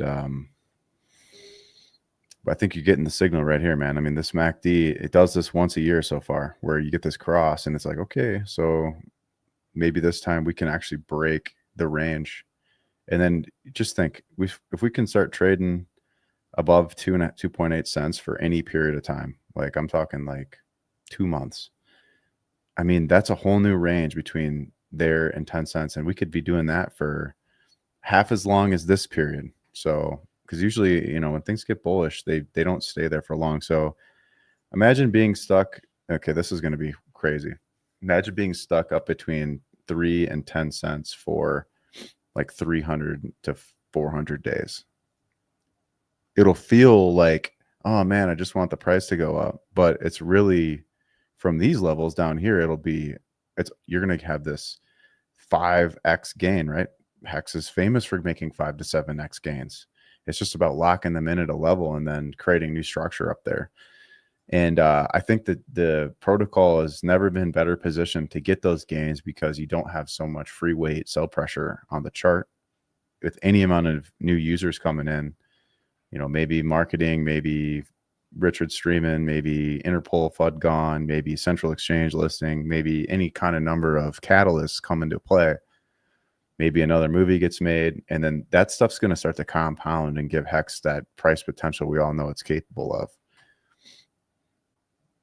Do you think this run will see a new, if it felt like just everything just fell out during, as far as price goes during the bear market, do you think we'll see a new floor, a new like, hey, like there'll be, if you could travel, see the future for 6 months, a year from now, hopefully PulseChain's popping off, everything's just going great. Hex is, doing amazing, and there's a ton of liquidity here and there, and there's just this whole new environment that would keep it from going down, 99%, like extreme volatility. Again. Yeah, absolutely. That's the idea, right? This hasn't been able to make a new low in 826 days. So on that trend, I mean, it's a tiny trend, but it's there. It's strong. This is your trend. So I guess you could play this out, and people are going to be sad because it's going to take a long time. But if that's the trend, I mean, sorry, all my old folks. By 2037, you'll never go below, let's say, 3 cents ever again. Now, is that likely to be the way that it's going to play out? Probably not. Probably not. It'd probably be a little more accelerated than that, I would like to think. But then you could take that the other way too. It's like, okay, if that's the lower bounds, what's the upper bounds? And then it's like, okay, by 2031, we should be at 10 cents on the high end. And I know it's a very crude example, but this is the trend, is this channel now. And we can way overperform that. And I give that case with the Tron example with TRX, a coin that was, announced dead on the scene in 2018, but it did a 39x over like a 7-year period of time, and it just keeps looking stronger and stronger and going more parabolic. This could be that kind of a setup now where the community is there. It's you got your hardcore base. I think of gosh, I'm jumping around like crazy, but I think of like video game consoles, like how there was like the different camps for like Nintendo, Sony, and Microsoft growing up. And each console cycle there was a declared victor, but they all still lived on and created new things. And each cycle, or each video game launch cycle, one of the 3 companies kind of took the lead over the other ones. And Hex is going to have its time to be the main one too, because we got the community, we got the tech, we got the founder, we got the regulatory clarity, we got a bunch of good things happening here. And now we got higher highs or we got higher lows on the Hex chart for 480 days. That's a lot different of a viewpoint than what we had with EHEX, which was just kind of obliteration since the highs of 2021. So I think it's a good setup. I think we have a great community that's going to basically take it there. But we have enough wealth created here already that we can fund cool new projects and help build on top of Hex to make it even more valuable. So I'm excited to see how that kind of plays out over the next few years. And I would challenge everybody to try to grab some of that Ethereum mindshare, the super innovators, right? The guys that created DeFi Summer and stuff, to come over here and try to figure some of our problems out. Because that'll just accelerate the growth and give more reason to be a part of it. And what would make us, outperform as far as, I mean, for example, everybody talks about low liquidity and how that's bullish to the upside and volatility upside and the downside as far as that goes. Is there a certain point we could get to on PulseChain with Hex liquidity where it's like kind of at the right position where it can go up easily, but also, people who want to sell can extract without, they can either do it in positions, they can do it directly, all that other stuff too, using the tools we have on the chain. But in a place where it's just kind of this bullish, like, I guess, what is the bullish setup for liquidity on PulseChain for Hex? I think you're talking about a demand thing. So what do I mean by that? Well, you need to have the right amount. The demand will change based on what the candles are doing. So green candles beget green candles, right? And so to get us moving, low liquidity to start. Once you hit that 3 to 10 cent range, it'd be nice to see a lot of liquidity pile in there and support the price at those levels. But that means that there needs to be equal amount of demand proportionally to satisfy that equation, so to speak. So that, let's say, what does it say here? We got 3.6 million on this pair. I would like to see that get into like the 20 million range to really start to create a robust economy where things could go up and down together, and kind of keep us in a steady state of growth. And it won't, and so then what you won't get anymore is you won't necessarily get massive rippers until you're breaching an all-time high. But at least then, like, and I think, let's see, low end last cycle there was like $12 million in LP between Hex and USDC and Hex and ETH. If you combined it all up, it was like between 12 and $20 million of LP. And we have that on PulseChain across all of the pairs that are even non-Hex pairs. So they kind of share each other's liquidity. So we kind of have that environment now, which is why you get a chart like this where it's flat and stable over a period of time. Well, relatively stable inside of this 7x range. And so I think the number I'd like to see for the next phase would be somewhere in the realm of 20 to 60 million. And you need to start to see like that amount of money coming in on like a quarterly basis to kind of sustain up there. There's a lot that goes into that question, Max, that, like who's market making? Are they using bots? Well, how much do they have on reserves? It's not just how much is in liquidity, but I do think that 20 to $40 million in this pool would be enough to support. It would totally be enough, I think, to support Hex at this price. Because look, Hex is already supported at this price with just 3.6 million in the pool. So it's not time to come in with that amount yet. You got to mark it up first and get us into that new range. And then, I think between 3 and 10 cents, I think going back to 12 to 14 million bucks would be a good start, right? That's where Hex settled around in the beginning stages of its bull market. So that would have been like pre-big payday and then post-big payday. Like those were the numbers with it, and it hit a high of 56 million, I believe. Let me ask you one other thing before we wrap up to the recent events. We saw around $5 million bridged in over the bridge in like an ETH and different stable coins.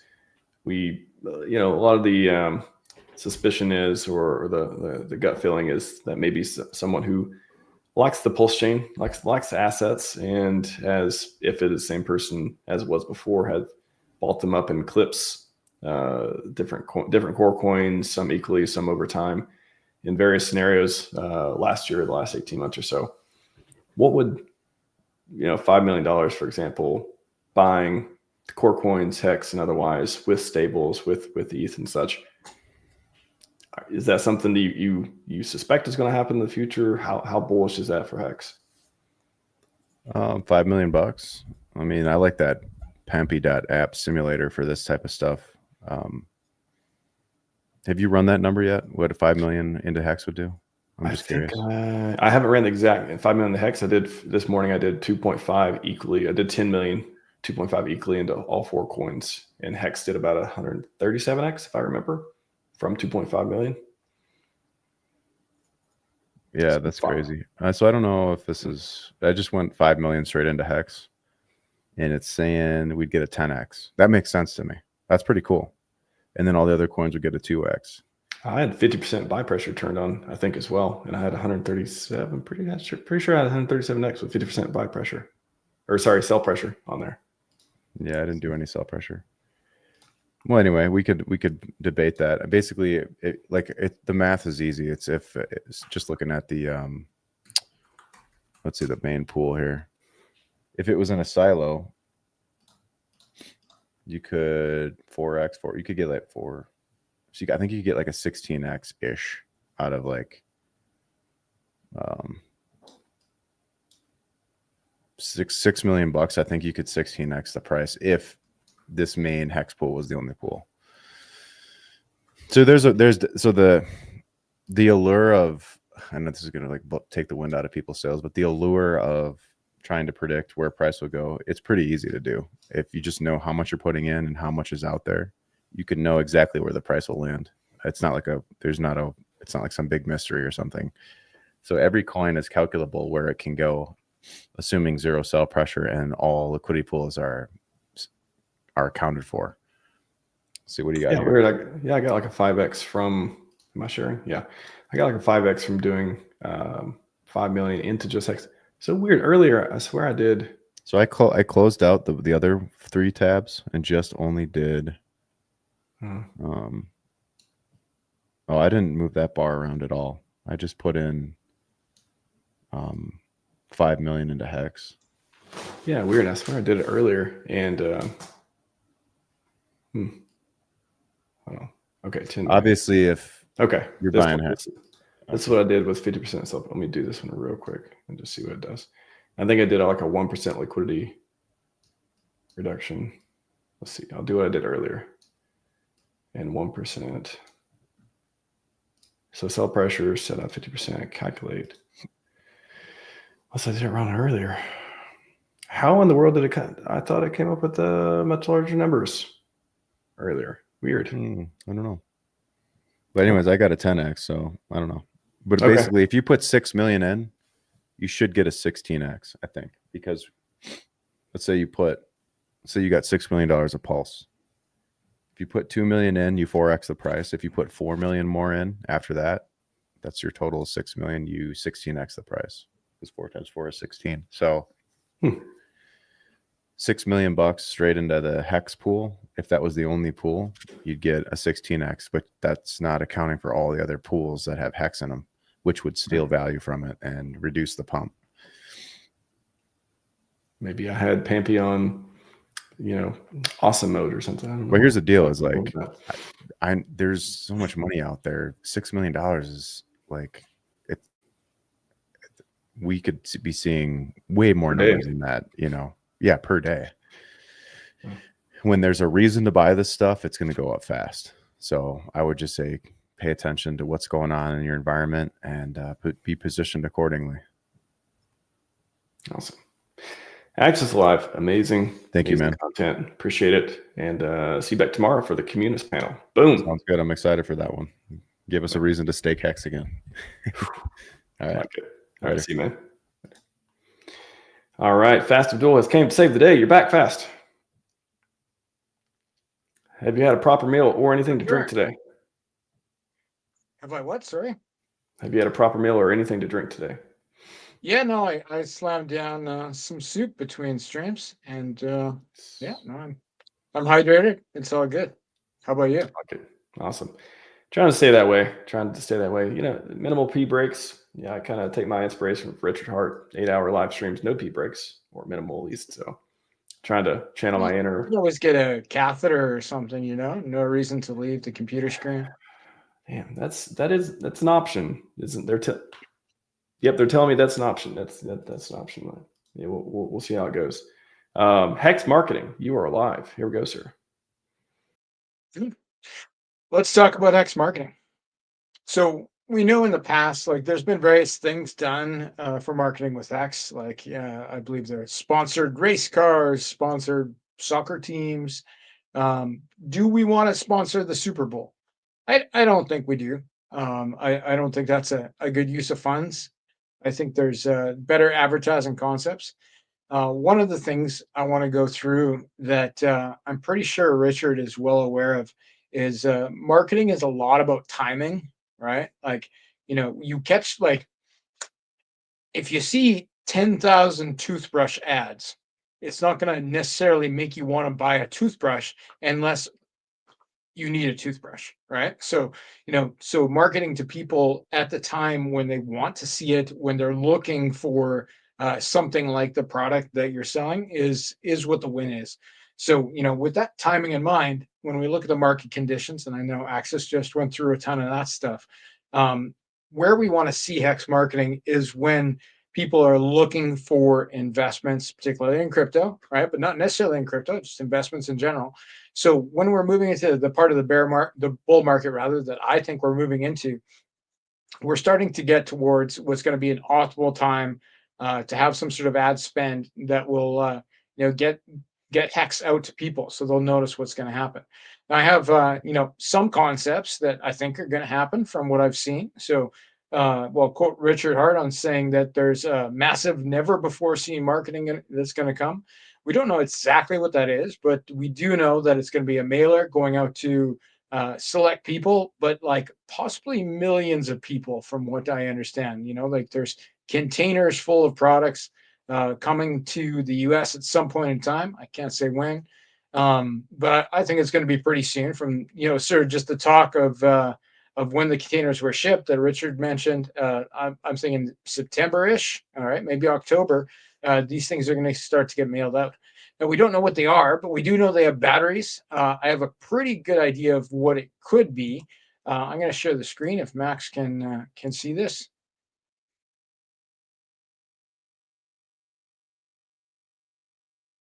There we go. So what we have here is a electronic device that could be mailed, that has a screen, that has a speaker. You know, hello, Richard Art here. I'm going to talk to you about Hex, right? I think that kind of thing would be cool. It would have a lasting effect. People would show their friends, and it's, you know, it's more than postcards 2.0. And as far as the effectiveness of this type of product, like statistically, it's actually really good. Mailers to people over 50 are one of the best marketing techniques. I know that a lot of people see this kind of stuff and they're like, oh, you know, this wouldn't work on me. Well, then you're probably not the target audience. Like these sorts of things are going to be sent out to people who are likely over 50, who likely have some money that they could invest in something like X. And they're going to be interested in this. Notice that I just found this on Alibaba. Like this is not specifically the product that I think we're going to have, but it happens to be hex shaped, which is kind of cool. So I think something like this could definitively be a win. Now, does it do something else? Does it have other marketing data? I can't say for sure, but from the public Telegram room, I know it lists a couple different websites on the product. It's going to say hex.com, and reliable is then the catchphrase beside that. So it's also going to mention PulseChain as as a possible thing, and pump.tires for new coins. But I think given the type of people I think would receive this marketing material, I think most of them are going to key in most closely on hex.com, right? Like reliable is going to ring a little stronger with people over 50 who have money to invest than the newest dog coin or whatever you might have on pump.tires, which, you know, plays its part. I'm not saying it's a bad thing, but I don't think it's going to be the winner of that marketing. Now, what else made Hex go up? What else was big, right? That made it do well in its first cycle to 10,000x. I think another thing that's going to come down to timing is going to be Richard coming back on the scene, coming back on the screen, and talking about Hex. Now, when should he do that? You know, and I know there could be certain legal restrictions, et cetera, but I suspect he's timing that as well to a certain extent. There's going to be a time when it will be optimal, right? And that's going to be when things have already pushed up a fair bit. And then we're going to have Richard Hart on the screen again, talking about Hex, talking about PulseChain, and it's going to send waves, ripples through the market. People are going to be talking about it. People are going to be happy. People are going to be angry. It's going to destroy Twitter. I think that's going to be one of the major pushes in this cycle for Hex, is going to be Richard getting back on the scene, doing a media tour, getting interviewed by various Hex haters and destroying them as he's done in the past. And it won't be boring. If nothing else, it won't be boring. But the bottom line is going to be that, like, he did it before, he can do it again. We have a price that is, pretty appealing if you understand what's happened in the past. And the chances of us seeing a new all-time high this cycle, I think, are probably pretty good. So I think we're looking at about 50 cents in the past, and going forward, I think that's probably not crazy that we could beat that number. And if you can buy it right now at a penny, well, the math is pretty good there. Not financial advice, just something I like to think about. But, like, what else can we do as a community to market Hex? I think one of the biggest things is just staying positive, right, and sharing information. One thing that I've noticed popping up lately is people trying to get educational things out there. And I think that's going to be huge, because when it's time, right, when the timing is right, when marketing is coming out, massive, never before seen marketing, when Richard is live streaming again, when all those things come together and people start to look for information on Hex, for them to find things like I know Tam's been doing a series of Hexkin University spaces on Twitter, things like that, where they can come in, they can be in a comfortable environment, they can ask questions. or where they can find instructional videos, right? On like, oh, what is Hex? What can I do with my Hex? And like with that kind of thing, generally speaking, more the merrier, right? Like obviously some people are more keyed into how can I do that than others. But like bottom line, if you write a Twitter post on this is how you stake Hex, that it just adds to the pool of information that people are going to be able to find when they look for it. And that's gonna, that's gonna give a lot of confidence to new consumers. So like the community is the asset and it is the marketing to a very large extent. Now, some people are going to come in, they're going to think we're a little bit wild, but like there's always some people who stick out, who provide quality information, who are willing to help others, get into the community themselves. And then with Hex, the Hex concept of the long-term staking, right? Basically, that wraps people into the community and it makes them be essentially team members for, up to 15 years, right? And or longer, is because people make staking ladders just like Crispy does. He's staking Quattro Cinco all the time. So, like, once you get one person in and they've staked for 15 years, they're much more likely to share that with their friends and family. They're much more likely to advocate for other people to do the same, right? And they're much more likely to have concepts where they can build a staking ladder. They can have certain times where they're going to buy Hex, where they're going to sell Hex, and they essentially will like feed into a financial plan. Now, what I would like to see is bigger than what we're talking about now, though. We see like all these ETFs and things like that coming. There's an ETF for Solana, there's an ETF for Ethereum, et cetera, et cetera. Why couldn't there be an ETF for Hex? It has better legal clarity than the things I just mentioned. That would be fantastic advertising. So like if somebody wants to do the math, if somebody wants to check it out and see what it would take to make that happen, I don't think that is the craziest idea ever. And a big part of what we're going to see, I think, for the marketing push for crypto in general, and with the way like legislation, like crypto president is going in the United States, like to have Hex on the same table as those other big players would be pretty cool. And it's far from impossible. So and then when the boomers start coming in, I know in crypto boomers I think is anything over 45. I would put myself in that category. But when they start coming in and looking at crypto, like to have any sort of connection to the traditional market, I think would be like a cool extra edge. The other concepts that I think will play out in a big way is going to be getting Hex onto other chains, right? So being able to buy Hex on Base, being able to buy Hex, on whatever the flavor of the week is. We have the Richard Hart bridge that can essentially enable that for us. This is another thing the community could do. Like if you're a Hex whale, you can bridge from PulseChain to Ethereum, where obviously there's already Hex on Ethereum, but either or, you could then bridge it to the base chain, and you could put it in a liquidity pool there, and it could be available for sale. And that, that's sort of an in-between stage where it's going to catch more eyeballs, right? But it's not quite the same as a centralized exchange. Now, I consider centralized exchanges as marketing. I don't think it's the play for, the community long-term in terms of like, this is how things are done. But like when we're talking marketing, ease of access is a huge part of that concept. So getting on one or more of the big 5 exchanges, I think is going to be, one of the final marketing pushes for Hex this cycle.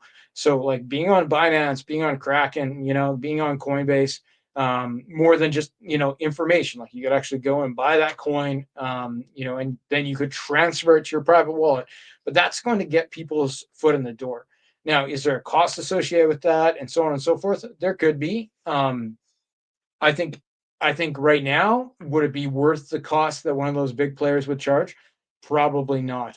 But like 3 months from now, 6 months from now, a year from now, when we start to get to market highs, there's huge interest. Fear and greed index is all the way at the top of the greed scale.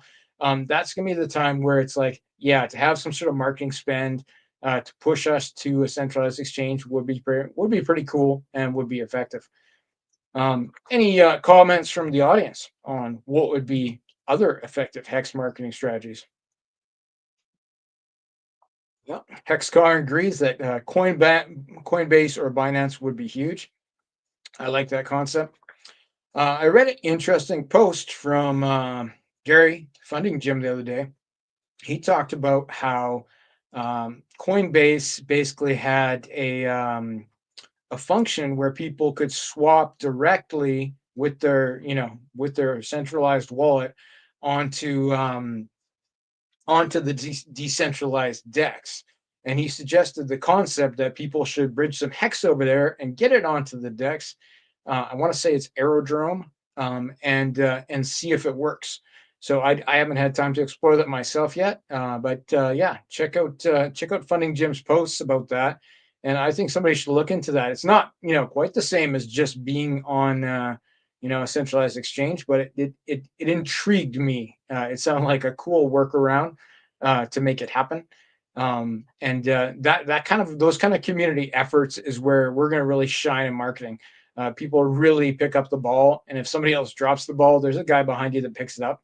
The community is extremely strong with that kind of stuff. One thing that we're going to have to get a little better at is embracing new people. I've been pushing hard to try to bring some new influencers into the space and things like that. And there's not always an awesome reception from the community. Many people do very well with that. Some do not. But I think that's probably going to be one of the factors that really brings us to the top. It's going to be new influencers coming into the community, or established influencers that aren't part of our community, switching trains and getting on that hex train. The same people who trolled us during the bear for engagement, right? Which is a lot of the reason that a lot of influencers do a lot of things is for engagement. They could be the same ones who join the team and start pumping it. Again, maybe not for the right reasons. It could be for engagement. And there's going to be a knee-jerk reaction to be like, oh, you weren't nice to us when things were bad. I don't care. Do you want to be right or do you want to win? I would like to win. So I think we should welcome these people, even if we think they may turn on us again in the future, or if we're mad because they were mean to us when things were sad. But I think they're going to come. Guys like Ivan on Tech, Crypto Rand, those kind of guys, they're going to show up when things look good.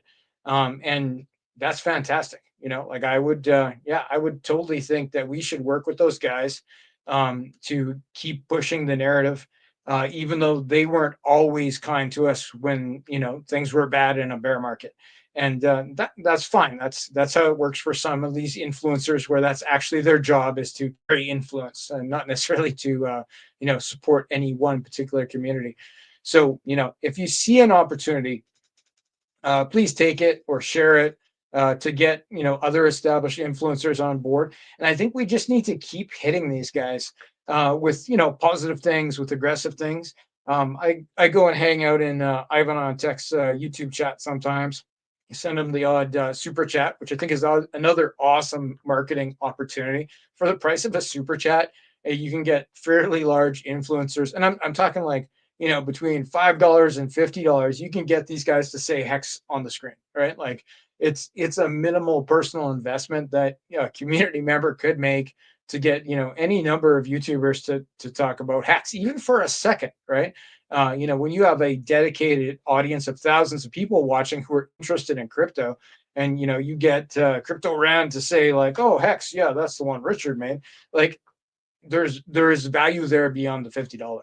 So that is one mechanism. But to keep working on these guys, they see the audience, they see the community, right? They see that we're tenacious and that we're generally positive, which I think at this point, this is something that we should work on. It is going to be make a big difference in marketing, because more and more of those guys will start to come over to the light side of the force to cash in on the community being positive, right? Does that mean you should buy the meme coin they launched on PulseChain? No, probably not. But you could. That's up to you. But if they're here, they're talking about our thing, they're talking about PulseChain, right? They're debating Richard and getting destroyed by him on streams. That's fantastic. And I think that will be one of the final pushes in this market, is going to be just, general market acceptance by bigger influencers, right? Who are going to push it to the general market, who will accept it, right? Because they're doing it and not us so much. So it's a long game. as far as like relationships. And it's hard some days. Like there's days where like, oh no, people on Twitter are being mean to me today, which I mostly think is hilarious. But it's gonna happen. And like you gotta walk away from the keyboard, but like the community at large is going to be the main marketing push with things like that. The extra things though, like the massive never before seen marketing, I really think it's gonna work. And it almost doesn't matter if anybody in the community thinks it's going to work. I think just the metrics of the number of people who are going to receive it, the novel concept, and what I believe is going to be the absolute perfect timing for that type of advertisement. And what we don't know, but I think is likely the case, I feel like this is probably a test. There could be something that comes next, right? Because a big part of marketing is compiling data and doing it better next time. So like, let's say, for example, 200,000 of these things are sent out, and there's some way to measure the results. Now, whether that's because somebody clicked a link, went to a website, and it measures this many people did it, right? Like, there'll be data that can be used to refine that process to do better marketing in the near future. And then continual refinement will result in even better marketing, until you have a perfected product. And then once you have a perfected advertising product, the general wisdom is you do it as much as you can until it stops working, right? So, my guess would be the first 200,000 are a test round. There's some data achieved. The product has changed. The mailing list has changed. Something has changed to make it better. And then that keeps happening probably for years with a perfected product, right? Until it stops working, and then we need a new plan, right? Richard seems like he's come up with that plan all by himself. I suspect he's capable of coming up with a new plan. Does anybody else have any great marketing plans? Oh yeah, Elon said he was fond of Hex. That's right, Ivor. You have fondness for Hex. I remember that. Yeah. Yeah. That's true. Yeah, we should be pushing that tweet more. Somebody find that. Every once in a while I'll retweet it and or do something with it. Yeah, it's pretty good. Yeah, I think a lot of mega marketing.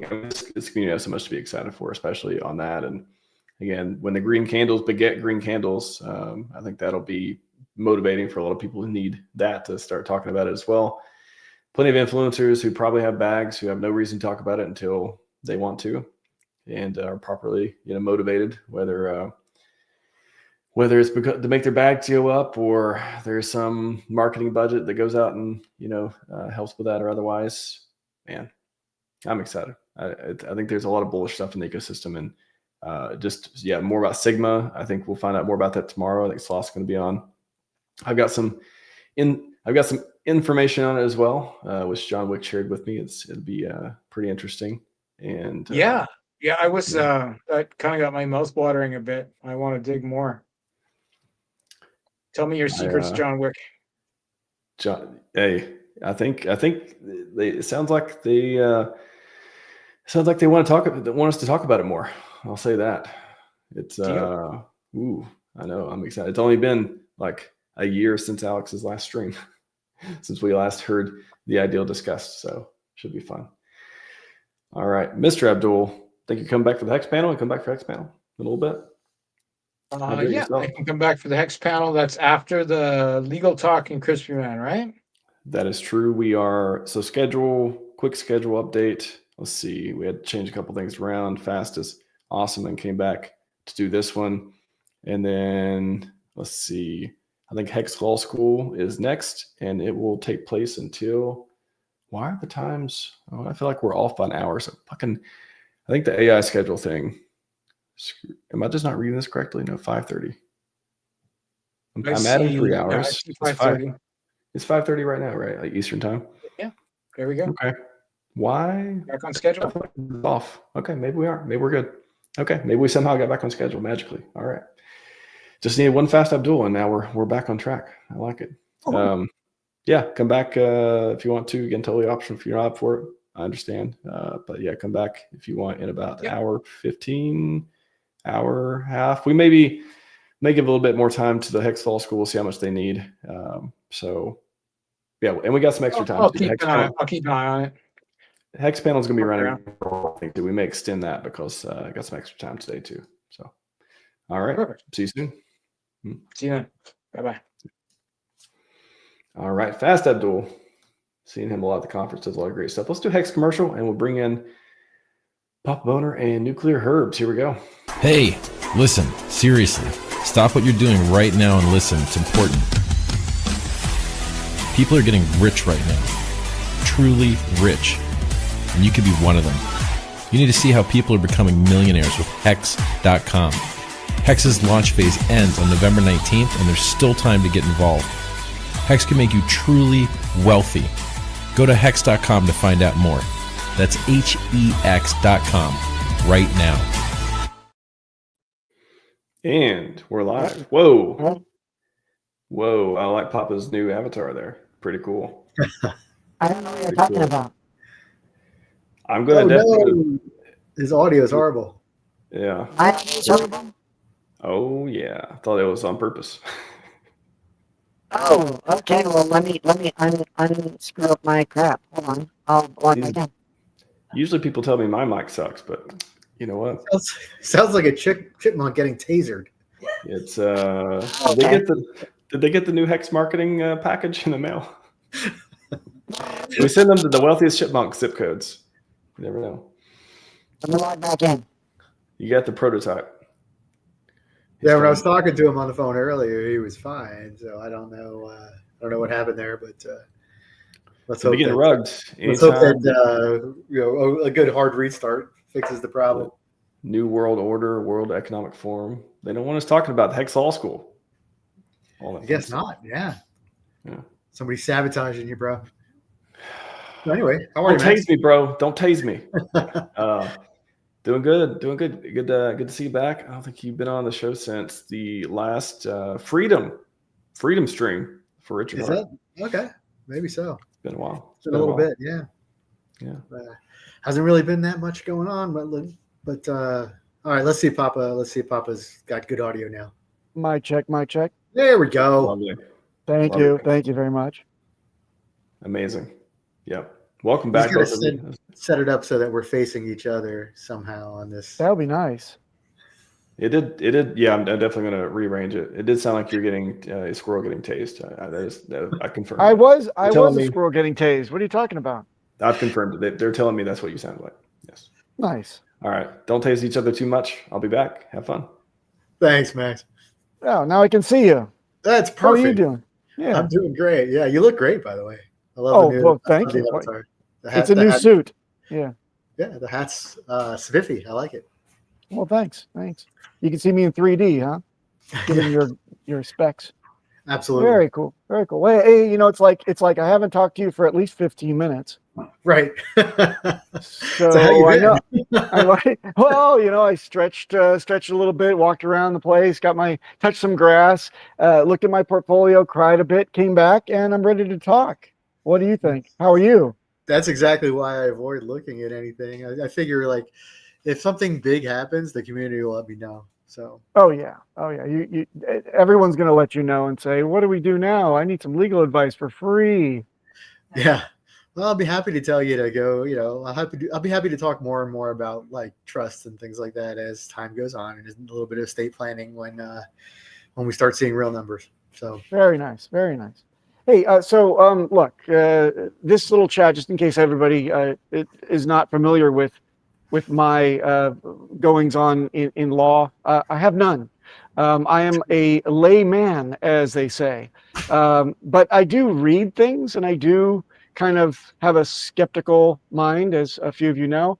And I guess I was elected to kind of bounce some things off of Nuclear Herbs when it comes to stuff that's on my mind and makes the hair.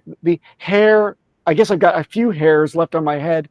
They turn upwards and cold chills up my spine, and I'm all of a twitter and a flutter about this whole President's Working Group report called "Strengthening American Leadership in Digital Financial Technology," which is a mouthful. But what do you think? Can we dig into this? Because I think that's probably a better focus for our time in the communities. Yeah, absolutely. So that's I don't know how many people realize what came out last week. It was the White House paper. It's essentially a policy position. You remember a couple of months ago when Trump got into office, one of the things he did was he appointed Paul Atkins, he appointed David Sachs, and basically set them off to go come up with a revised crypto policy from getting rid of we're going to consider everything as security and we're going to test it under Howey, which made no sense, and nobody had any idea what was going on. Nobody had any idea like how to build anything. The SEC wasn't responsive to anybody's requests. All they did was just tell them to go screw themselves, and then sued them despite actors trying to act in good faith. So Trump realized that wasn't going to work anymore, and it really didn't work even when it was working. So the policy paper got put together over the last 6 months, and Papa and I are going to go through some of the more interesting points of that policy paper. Now, keep in mind that the policy right now it's not legislation, it's not enacted, it's not a regulation yet, but it kind of is here's what we in the White House think future legislation and future regulation should incorporate. Well, they specifically use the word recommendations. Yes. So it's a thought, it's a summary of the landscape of the regulatory bodies of how they've been overreaching until now, and keeping things nebulous and ambiguous, and keeping the industry completely confused and afraid of legal battles, of which we as a community have just come out of one successfully. Thank you very much to you, your hard work, Nuclear Herbs, on that as well. But also it breaks things down into, like you said, a few baskets that are supposed to start getting things into focus. So it's, the taxonomy, the digital asset ecosystem as a whole, market structure, how it applies to banking, stablecoins, illicit finance, and finally taxation. So, and what we're going to examine are a few things that we've actually read from the 166-page brief, and how they apply specifically to our ecosystem, namely Hex and PulseChain. Yep, and none of this is, of course, legal advice. It's just just kind of our own opinions from having both read this behemoth document and kind of what our takeaways were from it. So we don't really, again, know what the legislation is going to be proposed, what it actually looks like, or what regulations are going to be drafted out of that legislation. So, this is our best guess at this moment, but it does list some very significant policy points that are going to, if they are implemented in the way that it looks like they might be, boy, is that going to be good for our system, our ecosystem, and crypto in general. But yeah. So let's dive right in. First of all, and I'm sorry, before we start, interesting breaking news: the CFTC may have a chair soon. Finally, it looks like it. I didn't realize that it was kind of in a stalemate situation in Congress, but it looks like the CFTC will have a new chair. And good. That chair has also been vocal. Strangely enough, you're familiar with the Storm case. You have lectured me on this, and maybe you can tell the viewers what that's about. But apparently, this new CFTC chair, when asked, is going to specifically advise the DOJ to not enforce Section 1960, which is the one that they caught Tornado Cash on. Yeah, Roman Storm just got convicted, I believe, under that. I think that was one of the three claims, or the three counts against him, the criminal counts against him, and then two of them ended in a mistrial, kind of a hung jury thing. But the third one he was convicted on was, I believe, the 1960 violation. I'm pretty sure. I'm not 100% sure, but I'm pretty sure. And which is essentially now completely contrary to the DOJ's position, as announced as of this morning.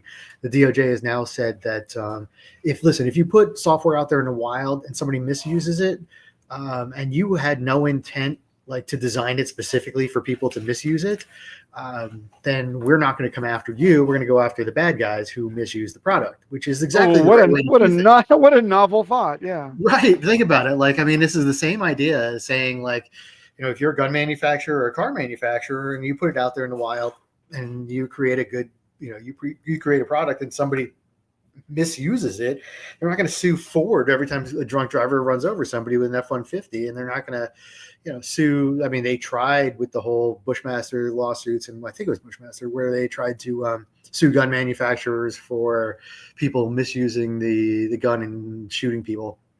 But this is the right way to do things. You hold the bad actors accountable, and you know you can't predict anytime when somebody's going to misuse your product. I mean, if I'm Cuisinart and I make forks, I can't predict that somebody's going to stab somebody with a fork, like reasonably, and I shouldn't be held responsible for that. And the government shouldn't be running around banning forks either. So, and unless you label it forks for your stabbing pleasure.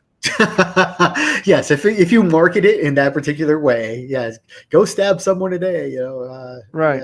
Maybe you got a problem, but Martha, get the stabbing set out. Okay, so anyway, all right. So moving right along, I think that if I can be so bold as to step into the first chapter that is of interest, the actual first chapter, true chapter of this working group report has to do with what is, you know, the technology, and it's basically built for like Maxine Waters to really understand what the hell a Bitcoin is, and we'll glance right over that and go into something that's important, which is taxonomy and who has jurisdiction under certain types of tokens. Taxonomy, of course, is the definition and classification of assets, whether they're going to be securities or not securities.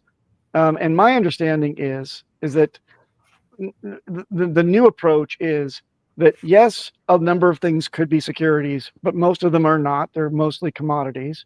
And if they're securities, it's not the death knell to them as it once was, you know, being able to be sued for, you know, taking part in a unregistered security offering, which would land you in, you know, hot water in court with the SEC.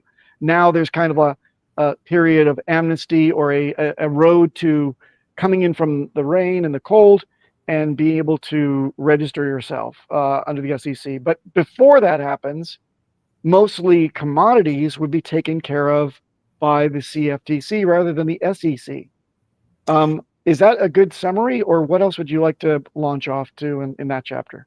Yeah, that's pretty accurate. I think, like, what, you know, just like we classify animals into mammals and you know, what, you know, reptiles and everything else, I think the U.S. government has realized that, you know, there's enough different types of crypto out there that we need to have some sort of structured classification system for them, and rules that apply to each one of them, so that if you're a dev that wants to build a product in a very specific way and offer certain features, you know, whether you're going to trigger some sort of registration requirement under the SEC, or whether or not, you know, you can incorporate a design that just goes straight into registration under the CFTC, which is, you know, historically been a hell of a lot easier. You know, nobody, if you're selling corn or pork bellies or whatever, or any other commodity, it's a hell of a lot easier to do that, and there's a lot less reporting requirements for you than, you know, if you're registering and offering a security, you know, for some company that's launching or whatever. So, you know, it'll be nice for devs to have a clear roadmap, and, you know, if they're designing something that's going to run afoul of some regulation or may get them trapped in an SEC net, it'll give them the opportunity, if they're paying attention, to steer clear of it, or maybe, you know, write that function out of their code, or change it in such a way where it doesn't trigger whatever negative repercussion or reporting requirements or whatever. And I think it's been so badly needed for the last few years, because, you know, we had no idea what a security was, and, you know, to be honest with you, we still don't, because these things haven't been haven't been officially announced, and the structure for each set of digital assets or category of digital assets has not been even announced in the policy paper. But all we know so far is that Howie's dead, and good riddance to him. So it looks like we should see, I would guess, based on this policy paper, I find it difficult to imagine that they didn't come up with at least some proposed corresponding legislation that was handed to Congress and say, hey, this is ideally what we would like to see. So get working on it. Whenever you guys get back from vacation, which I'm not sure is until September sometime, but we'll have to go through the normal legislative process, and it'll take forever, of course, because that's what legislation does. And then once the legislation defines classes of digital assets, they will.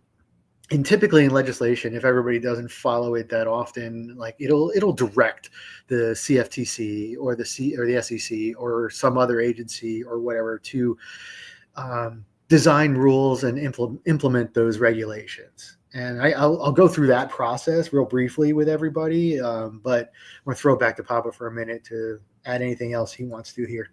Well, yeah, I mean, before you do that, the paper kind of takes a stab at classifying things. It looks like there's this new, easier to fail criteria, kind of a neo Howey test, if you like, where 99% of all of the things out there will fail and not be securities. I think that it had to do about decentralization, adequately, out there in the wild after primary distribution. So all these things kind of play really well into the foundation, the fundamentals of Hex primarily. And then, of course, there's the receiving of Hex rewards, PulseChain airdrops. None of those would be considered securities.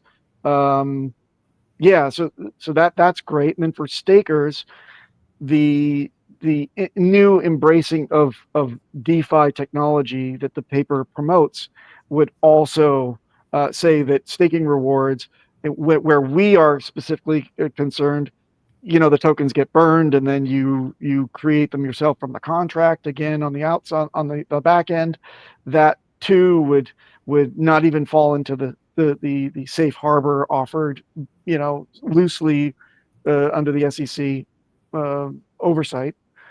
And then validators, I think a lot of ways the validators are insulated from any dealings in non-security digital assets as well, which is great. And finally, developers, we're seeing this 1960 thing.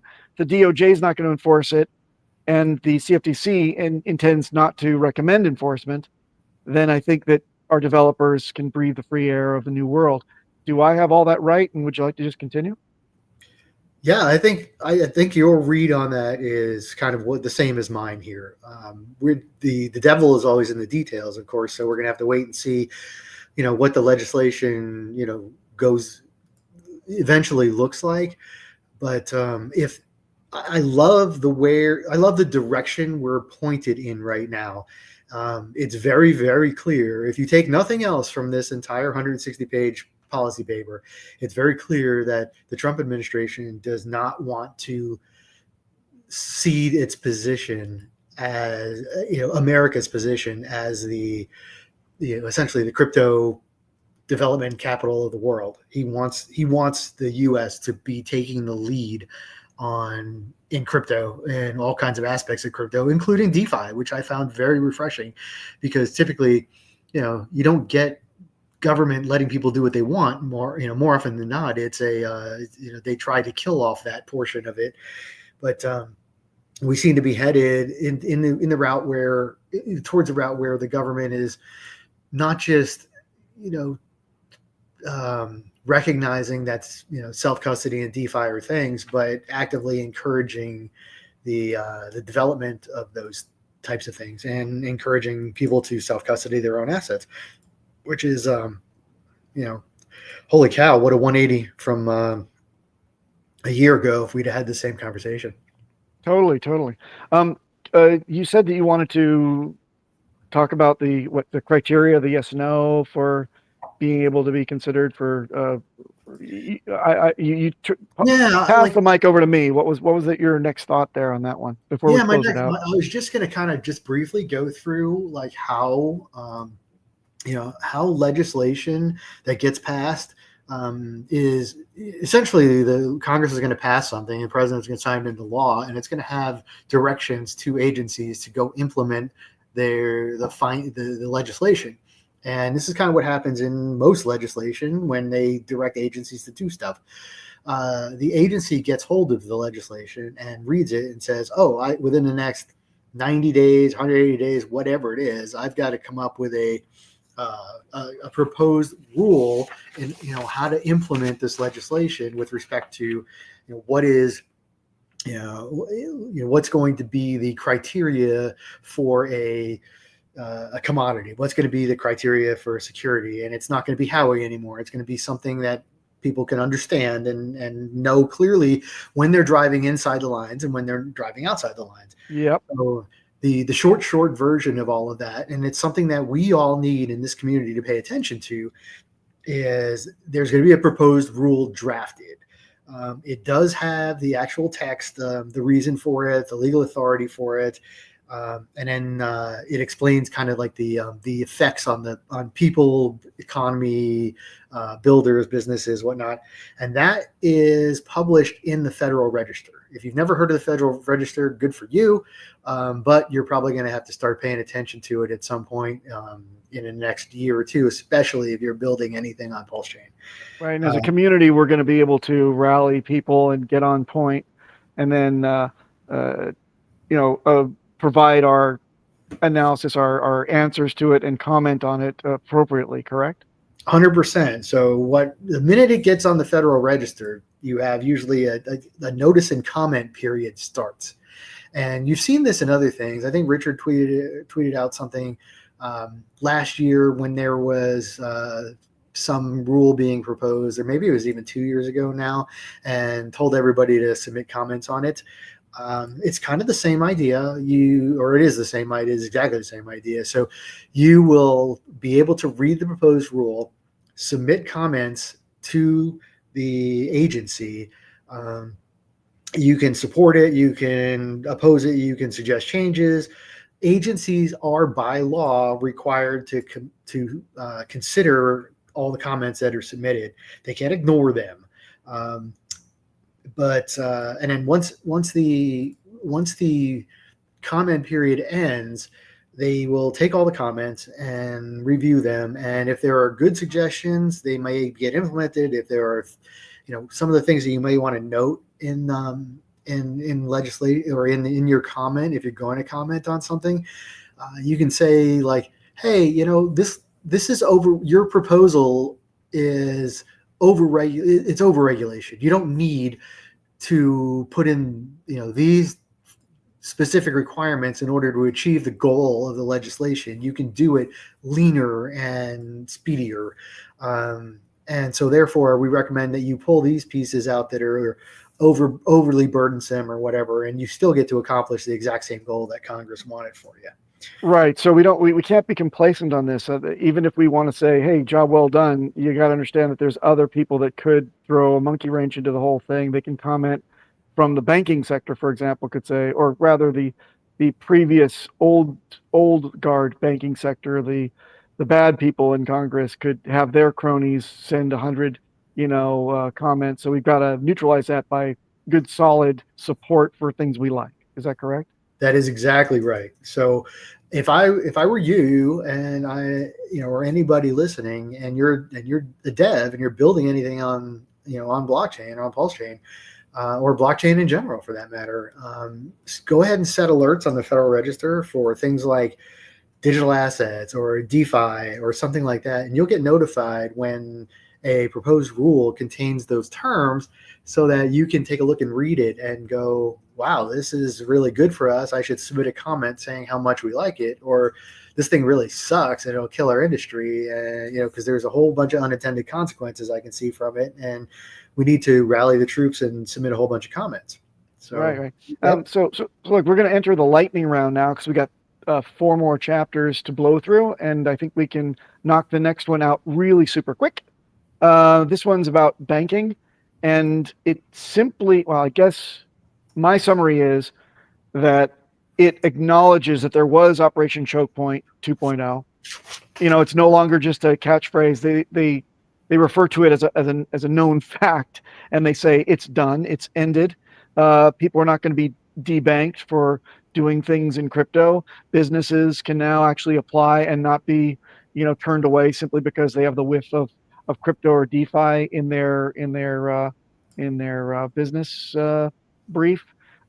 Developers are encouraged by banking organizations to, explore innovative banking technologies that they're going to offer to those developers so that they can actually get supported. And banks themselves can do things like hold assets and offer premiums and or staking rewards in the near future. Do you think that that's about the best summary that you can pull from it as well? Yeah, that is a completely concise version of it. Do you remember the I do not remember what it's called now, but there were states that had to implement their own banking rules in order to deal with crypto projects because the feds would withhold some sort of approval, or Federal Reserve banks would withhold some. That's gone too. So that it's essentially we're done.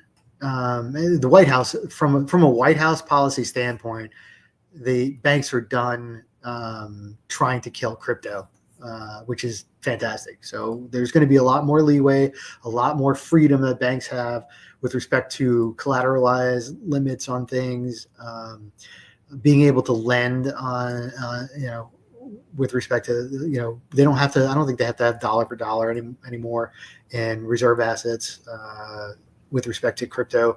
There's a whole bunch of stuff in this document. I don't remember it all off the top of my head, but it is completely worth a look if you are going to be in a position where your DApp is going to need to somehow interact with the conventional banking system. It's worth taking a look at. And it's also worth, again, setting alerts in the Federal Register. Right on. Okay, jumping to the next section, which is stablecoins and payments. And you said not dollar for dollar on crypto assets. However, these banks are now going to get approved to offer, and several of them have already announced that they're going to offer dollar-backed stablecoins in opposition to the concept of a CBDC. And, the committee certainly is against CBDCs, just like Trump is, and we are. And then those stablecoins issued by banks without the ability, hopefully, to be surveilling you and or turning them off without good reason, if at all, that's going to be able to be free flowing into DeFi, which should bolster liquidity in PulseChain, which should kind of create better liquidity for trading pairs and liquidity for Hex and PulseChain. So it's kind of a big one. It doesn't seem like much, but liquidity inflows and ease to get your money in as a digital asset, as a stable coin, to come into DeFi, to bridge over and to a number of chains, especially our beautiful layer 1 PulseChain, that's kind of opened up the floodgates, or should very soon. Do you read that as well? Yeah, everything except the very soon part. And I should clarify that for everybody here. Okay. 2 more weeks. Yeah, the legislation itself, Congress just doesn't move fast. I mean, they can't agree to change the toilet paper in the bathroom of the Capitol without like 6 weeks of discussions in committees. That's Maxine Waters' committee, isn't it? I believe so. Yeah, let's give her that responsibility and see if it works out. So it'll be a little bit. It'll, even if they got right on it as soon as they return from vacation, I seriously doubt you'll see anything actually passed into law probably before the end of this year. There's usually a time frame where they direct the regulatory agencies, hey, within 90 days or 120 days or 180 days, you have to implement, or you have to publish your first proposed rule, and then there's the 90-day notice of comment period, and then there's the whatever period where they finalize the rule, publish it, and then there's usually a time frame before it actually goes into effect. Like, so, 180 days from today or 90 days from today, this rule will take effect. So, if you add up all of that time frame, and if you're expecting this bull run to end in Q1, Q2 next year, don't expect any really substantial legislation or regulation to be in effect before that time frame. So just want to clarify the really quick part. Yeah. No, I use quick in like my favorite thing to watch is not horse racing. It's snail racing. So in that sense, I know that the gears of the higher up even the executive branch are very, very slow, and then Congress makes it like molasses in February, is it? But at least it's in the right direction. All I want is for me personally, I want things to kind of come into some hard and fast, solidified law by the end of Trump's second term. Is that reasonable? Oh, completely. Yeah, I think so. And I think that all along the way, as we start seeing the draft legislation, the draft regulations, things like that along the way, we're going to see where this country's headed with respect to, what rules we're trying to make for DeFi and for stablecoins and whatnot. And that positivity should translate into, new money coming into crypto, because they're not going to be afraid of the rules that are coming downstream, right? Like when somebody wanted to put something out there before, they were concerned that, oh my God, what if the SEC sues me because they now think it's a security? Now I got to consider that before I decide to launch or whatever. But if we kind of know from the draft rules what everything's going to look like in the future, and it's probably not going to change all that much, radically much from what the proposed legislation or proposed regulation draft rules are to the final rules. We're gonna feel a sense of certainty that we've never felt before in crypto, and I think that's going to be a positive sentiment and draw a lot of people in. And that has a side effect too of if normies who think crypto is just crazy internet money that has no value, but now we see the government taking it seriously. That's going to bring an entirely different sentiment towards us too. So, right on. I look forward to a lot of this. Cool. Jumping on to section 4 out of 5, countering illicit finance. Now, this to me was deliciously vague in that it pays lip service to the people in Congress that accused us all of being, bad guys dealing in drugs and things like that, trafficking and money laundering and all this other crap, which I'm positive that no one in our community is actually doing. And my friends over at the DEA, my past life, I mix with a lot of them. I keep in contact with them. They would all love if every drug dealer dealt in cryptocurrency, because it's just so easy for them to, find out where it's going from on the public ledger, see timestamps, wallet addresses. The case is very easy to make, and then of course they sweat these guys out and are able to confiscate it all, which is how the U.S. government amassed their big, crypto fortune. Correct.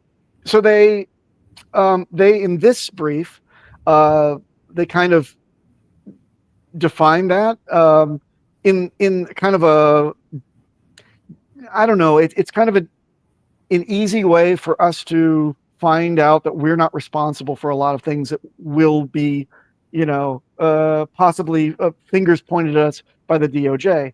We don't have to worry about these things. Holders of Hex are effectively protected under this idea of self-custody being very important. So we don't have to worry about any of that. The staking mechanism is going to be clarified under BSA regulations and obligations that we don't have to be responsible for the AML or KYC or CFT rules based on how many bits and bytes pass through illicit wallets and things like that. That's all going to be it's all going to be done away with. It's going to be very clear that it's just between you and the contract. There's nobody in between. And finally, validators.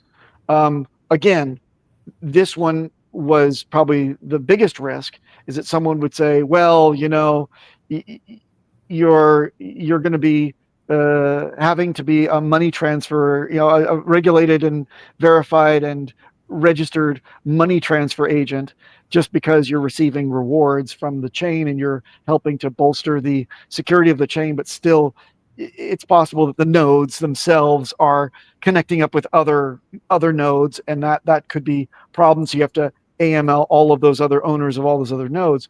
That is going to be done away with as well. So I'm kind of happy about this section. Primarily, it makes me very, very happy that these guys get the points, get our pain points. And again, the developers also, this 1960 rule is going to be done away with. Therefore, they're protected as well. Anything I missed on that section? No, I think we just have to recognize, like, if you read this policy paper, it is very clear that the previous administration was operating under the completely misguided sense that anybody in crypto must be doing it because they're trying to evade some law here or some law there or something like that. Therefore, we're just going to assume everybody who uses crypto has criminal intent or is, somehow nefarious. And this paper basically says the exact opposite. We're just going to assume that everybody who's in DeFi is doing it because they have the right to self-custody, they have the right to their own assets, they have the right to control whatever they want. And, we're not going to bother with you. Essentially, we're not going to make any rules to mess with you unless you start getting into the world of criminal activity, in which case, we're going to focus the negative consequences on you directly, the bad actor, rather than whoever put the software out there. And I couldn't be more positive about that sentiment. So I'm exceptionally happy about that. And about where that's going. Right on. And the final portion that we should cover, just to kind of summarize this 166-page brief, one that is near and dear to my heart and keeps me up at night, and is basically the chess match that we all should be playing with the IRS, and that is taxation. Effectively, a few of you that, or not more than a few of you, hopefully all of you that are taking care of your little micro transactions through something like Coinly online every year, and overwhelming the IRS with all of the microtransactions and gas fees and same wallets that you own, the back and forths there, and your cost basis and your adjusted cost basis and your pros, and all of this stuff is going to get incredibly, apparently they're advising this to get very simplified, and all of the microtransactions from your validators, when you get little rewards, will be categorized as de minimis receipts of digital assets.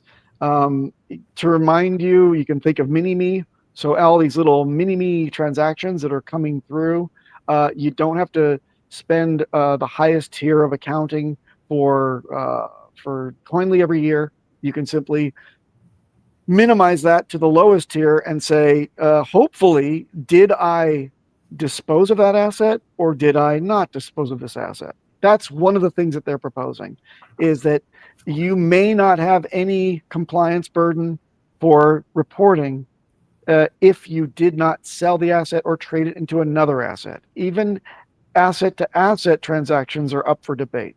But I will take just not having to, hopefully pay any taxes on gas fees, but to have to report them alone would be a huge burden relief for the average validator. What do you think? Yeah, I think this is more of a practical realization by the government that, hey, listen, like we have 20% of our citizens owning crypto, and it's going to be 50% in the next couple of years.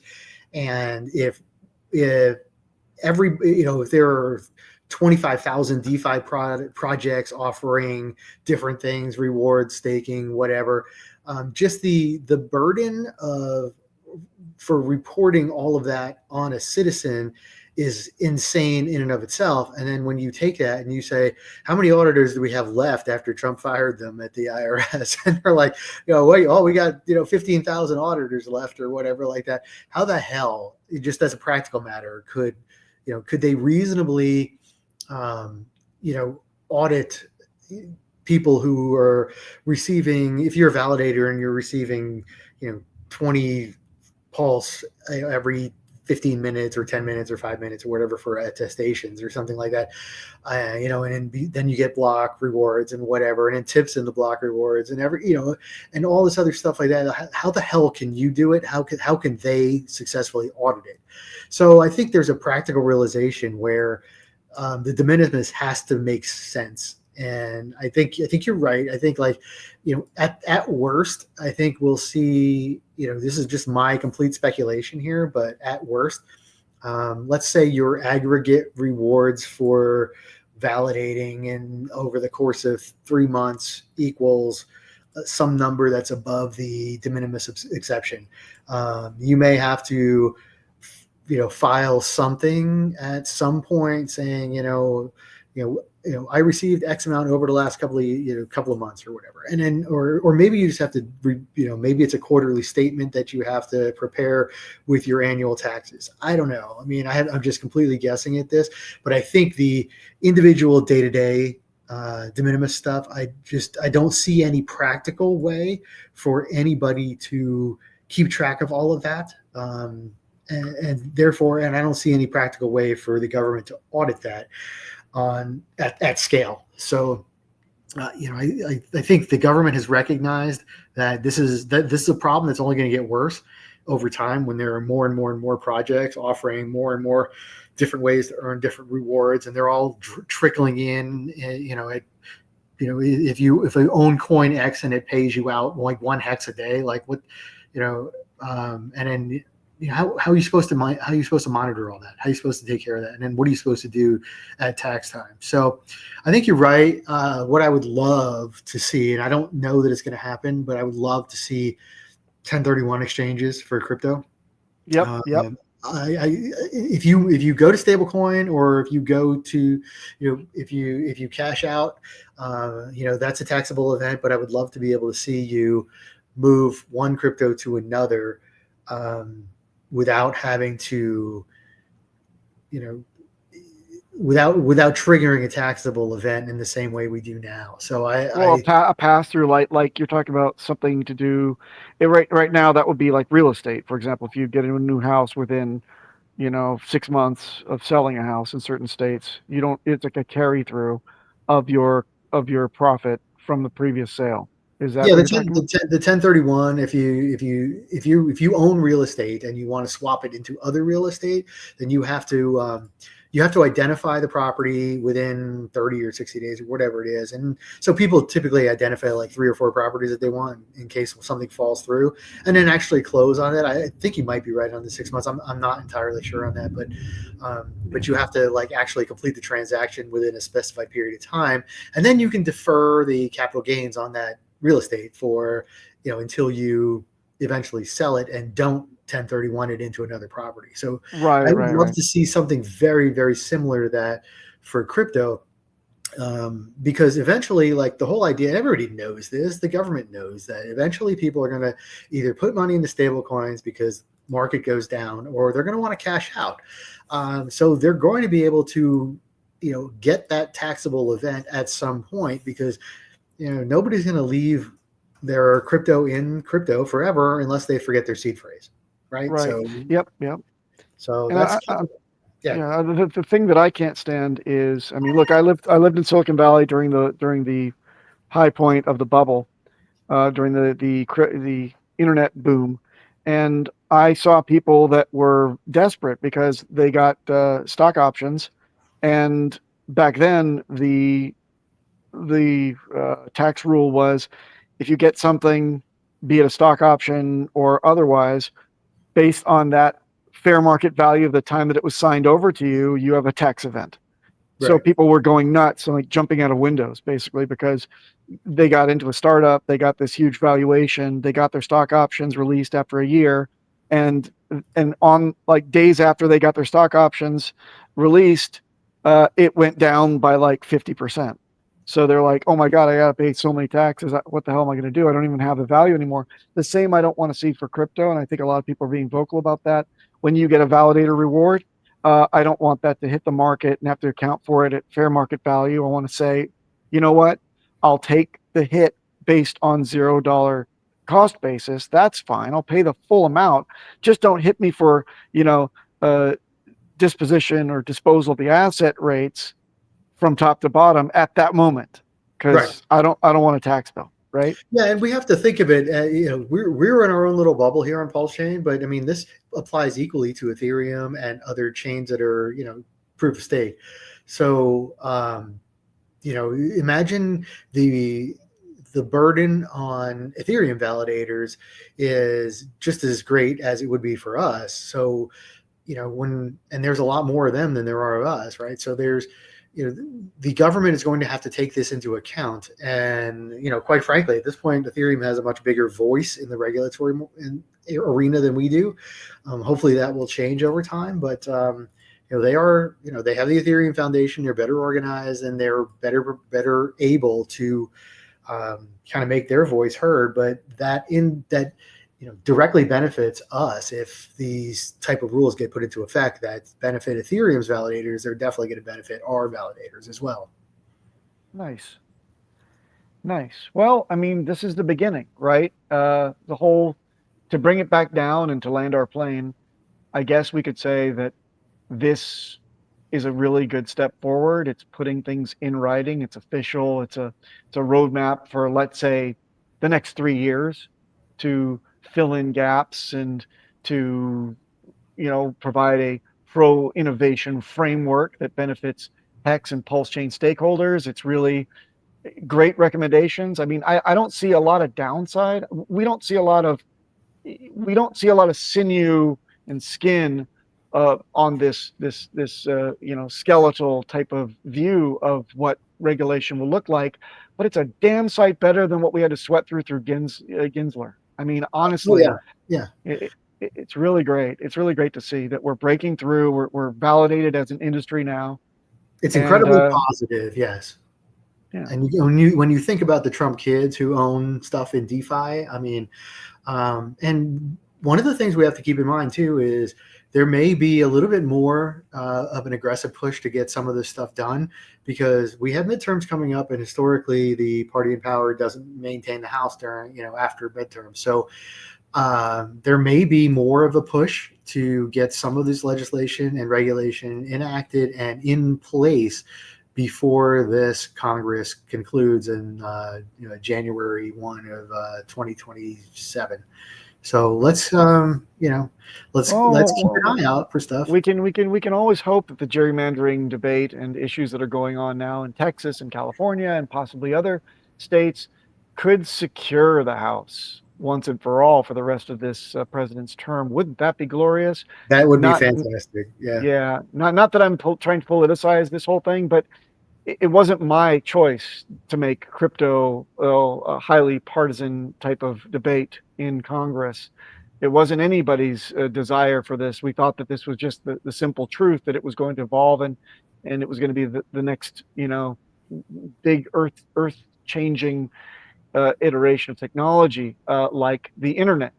But no, Right. it has to be made into a aisle left against right type of debate. And if it's going to be, then let's win it at least. Yep, I'm fine with that. Cool. Well, I guess we came in just about 5 minutes over time, but do you have any closing remarks that you want to make before RHMax appears? And he does. And he does. Yeah. Boom. No, I'll just say, and if anybody doesn't follow Papa for, he's well worth following for his security advice on, you know, how to keep your crypto safe, and which is going to be even more important for anybody you're onboarding right now, you know, as we get through this next bull run. I would much rather not see people show up and lose all their shit to some hack that could have been prevented, or some bad security practice that they had complete control over and ignored. So, and if you ever try to tag him on X, it is at BOEHNERPAPAH. If you search for Papa Boner, you won't find him. If you search for anything else, you won't find him. You'll have a bad time. About 15 minutes to try and tag this guy on X. Actually, you know what? Blame Elon for that, because before he owned the company, I got Papa Boner got locked. I don't know why. I didn't post anything bad or anything. Maybe they just figured that was a bawdy type of name. So the prudes, before Elon bought it, just blocked it. So then I reversed it. So I'm at Boner Papa on X. And by the way, back at Nuclear Herbs, obviously you guys know that he is the go-to guy for everything legal. He's got his finger on the pulse of all the legislations that are popping up and will probably continue to pop up against our community, against our assets, against our founder, whatever it is. Nuclear Herbs is the go-to man. He's our legal beagle. I'm just Smeagol. I will do my best to keep everybody informed. But please feel free to tag me. I know everybody does, but feel free to tag me if something new comes out, like Travinsky's post this morning about 1960. Yes. I'm happy to take a look at it. Thank you very much. Before you go, Nuclear Herbs and Papa Boner, give you an opportunity to say anything bullshit. I keep hearing, and maybe you could set the record straight on this too, regulatory clarity for Hex. Is that at face value accurate? Do we have regulatory clarity based on the what the SEC case finalized? Okay, I'm going to give you this is a slightly longer answer than you're going to want, but it's okay. I'm going to give it to you anyway. With respect to PHEX, it was an airdrop. I think we have complete regulatory clarity on it. Period. It's not, that wasn't even involved in the suit against Richard, because it was only EHEX that was involved in that suit. Just like currently in South Carolina, the only crypto at issue in that lawsuit is Ethereum EHEX. So, at this point, they're asking the court there in South Carolina to declare it a security under South Carolina state securities laws and under the federal laws. So could that still happen? Yes. Is it going to have a real big effect on any of us? I seriously doubt it. However, as I briefly mentioned on Maddie's stream a couple of days ago, this may wind up needing to be a community-driven mail-in campaign, if you will. I suggest that everybody here go over to Grok or Perplexity or ChatGPT or whatever and type in something along the lines of, hi, there's a lawsuit happening and the class representative does not represent my interest or the interest of the most of the class. What are our options? Can I mail in a letter? Can I whatever, and then get your answer. If you can always ask, AI to generate you a template that it thinks would work. Feel free to post them on in a reply to any of my posts on the matter, and I'll put something up as well. But let's crowdsource this and see what we get. Because I have thoughts on the matter, but I'd like to see what everybody else comes up with as well. And I think, a mail-in campaign may be the best way to go. I'm not sure, but judges have to do an independent analysis of whether or not to certify a class and whether or not the person purporting to represent the class does actually represent the class. And if we have 100,000, 100,000, 100, 1,000, 100,000 hexagons mailing letters to the court saying, hey, this guy does not represent my interests. He's pursuing a legal strategy that's completely adverse to my interests. Whatever the case is, however you feel about it, the court's going to have to consider that. And then not to mention the fact that there are serious due process issues with certifying a class of people overseas where they're probably not going to get proper notice, an opportunity to appear and state their objections. So we have a lot of hexagons from overseas. And, if you're going to ask AI for a domestic letter, ask AI to give you an international letter. Say, I'm changing my position here. I live in the UK or in Germany or in Australia or whatever like that. What does my letter look like to the court? And have it draft that. And we'll take a look at them and, we'll put together, I think whatever people think is the best strategy, we'll just go with. We'll crowdsource it. The only difference is in the UK, you would spell honor with a U. That's true. It's true. They call that English over there. I'm not sure. Every time. I'm still skeptical about English. Nuclear Herbs, great name. Papa Boner, perhaps the greatest name. Not Ralph Boner, Papa Boner. I have to agree. Appreciate you both, gents. Thanks, Max. Thanks for Hex Week. Thank you, Max. Wonderful conference. Yes, Yeah. thank you. Great job on the rest of it. Thanks for having us on. Appreciate it. We're almost done for today. We got a lot more tomorrow. I'll see you guys later. Thanks. Bye-bye. See ya. All right. Whew. Man, we are hitting everything. We are not, what's a good way of saying all over the place? We got our finger on the pulse. Let's say that. Everything happened in the ecosystem. Very, very cool. Wanted to ask that before we have them there too, because a lot of people, we have regulatory clarity. We're the only one to do this, all that too. I wanted to get, Nuclear Herb's opinion on as well. So some very interesting stuff there. All right, do a quick transition. We got Crispy Man coming up, and then we'll get into our Hex panel before we close out the day. Are you not entertained, Hexaco? Let's go. Trustless, immutable timeline reward. This is Hex. Community influence, foundation support. This is Hex. No fraud, no forces, no corporate office, no admin keys, true decentralized markets. This is Hex. This is Hex. This is Hex. Yeah.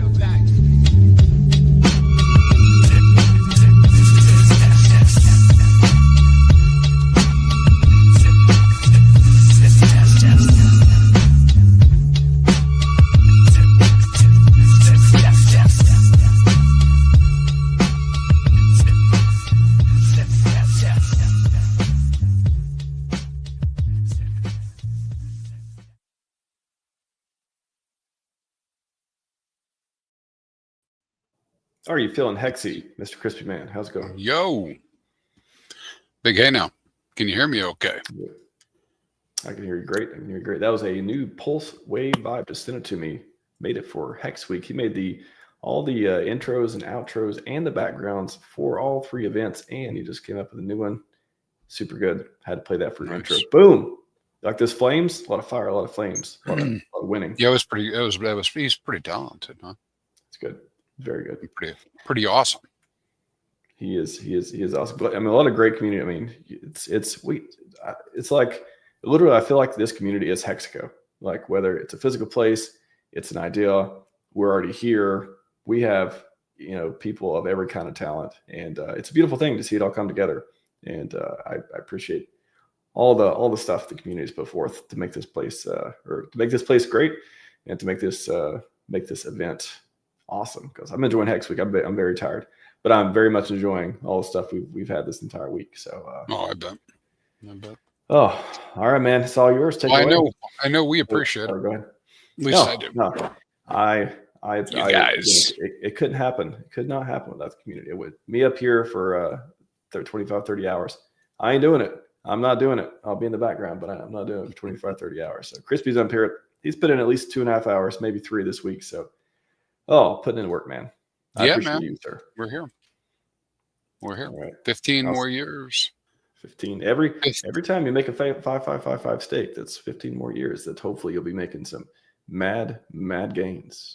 Hey, while you're still on here, I know I sent over some documents over to different people about my ideas behind this whole biggest marketing event ever that's taking place. Boom. Have people had a chance to talk about that on? I haven't watched every hour. We haven't. I'm trying to think. I was planning on doing some stream or so next week. That if you're interested, we totally come on as well. And then there is Hex panel coming up in a few. I mean, after your talk. So if you want to chat about it, then I can probably come on for a bit if you want to, if you feel like it. So we can make time today. I was going to do a dedicated stream next week as well, but there's a lot to talk about. It's good. 2 more weeks, man, and that stuff's going out. The only message I wanted to send with it, I mean, the thumbnail message to everybody is, it truly appears that Richard picked the best way to market PulseChain. I mean, like, I went through the numbers, I did the research, and so you guys follow some of the streams, listen up, and we need to get around this as a community. I think there'll be no shortage of knowledge on mega marketing in the next few weeks. I think so. I'm pretty stoked too. So I joke about 2 more weeks. I have no idea when things are actually going to get. Oh yeah, yeah. If anyone's been around for a while, 2 more weeks is the timeline for everything that we don't have any idea when it will happen, or that we want to put. That's the placeholder idea rather. There you go. It is.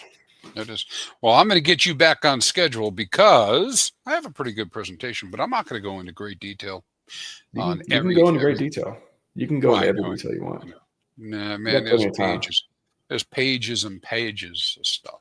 But we're not running out of time today. There's pages and pages of things people want to see. Crispy, do not sell yourself short. Yeah. Let's see what the chat has to say as I go forward with this, and we'll dig in. You gonna stay up here with me or no? I think I'm gonna sit down. My legs just hurt from time to time. I know. If people don't know this, RHMax stream standing up. I stand. Apparently, it's not. I stand with Hex. I think I'm one of the few people who stand. Every time I look, I'm like, everyone's sitting, but I'm always standing. See, I'm standing. Look at that. This is a 3rd anniversary Hex shirt, by the way. 3rd. Got the 3 on that. Oh, very nice. We're coming up on 6, man. This shirt's old. It still looks good. Looks good condition too. Yeah. Yeah. Well, you did name this stream Super Hex, so I did. Well, so the story behind it, if you saw it, I talked about it. You both C3 and you both were interested in event Hex strategies, and of course I want to hear from both of you on it. And I happened to put him on the schedule first, so he got advanced Hex strategies, and I was like, all right, what can I name Crispy's that's going to be coming, I'm sure, from a different approach and talk about some stuff too. And I was like, super fantastic Hex strategies, where to find them, what can I name this? And I ended up just going Super Hex strategies. Yeah. Super. That's the inside scoop. The scoops. Super Hex. All right. Yeah. Well, I got some stuff for people. I'll start telling them about it. Sounds good. I'll be back in a bit. See you soon. All right, man. We'll be back. Hey, everybody out there in the old chat land. I see a lot of the regulars out there. I see a lot of Quattro Cincos in the chat. I like them. All right, so we're going to talk about a couple of, well, I got 5 or 6 different things that I'm going to talk about tonight. For many of you, may not have ever heard of them, particularly new people, but I'm going to go through those different strategies, and just know that some of them go beyond the basics. I'm not, no expectation everybody's got to understand everything about these tools that have been built by the community. But they've been built specifically to interact with, work with, support Hex in different ways, right? And ultimately, fulfilling the ultimate use case, which is to be able to stake your Hex, scrape the earnings, and be able to,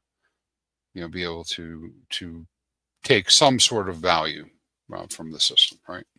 And that is what it's all about. And so it builds conviction, and of course the approaches that we have are all about controlling your assets, right? So I'm going to walk through real high level native staking, and we talk about a big shout out to the Helgo meme farmers out there, Helgo, Communis, We'll talk a little bit about that. Actuator, we won't go into detail because some of these are being covered already multiple times, but to kind of put them all in one place: Maximus, DAO, and then finally Flex. The Flex protocol and the loans. All right. So whether you are a long-term hexagon or just getting started, this is good alpha to have, good things to know about. And there are other tools that I'm not even going to talk about. I mean, there's just so much now that's out there. All right, so I'm going to give you my uber wonderful presentation. Right. So at this point, we're talking about hex staking. Anybody who follows me knows that I'm very much a proponent of native hex staking.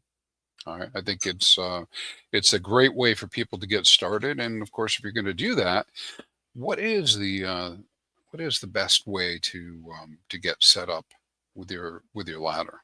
And again, we've already done a couple of these presentations, even this week, talking about this. But one of the ways to do it is to go from the 5 to 15 year mark. That's a 10 stake ladder. I mean, everybody can do variations on that. But what's most important is getting that Quattro Cinco in, particularly for those folks who plan to be participating in multiple 15-year cycles. And the reason for that, of course, is the T-share rate and the T-share rate going up, and how you get the best effect by having your stakes at Quattro Cinco, because you get exposure to lower T-share rates for a longer period of time. Right, it's that little extra push and bonus that you get over the finish line.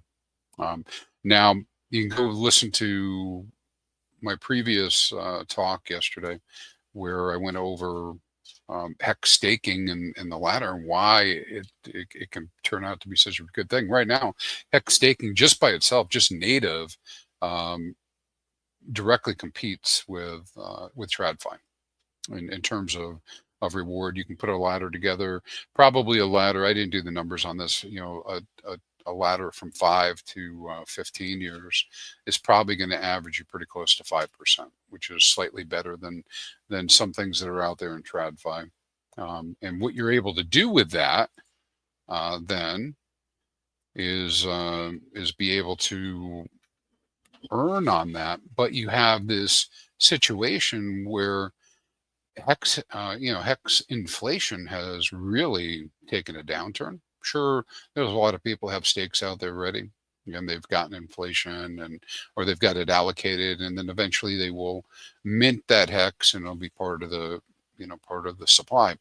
But for all the new stakes and even the existing stakes that are still in place, they're earning a very small amount of hex. So over time, that is going to affect the tokenomics. So hex being more rare, T-shares being more rare, and then you have the potential for this price appreciation, where all of a sudden, when I think about it, and it's, well, I'm only earning a penny and a half per T-share per day.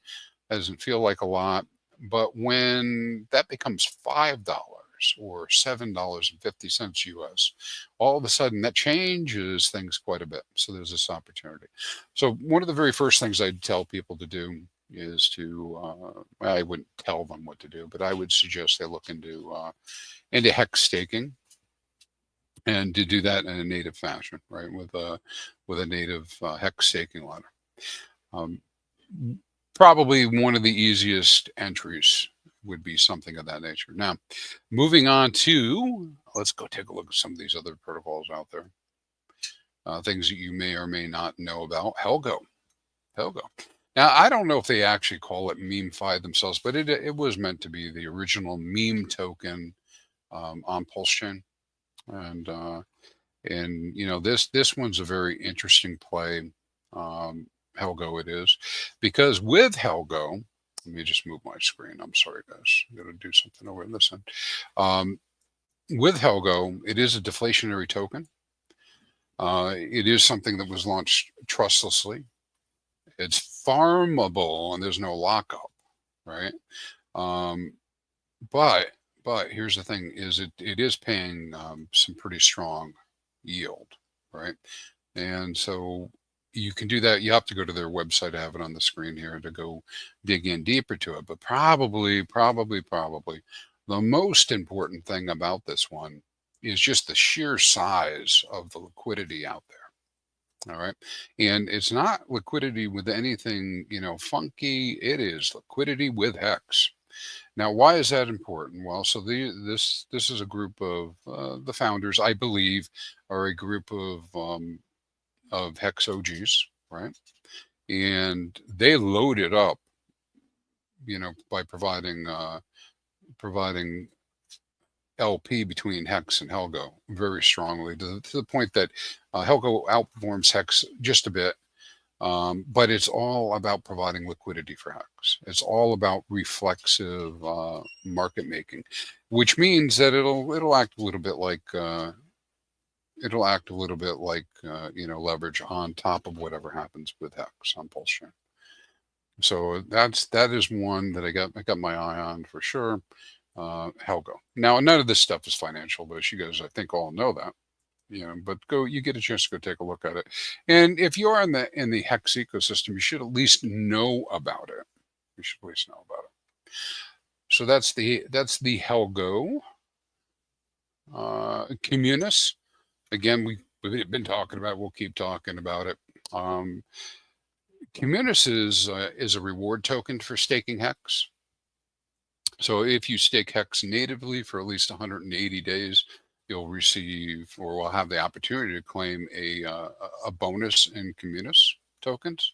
And if you stake greater than 365 days, you qualify for a end bonus, right? So another great thing here, people giving back to this. I say giving back, definitely the dev building it was giving something back to Hex stakers.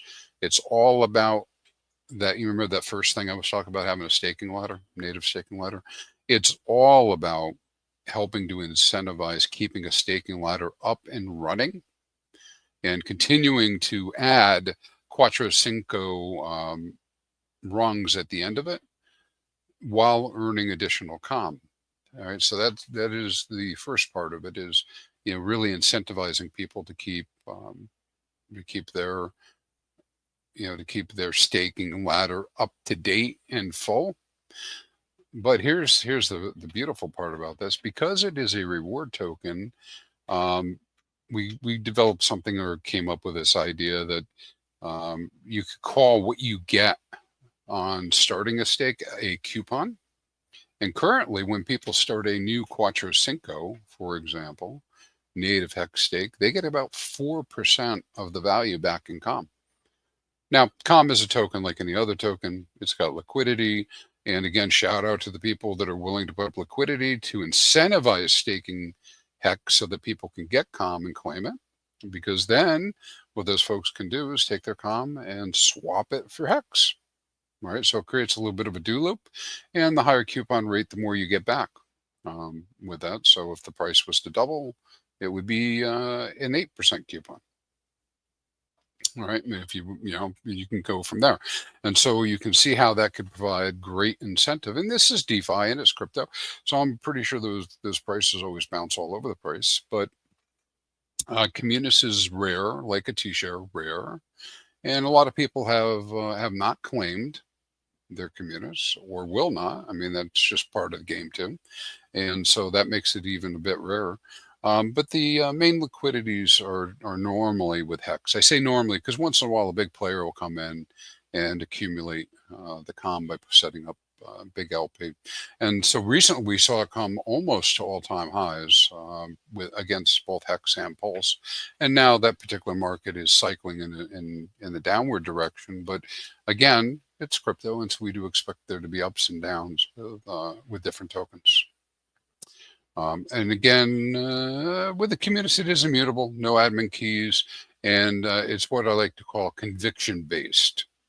Definitely conviction-based, and in support of the Hex ecosystem.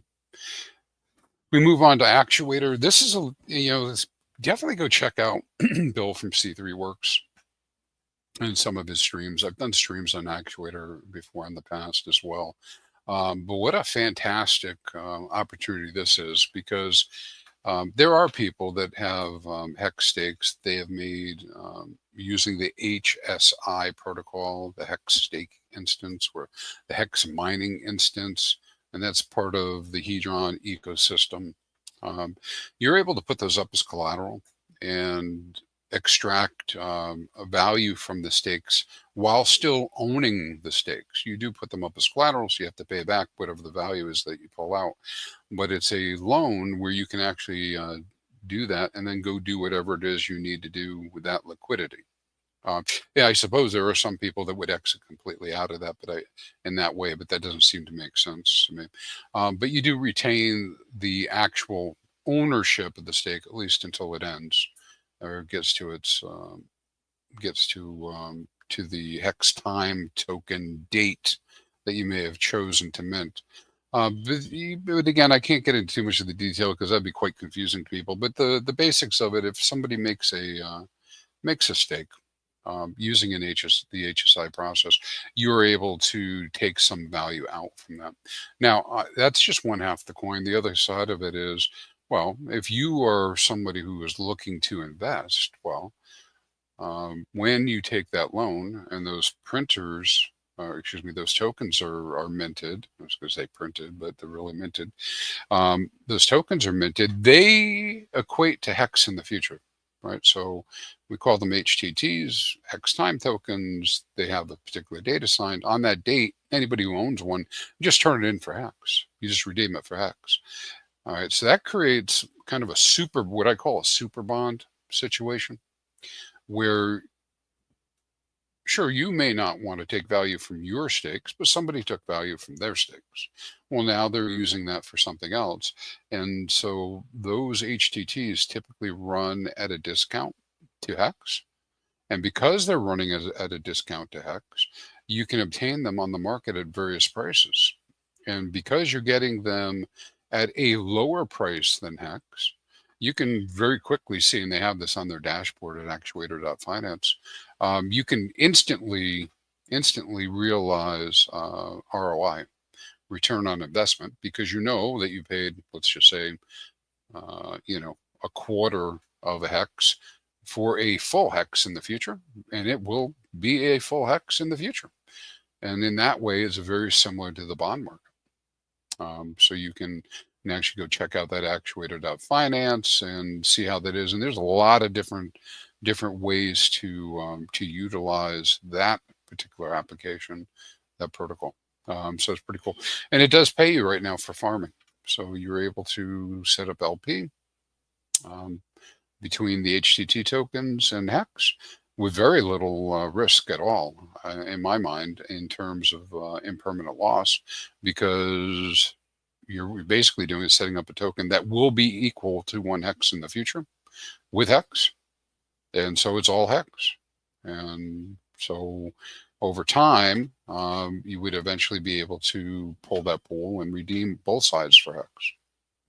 And while you're doing that, at least for the next 2 years, you're able to earn rewards in the form of a farming token called Actuator.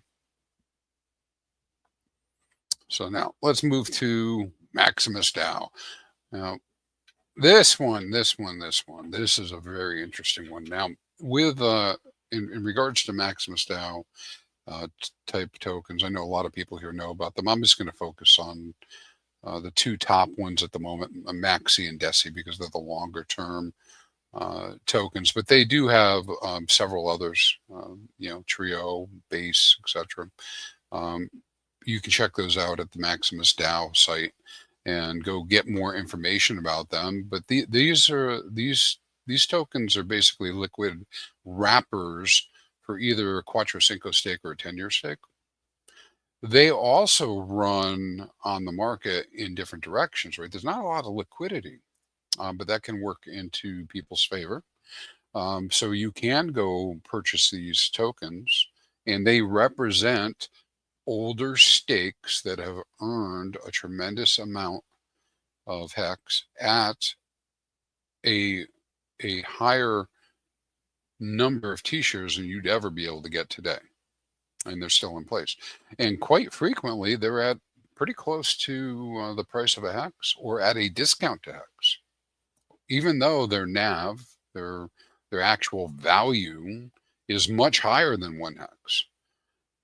So people are people, and they trade on DeFi, and maybe somebody had bought the token earlier, or maybe they even realized a profit, but they're willing to sell them on the market. And because we're using automated market makers, the automated market makers just react to that constant product formula. And so it doesn't know that those tokens really should be worth more. But I know, and I know a lot of other people know, and so they will go purchase those tokens off the market at a discount during dips in order to, again, make sure that they have exposure or increase their exposure to Hex in the future. All right, so very, very cool way to be able to do that. Those are community-driven stakes that are monetized by having having that stake, that token, right? And so now, again, not financial advice, but my rule of thumb with anything I've done that has to do with these derivatives has always been, I'm willing to wait until the expiration date. So I take the risk off the table. These aren't, for me, these aren't trading opportunities because I don't really trade. What it is a way for me to get additional exposure to a Hex stake that earns at a rate that's much greater than I could accomplish on my own, right, at this point in time. And so because I am willing to hold a Maxi token or a DESI token until expiration, it's all good for me, right?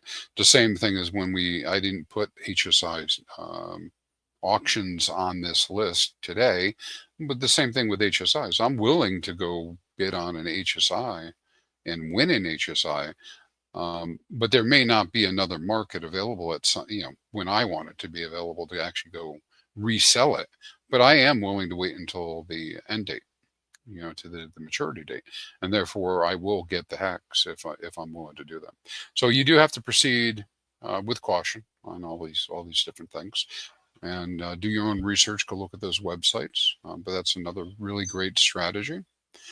Let's look at the next one. We're going to talk about Flex for a moment. This is a really cool one that maybe a lot of people don't know about, but we do have a stablecoin on PulseChain from Power City. And they have a couple of them, but this one specifically for Hex, called Hex DC. It's a stable coin that's backed by Hex. How it gets minted is that people will put their Hex into the vaults there, and they will take a loan against their Hex, and they obtain Hex DC. In addition, there's some other things that they could be doing within the ecosystem. To stake, another token called Flex, and you can earn rewards and fees on that platform. Now, I know with the Hex DC in particular, this is a little bit more towards, I wouldn't say it in a derogatory way, but more towards the trading aspect of things, right? Because there are people, particularly with a run up in one of these assets, when Hex is running up, you have more and more borrowing power, and so there are people that utilize this liquid loans, the earn protocol. They'll use that to buy the assets on dips, sell at highs, buy on dips, borrow more, and then cycle through that process. So there's a lot of little different things you could do, but that would be another thing I would go take a look at. I know there are some liquidity providers that provide liquidity for Hex DC on a number of different different platforms, and enable that entire ecosystem. And then as we get to the last slide here, I'm going to come in right on time for everybody else to join. So in the chat, I don't know if you have any questions or have any thoughts that you want to add, but I do see one comment about getting the calm rebate over 10%. That would be nice. We require the community to buy. I'm pretty sure that would be the case. But are you ready to maximize your Hex journey? Right? There's a lot of information out there. There's protocols I haven't even mentioned. And somebody say maximize? Maximize. You want to RHMax your Hex journey to the moon. That's my high level spiel for the last few minutes here. All I got is PLPL. Keep KISS. Keep it simple, stupid. I try to do that myself. And PLPL. Yeah, I like KISS for sure. Deep it, simple, stupid. Hey, Ferdy's out there in the chat just mentioned this. Asking about RH memes. I'm with you there. I would have liked to see some people talking about pump that tires and whatnot, because I am actively monitoring and looking and participating in some of these things. And pump that tires is awesome, man. Okay, there's some problems, right? I'm sure there's always issues with all this stuff, but those pools over there, besides the fact they do all the burning that they do and the attention that they bring, because remember, guys, yeah, I'm wearing my Hex hat while we're sitting here, but there are people, they got pumped out tires hats, right? They've got meme hats. That's what they're wearing, right? And they're all about, even though it may seem silly to others, they're all about trying to get a little bit of that stuff cheap and sell it high, right? And probably holding it too long too. Yeah, but the pump dot tires, man, it does so much for us in the fact that it burns so much of that pulse in the beginning, right? And then once it's launched, it burns a lot of PulseX. And then I know a lot of us will, I saw like Crypto Solve talking about this, maybe some others. We talk about these dead pump that tires tokens that are out there. Well, they're not actually dead. They might not have any activities. I guess we call them dead. But each one of those that's like that, it's like burning more pulse without burning it. Because those pools that get abandoned out there, it just becomes another several $1,000s worth of pulse that nobody gets to. It's not even there. Yeah, I mean, at the PulseX conference, I think we had Pedro launched a token live on Pump Out Tires. So we had some more content on that. I did a debate with Pedro the other day on the RH cores versus RH memes. This is why I don't call it Hex Week a conference, because like I wanted to make this one. Everything else, we had longevity talks, we had all kinds of different stuff in the ecosystem. But Hex Week, I want to focus more on Hex stuff. However, if there is a Hex Pumped Out Tires, well, that's not the Hex token. It is. Okay. It is. Fair enough. Yeah, you're right. Same name, but different one. But I was going to say though, a lot of those tokens are being used to support Hex. I don't know. Here's the phrase I go back to every time someone, like anyone, makes a case for meme tokens. I say, is it making Hex price go up? And what makes the Hex price go up? Buying Hex. I don't think that statement will ever be defeated. I would welcome a debate on it. But in general, I mean, it goes again. Just go back to those principles. What makes the Hex price go up? Buying Hex. Now, is pump tires great for PulseChain? Sure, I love. Yeah, it's the best version of what it can be. But I didn't help Hex. I don't think. Certainly, some of this stuff is indirect, for sure. Yeah, meaning, if it's indirect too, it's kind of hard to prove. It's hard to show that it's kind of. We start getting into the hopium territory. It's like, oh, I hope it'll be good for it. I hope. And it's like, you know what? I know is 100% no hopium. It's buying the Hex token. That makes price go up at least for that particular, buy and sell. But anyways, I am. If anyone wants to talk about pump tires, Hex version of on Pump Tires and the Hex panel next, they are welcome to do so. Yeah. But as far as talks go at Hex Week, try to curate it more for Hex. And again, this is. Anyone knows me knows I'm not against pump out tires. I don't like meme coins, but I'm glad they exist. I'm glad people are here because of them. But I always go back to what makes Hex price go up. People buying it tends to be the most direct. Well, I'll tell you pretty much that's the answer for every token. That is the answer for everything. Yeah, that's what makes price goes up. And I've actually so since the last the debate with Pedro. It was some interesting information too that I learned about I've had a chance to go into because I've been a little bit busy lately with things, but looking into the connections with the SAC or OA or Richard otherwise with Most and with some of the other stuff. I think Most has so far has the most interesting actual backing of stuff that, again, unverified, don't quote me on it. I haven't at least been able to verify myself. But there's some interesting things there, I think, that are worth pulling the thread on. So I hope to go into that and maybe do a stream or talk about it one day as well, because I got some interesting pieces I've seen there that came from the debate with Pedro. The other thing is cool. Yeah, it's very good. Hex.com is my favorite, and Hex Week is Hex focused, of course, but the Hex panel is open to whatever speakers want to talk about. So if speakers want to talk about Hex pump.tires, they can talk about pump.tires. I will not say only talk. I prefer talk Hexy, but of course, I think there's interesting discussions to be had all over the place. And Shill Gates is here too, so I think Shill Gates. All right, shilling some Gates. Otherwise, I never did get a stream set up with him. You haven't got one yet? Well, he may be. I may stick around for a few minutes. I was going to say, if you want to stick around, you can talk. Well, I want to talk about that. You going to pump those tires? No, I want to talk about that marketing. I can talk about pump that. Oh yeah, that too. Well, awesome, man. Awesome. I'm glad you're sticking around. We got a full stack panel as we do every day here at Hex Week. I'm going to take Crispy out, do the transition, come back in with a stacked group of chads. Any chadettes or other chads want to join? I'll put the link in the chat. If not, we'll do it this way. We'll do it live. Oh, Cairo's here too. Nice. All right, you got some good stuff. All right, be right back. Let's do what's going to get us pumped up here.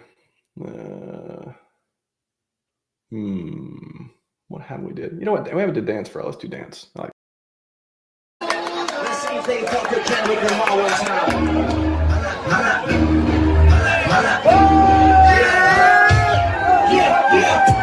I remember serving summer. I see from my level, but this a nigga, this a family.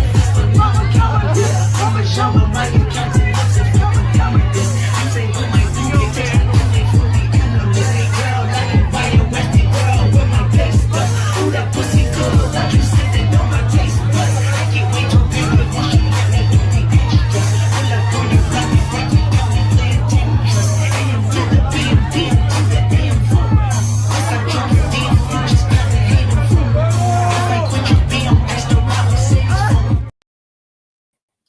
And the panel is back.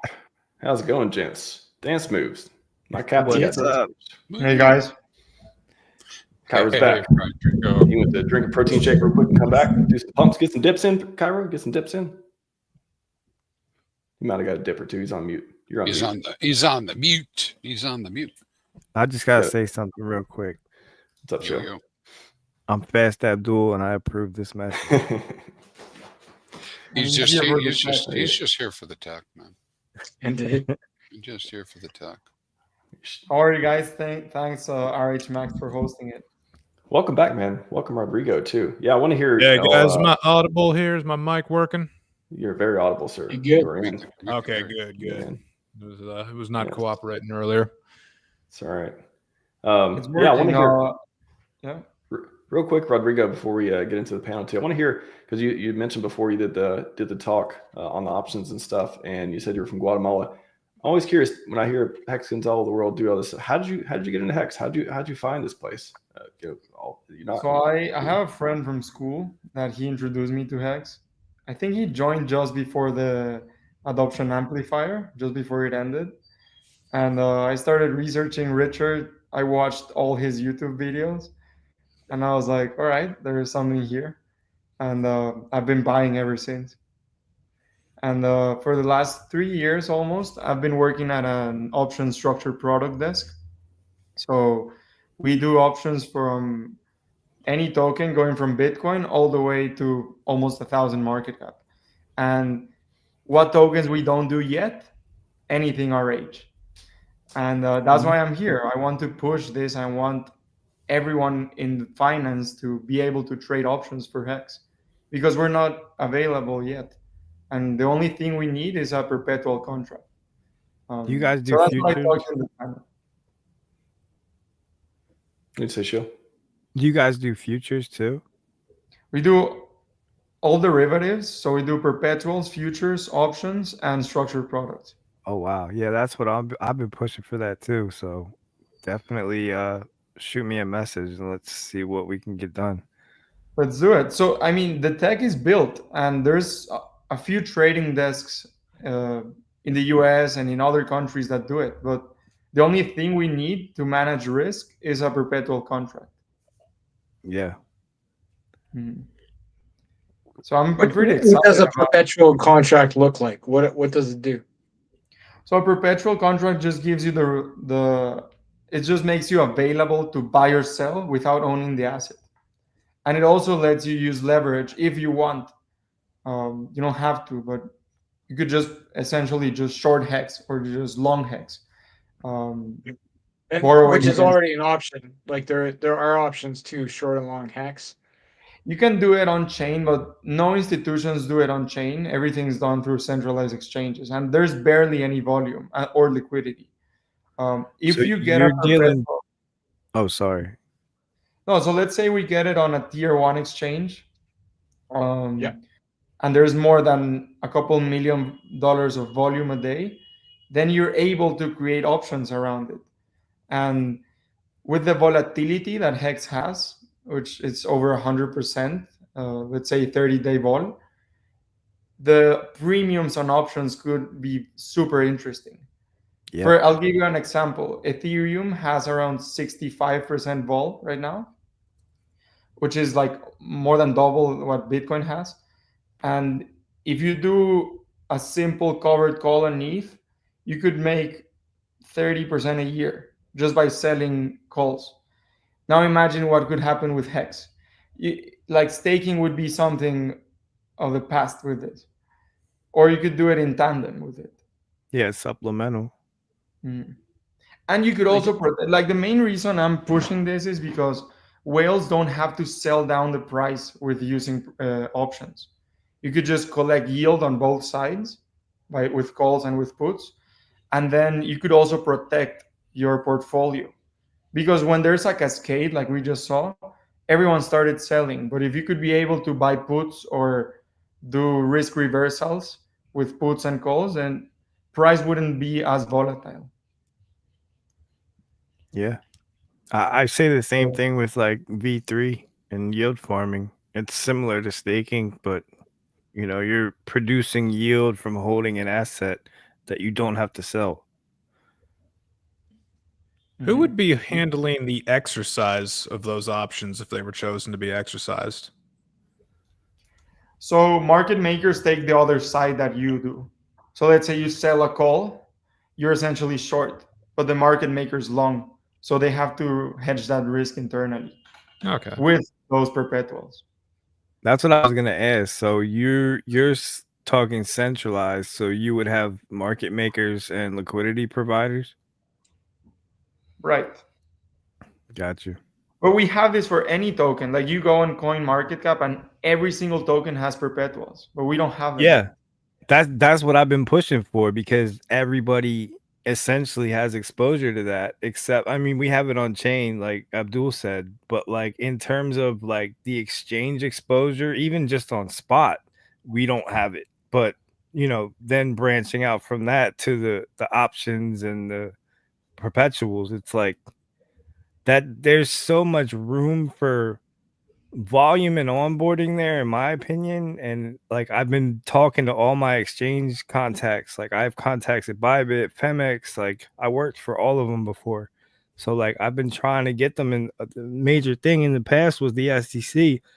Now that that's gone, I've resumed my my promotion of trying to do this, but thus far I haven't gotten far. I've had some good conversations. What kind of reception are you getting? Like, what are they saying? So Shillgates, if you already have these contacts, let's push internally how to get them on the tier 1 exchange you mentioned. And the only thing we need is for the community as a whole to get this listing. We just need to pay for it. There's two we can talk about it right now. There's two problems, right? The main problem is most of these exchanges charge a listing fee and Richard's not going to pay it. So then we get to, okay, are we going to fundraise this? Like, how's that going to work? But beyond that, the other problem is Hex and PulseChain have been listed on exchanges and nobody traded them there. Like from the community, everybody stayed on PulseX, all that. So a lot of these exchanges, when they look at the past numbers, they're like, this wouldn't even make sense for us to list because we wouldn't get any traders and volume. Well, it wasn't on the larger ones. Well, it was on Maxi and what was the other one? OKX. OKX listed it, but not just on spot. They didn't have the yeah. There was no derivatives, but it was the Might be the spot key. was like, If they had derivatives, maybe they would get the volume they want. yeah, we could like. Here's the thing, like it sucks to say, but like these coins go down a lot, and I've always kind of wanted to be able to short them because I expect them to go down at times. So it's like not having that, but other people that hate on Hex could short Hex. You know what I mean? Like it's not like I'm not hating on it. It's what I've seen from the time that I've been here. Like it's gone down more than it's gone up. But why? Like the whole beauty of futures and stuff like that is to be able to make money both ways. You see, that's right. What I kind of want too. There's actually a video of Richard. Oh, sorry, I'm interrupting. I was just gonna say, like, that's kind of what I want too, is to have the option of a short call available on Hex, so that when I'm arguing with a hater, I can just be like, "Hey, why don't you just put your money where your mouth is and just buy this short or sell a call here on Hex," and then we go on our channels and we tell our audiences, "Hey, we just got a hater to short it here. Let's all buy it and get him liquidated." So that way, not only does he lose out, but his liquidation also helps the price go up.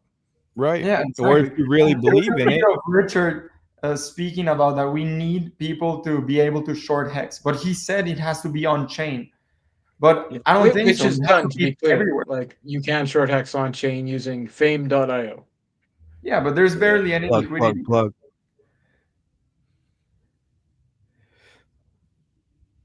So, but yeah, I think the one issue that we run into with that's all well and good for all of us because we're essentially native to this ecosystem at this point. But for the outsider that is trading on Bybit or Femex and doesn't really come around these trenches, like I feel like us not being exposed to them is, I don't want to say holding us back, but it's a missed opportunity. Yeah, I agree. I think advertising on centralized exchanges is like for advertising alone, it would be worth being on one of the major ones. It has to be a major one though to really have an effect. Like we've tried OKX, MEXC. Like we need to move to the next tier. Yeah. Well, OKX could work perfectly. I don't want to name names. We were already there. Like it doesn't have to be as hard to get in there. And it's not only like professionals. Like the fact that Hex would have a perpetual and have options available out there, either OTC or public, it shows a strength in the market that we're a serious and mature asset, not just on our own little chain that barely anyone uses. And what kind of people are noticing that, right? Like who would take note? Well, I could tell you we work with VCs, foundations, miners, high net worth individuals that they play around wherever the volatility is. If there's high vol on any asset that's moving, they'll play with it. Yeah, that's where the money's made. Like, what I'd be doing with this is if you got short puts available on the asset, well, that's something that I'd be marketing all across the board right there, because a short put is kind of a no-lose scenario there. I mean, if it's an asset that you want to own anyway, great. You just buy it at a discount. Right. You get the opportunity to exercise the put, but if it never goes to your put price, well, you get a little bit of income from the options premium. So there's no way to lose there. And if we got short puts here on this, well, this is a great thing for like the whole Hexagon community to like, even if you don't end up owning the asset and it doesn't make the money that you want to make right away here, this is an opportunity for you to either get more Hex or get a little bit of money waiting to buy the Hex for if they like hit a price you want to buy it at. So that's, you called it perfectly. That's it. Mm-hmm. You either buy it at discount or you get paid to wait. which is great. Exactly. And Yeah, if people want to speculate, well, they just buy the options outright. Most people make money by selling them, but whatever, like people can trade. And I there's the feel a opportunity. similar Like, way. we're almost 6 years into Hex, and we don't have this yet. And Bitcoin had the CME right after 7 years of existing. So we're pretty much on time if we do it in the next couple of years. Yeah. Yep. There's a lot that's missing, but it's catching up, and that's what I like to see. Because like I've been in crypto since 2015, so like I remember when, like you said, Bitcoin was like this, Ethereum was like this. Like I've watched all of them kind of mature and develop into true like assets and markets, and it's like we're still in the early stages where things are getting put in place, and Fast Abdul right here is creating really cool stuff. You know what I mean? So it's like there's people that are building and developing and making all these tools that we want to see, but it just takes time. Well, it'll happen eventually, but might as well, like you said, like we can build it. Or the tech's already built. We just need the availability to do it. Well, that's one thing like that is kind of frustrating to me, and you know, this isn't negative towards him, but the person that could make all this happen quickly is Richard. You know what I mean? Like he's the figurehead, he's got all the money, he probably has connections with these people even though they don't like each other, but it's like he's so against being listed on exchanges that it's on us. And then you got people like me who actually has contacts, but I don't have the same pool that Richard Hart has. Well, people say you have to own the actual asset, but they don't understand the way and the whole new level that you could protect yourself. Imagine if we were at 10-cent Hex and you buy puts there, now you would be making millions down here. But this wasn't available up there. But it's Yeah, like we don't have limit orders on PulseX currently, do we? No, but there's some bots. I got a one Telegram bot. I don't want to plug them. I like getting paid for plugs. But it's there's a couple Telegram bots, and I can tell everybody in the audience as well as you guys, there are some people building some really cool tools on that front that are going to be like web UI front ends that are basically built to trade, like for traders with stuff like limit orders and stuff like that. So I know those are in the pipeline. We need real limit orders though, and that would be one of the great upgrades to PulseX would be limit orders. I agree. Because the bots are cool, but like there's an inherent risk in most of those Telegram bots because you usually have to feed it a private key from a wallet to make it work. And if you understand what that risk is, you can mitigate it. But you know, for new people, I wouldn't want to invite them in and be like, "Here's how you trade. You use this bot," and not have them really understand the and risk. not comfortable trading size on something like that either, because all the counterparty risk. Yep, but there is the one that I've used that it seems to work just fine. Is there's a SolidX trader bot. You can find about it in that Telegram room. That's the only one I know for sure. I know there's others. I'm sure Shillgates has more. Yeah. The other thing that I was gonna ask you is, and everybody else here, what do you think Richard's reason for not having V3 is? Timing. That's Not having it? V3 yet, right? The technology is not like look at the stuff, look at PulseX day one, right? Like it's a fork of Pancake Swap V2 that's missing features, right? And those features have started to show up, but like at a reasonably slow rate. Like we have the curve stablecoin pool, right? That showed up. We don't have V3 yet. We don't have limit orders. This is not like crazy high tech stuff, right? No. Like, I mean, 9mm and 9-inch both have it. Totally, yeah. 9-inch. 9-inch is just about the exact same thing as PulseX. It's more or less a fork of the same code. So anything you see there could definitively be on PulseX. I'm positive the devs who developed PulseChain, like deploying like a chain is way, way harder than deploying like a pancake swap fork. So yeah, those upgrades are for sure not off the table. Like Braytep could probably do it in a weekend. So I think the reason is timing, right? Like we're missing features. All of a sudden the features show up at the perfect time in the market and like off to the races.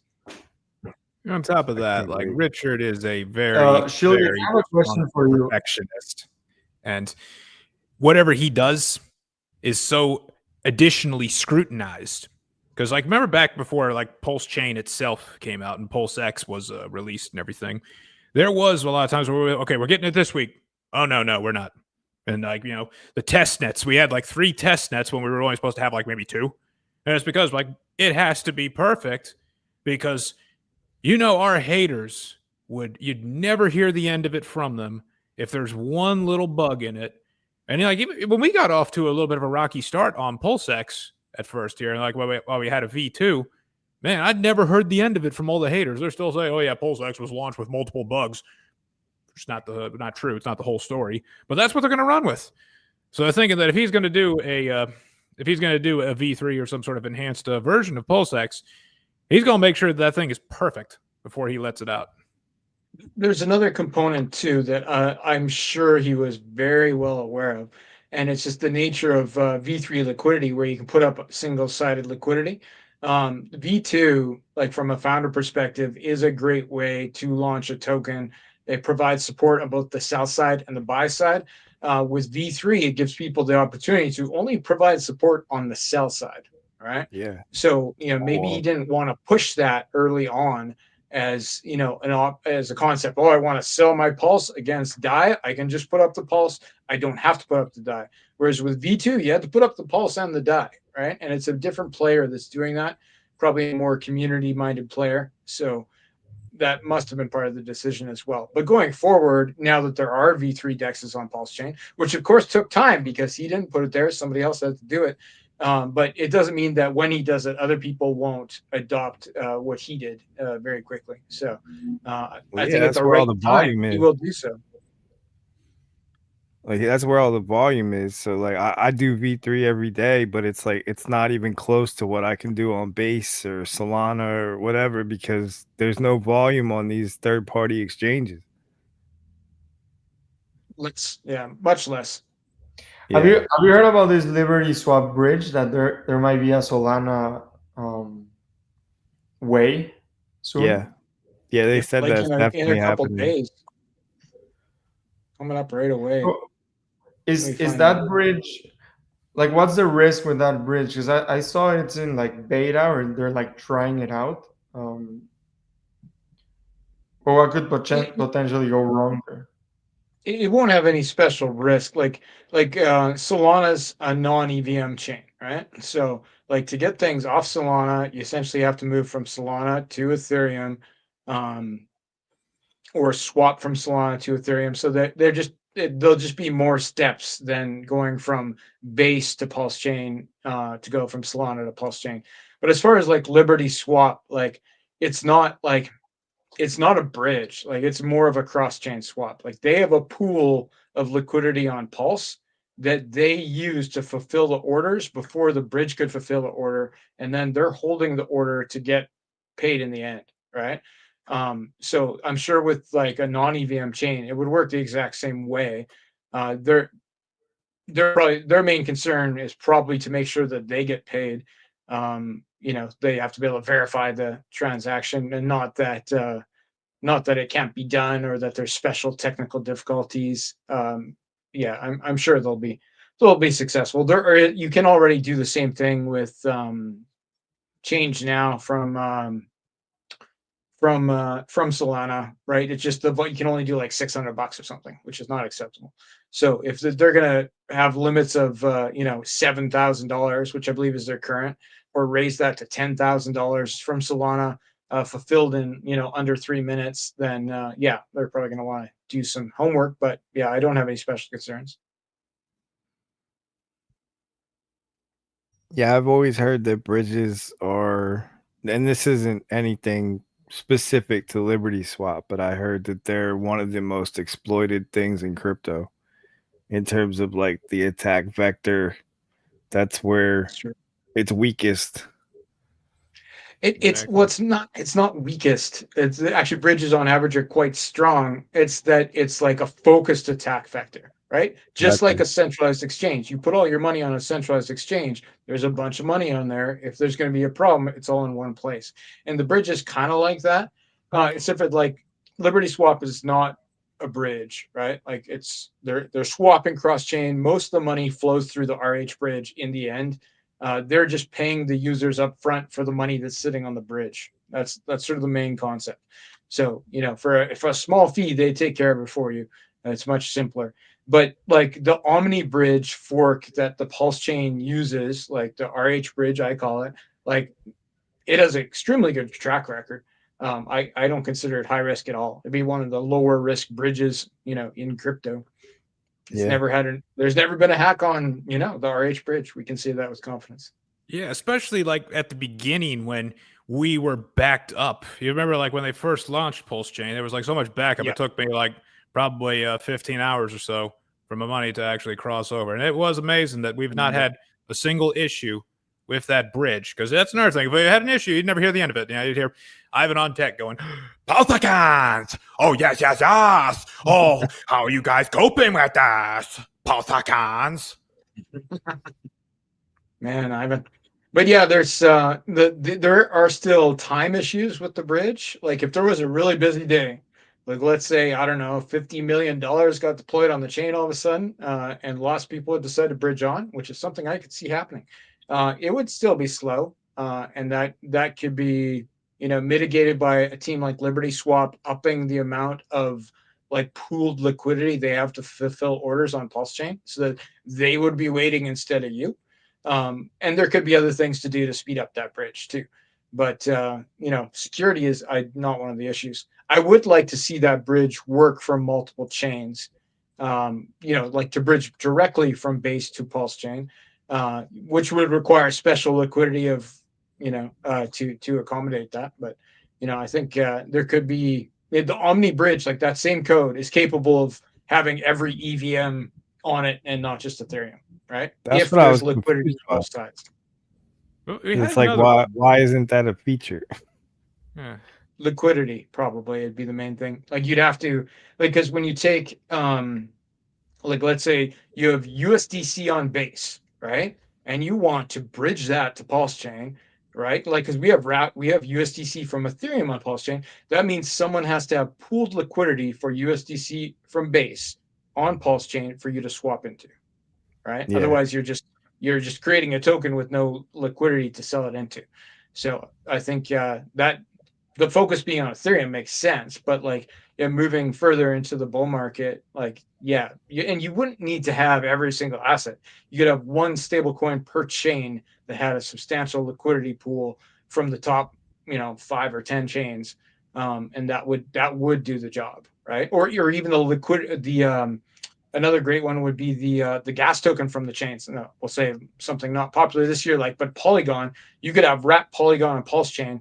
And then just like you have ETH from Ethereum, wrapped ETH bridge to PulseChain, you could have wrapped Polygon bridge to PulseChain from Polygon that you could sell into Pulse, right? And that would be, that would really network the chains between each other. Like, oh, I'm going to sell my AVAX on Pulse because it's a better deal. Like you'd have arbitrage, all kinds of things.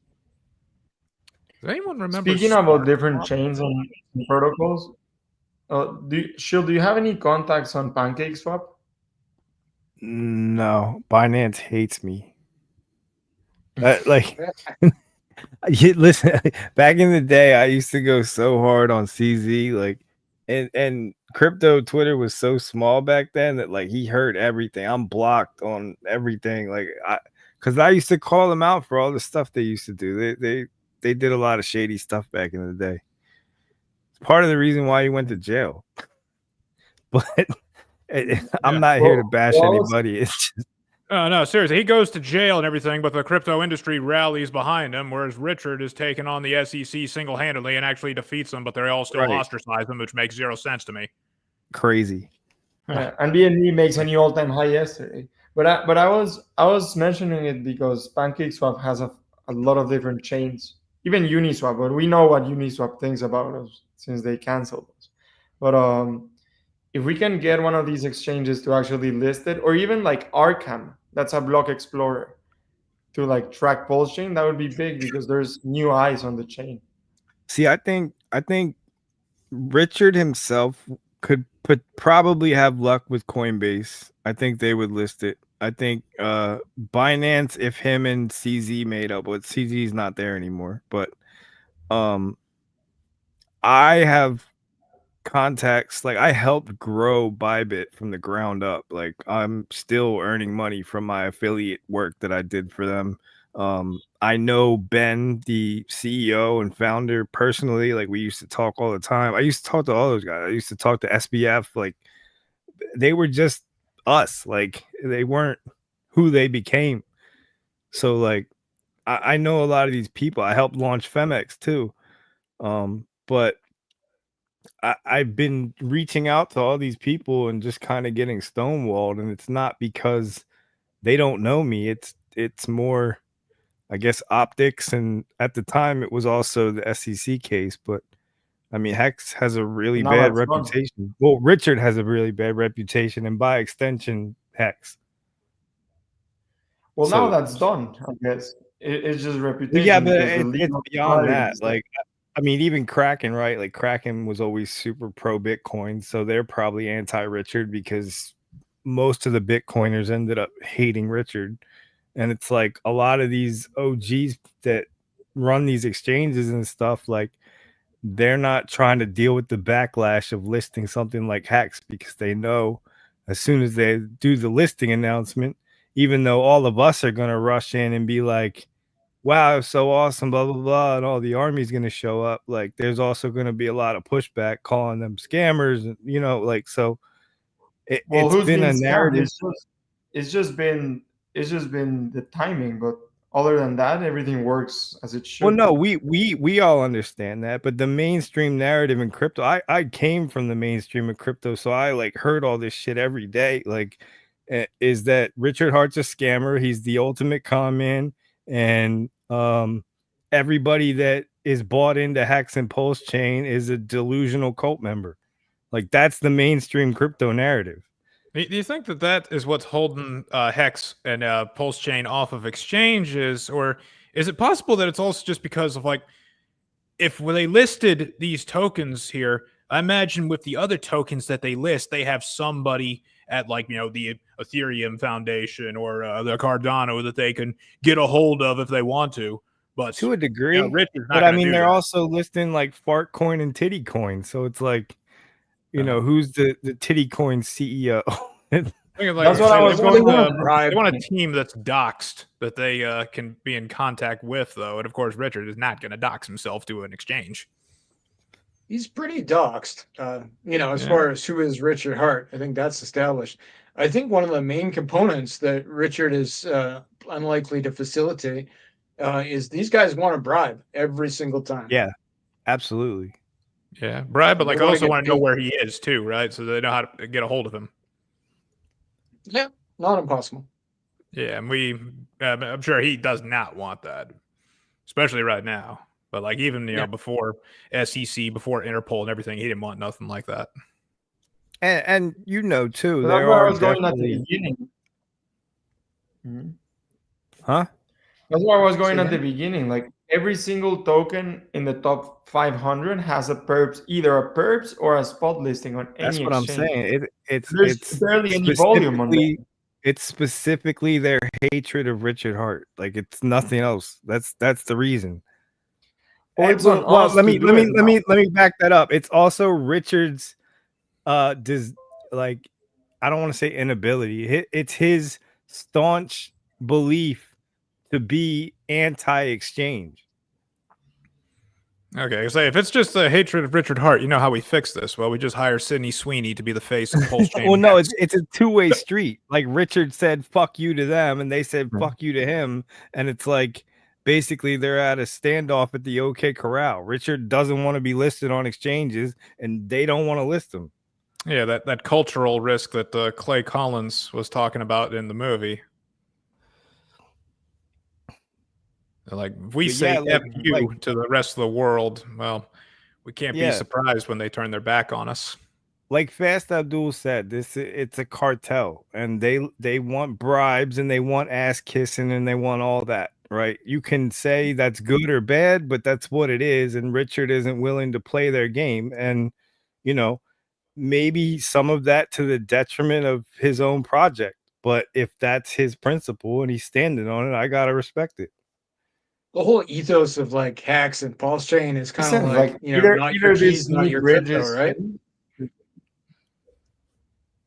Yeah, but there's a whole financial system out there that could just benefit from things like these perpetuals or options, or even get new Well, yeah, traders. we all agree, but I think Richard has made his stance very clear that he's very against leverage trading, futures. Like, he's been saying this for years.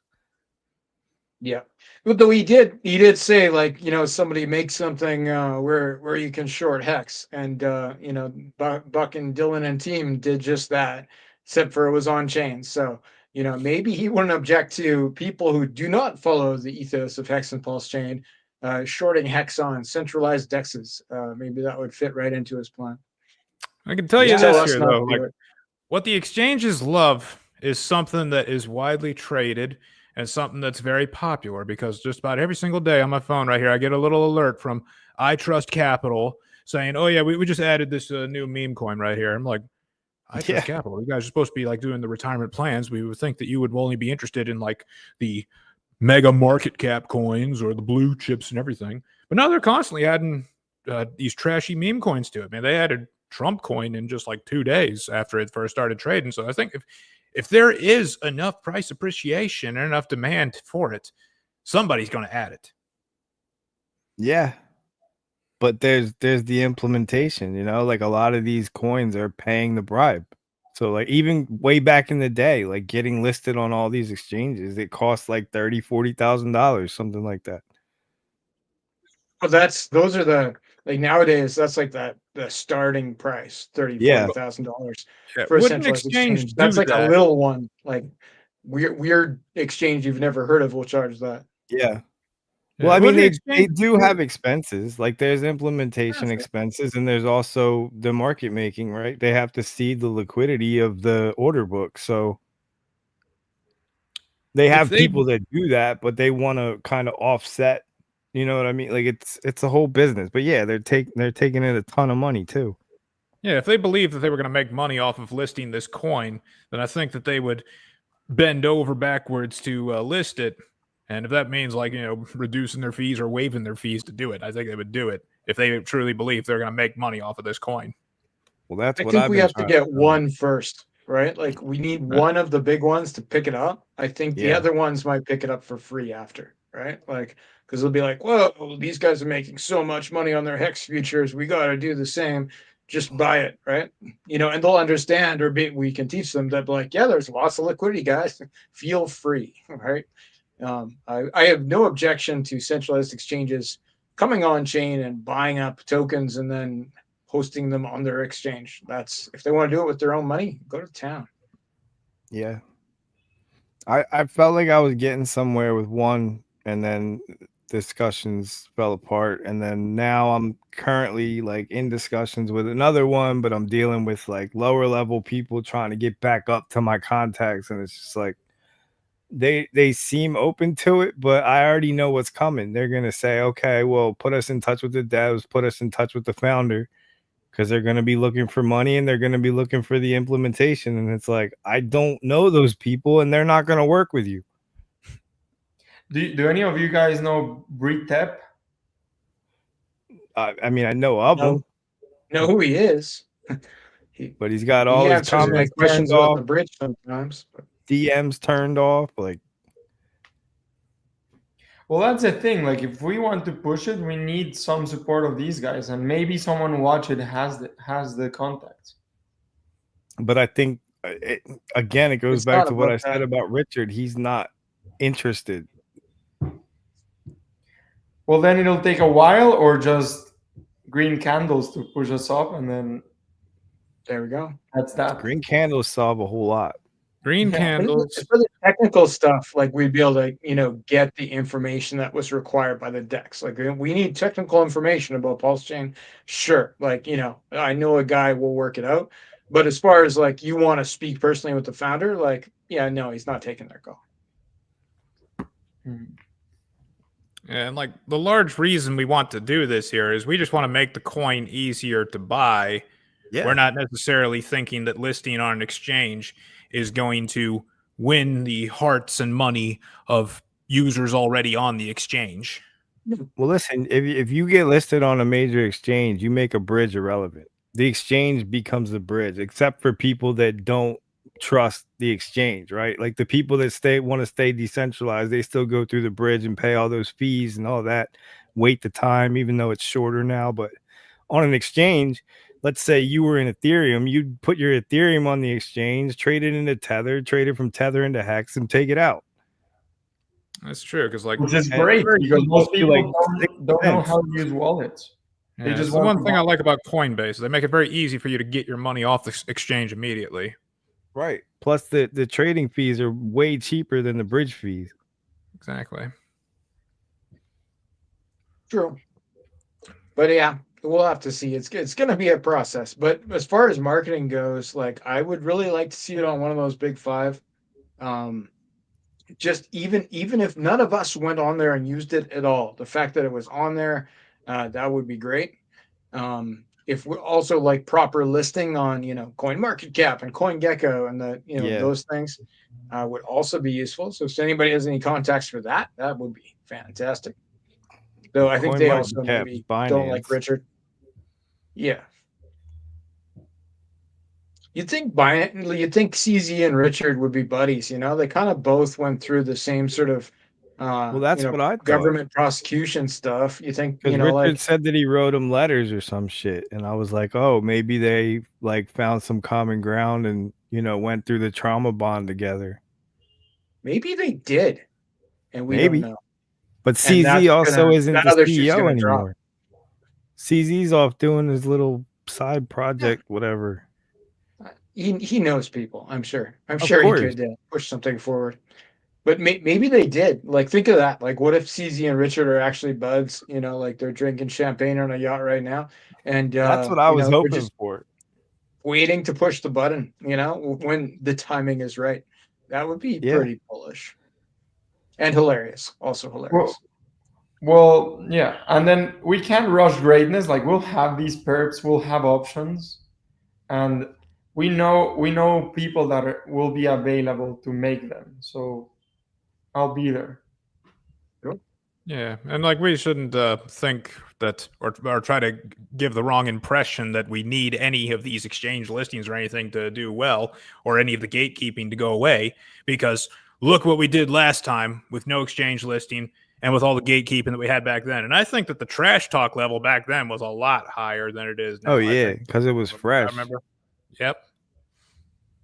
I was on the outside looking in. I was never one of the trash talkers, but I missed the boat on Hex. I knew about it. I showed people tweets from back then. I was trying to get on the email list and all that, but you guys know how Richard is. It took too long and I lost track of it and I just moved on to other things. And before I know it, Hex is at 10,000x. And I was like, oh fuck, I was supposed to buy that. Mm-hmm. But yeah, I remember, I've been a part of the mainstream crypto Twitter since 2016, and I remember the whole thing. Richard was actually somebody that people loved and respected, and then he came out with Bitcoin Hex and started shitting on Bitcoin, and it just pissed off all the maxis, and then they kind of started this flood campaign against him, and it just caught on and spread like wildfire amongst all mainstream crypto. Well, it doesn't matter anymore. It's up to us to push it our way, even if he's not here anymore.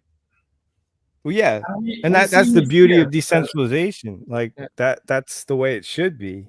But it doesn't hurt to have him pull him with us, because he's made himself such a central figure of this. Yeah. He's gonna do what he's gonna do. Like he might show up and all the things we're talking about will be already delivered. It's totally Yeah. possible. Well, I think that's what's gonna happen. Like I think he's got a master plan, and all this rollout of these marketing devices and all that. Like he's been gearing up for this, waiting to beat the SEC and just come out swinging. But he's waiting for the proper time because he understands the market cycle, and technically we should be peaking somewhere soon with the rest of the market. So like, I mean, I've been banking on that myself, so it wouldn't surprise me if he was trying to align with that as well. You think the top comes this year? It's supposed to.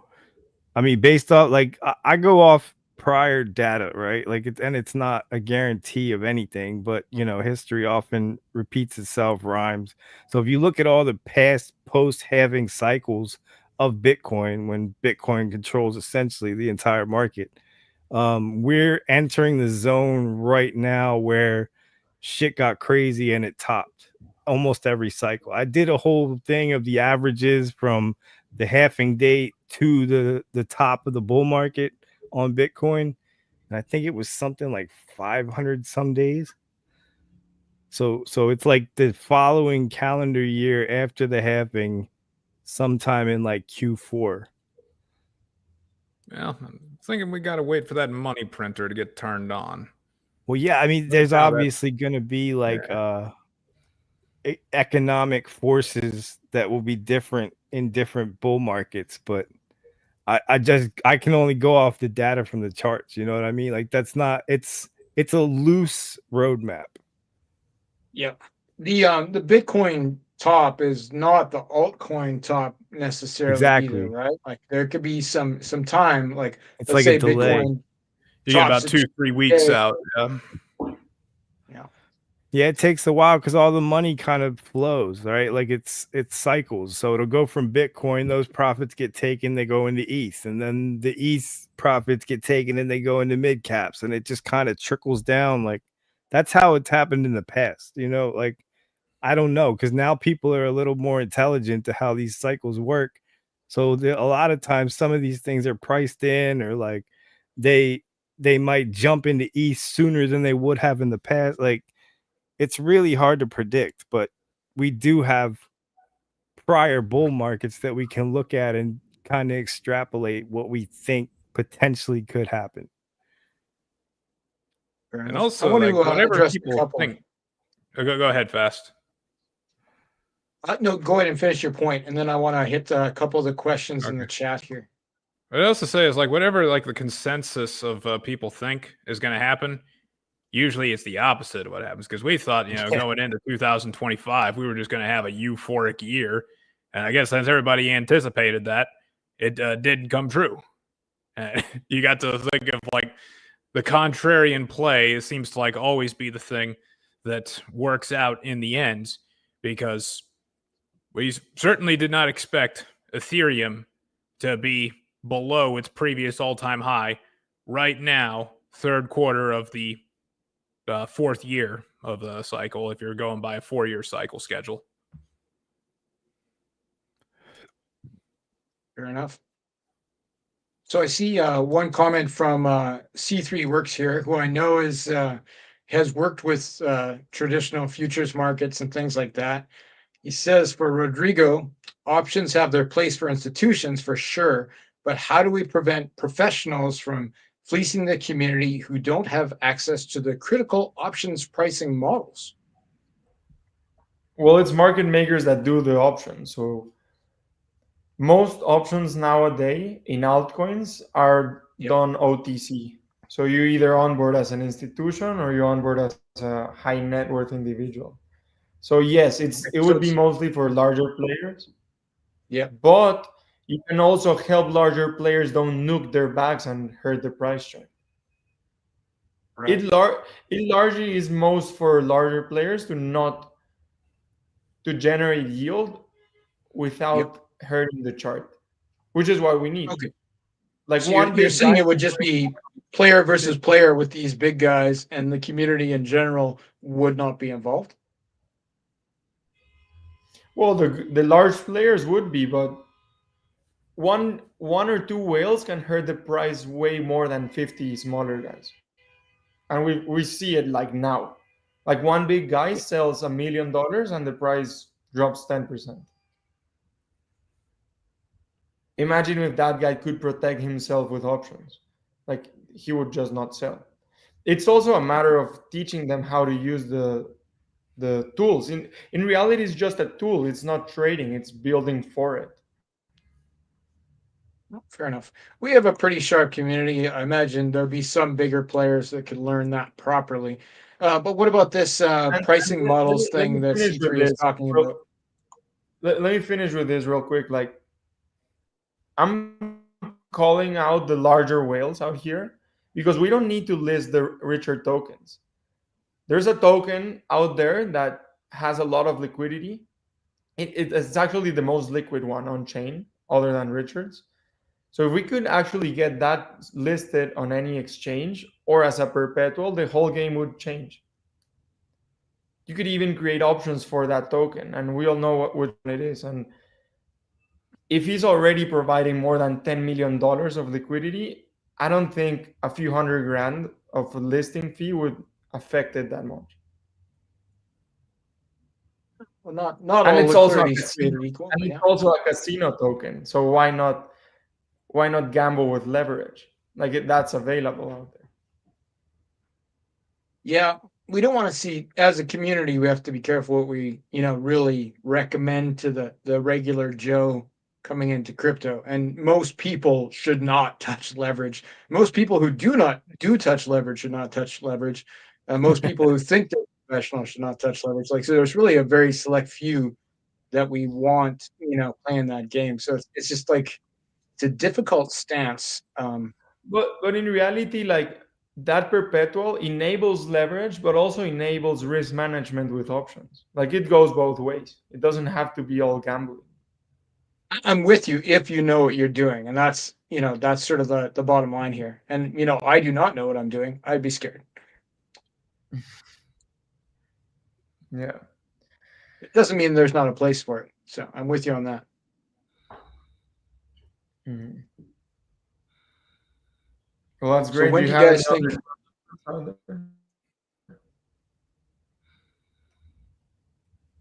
I think the more the better. I think we should have everything else that every other chain has, as long as it's something that's not like outright a scam.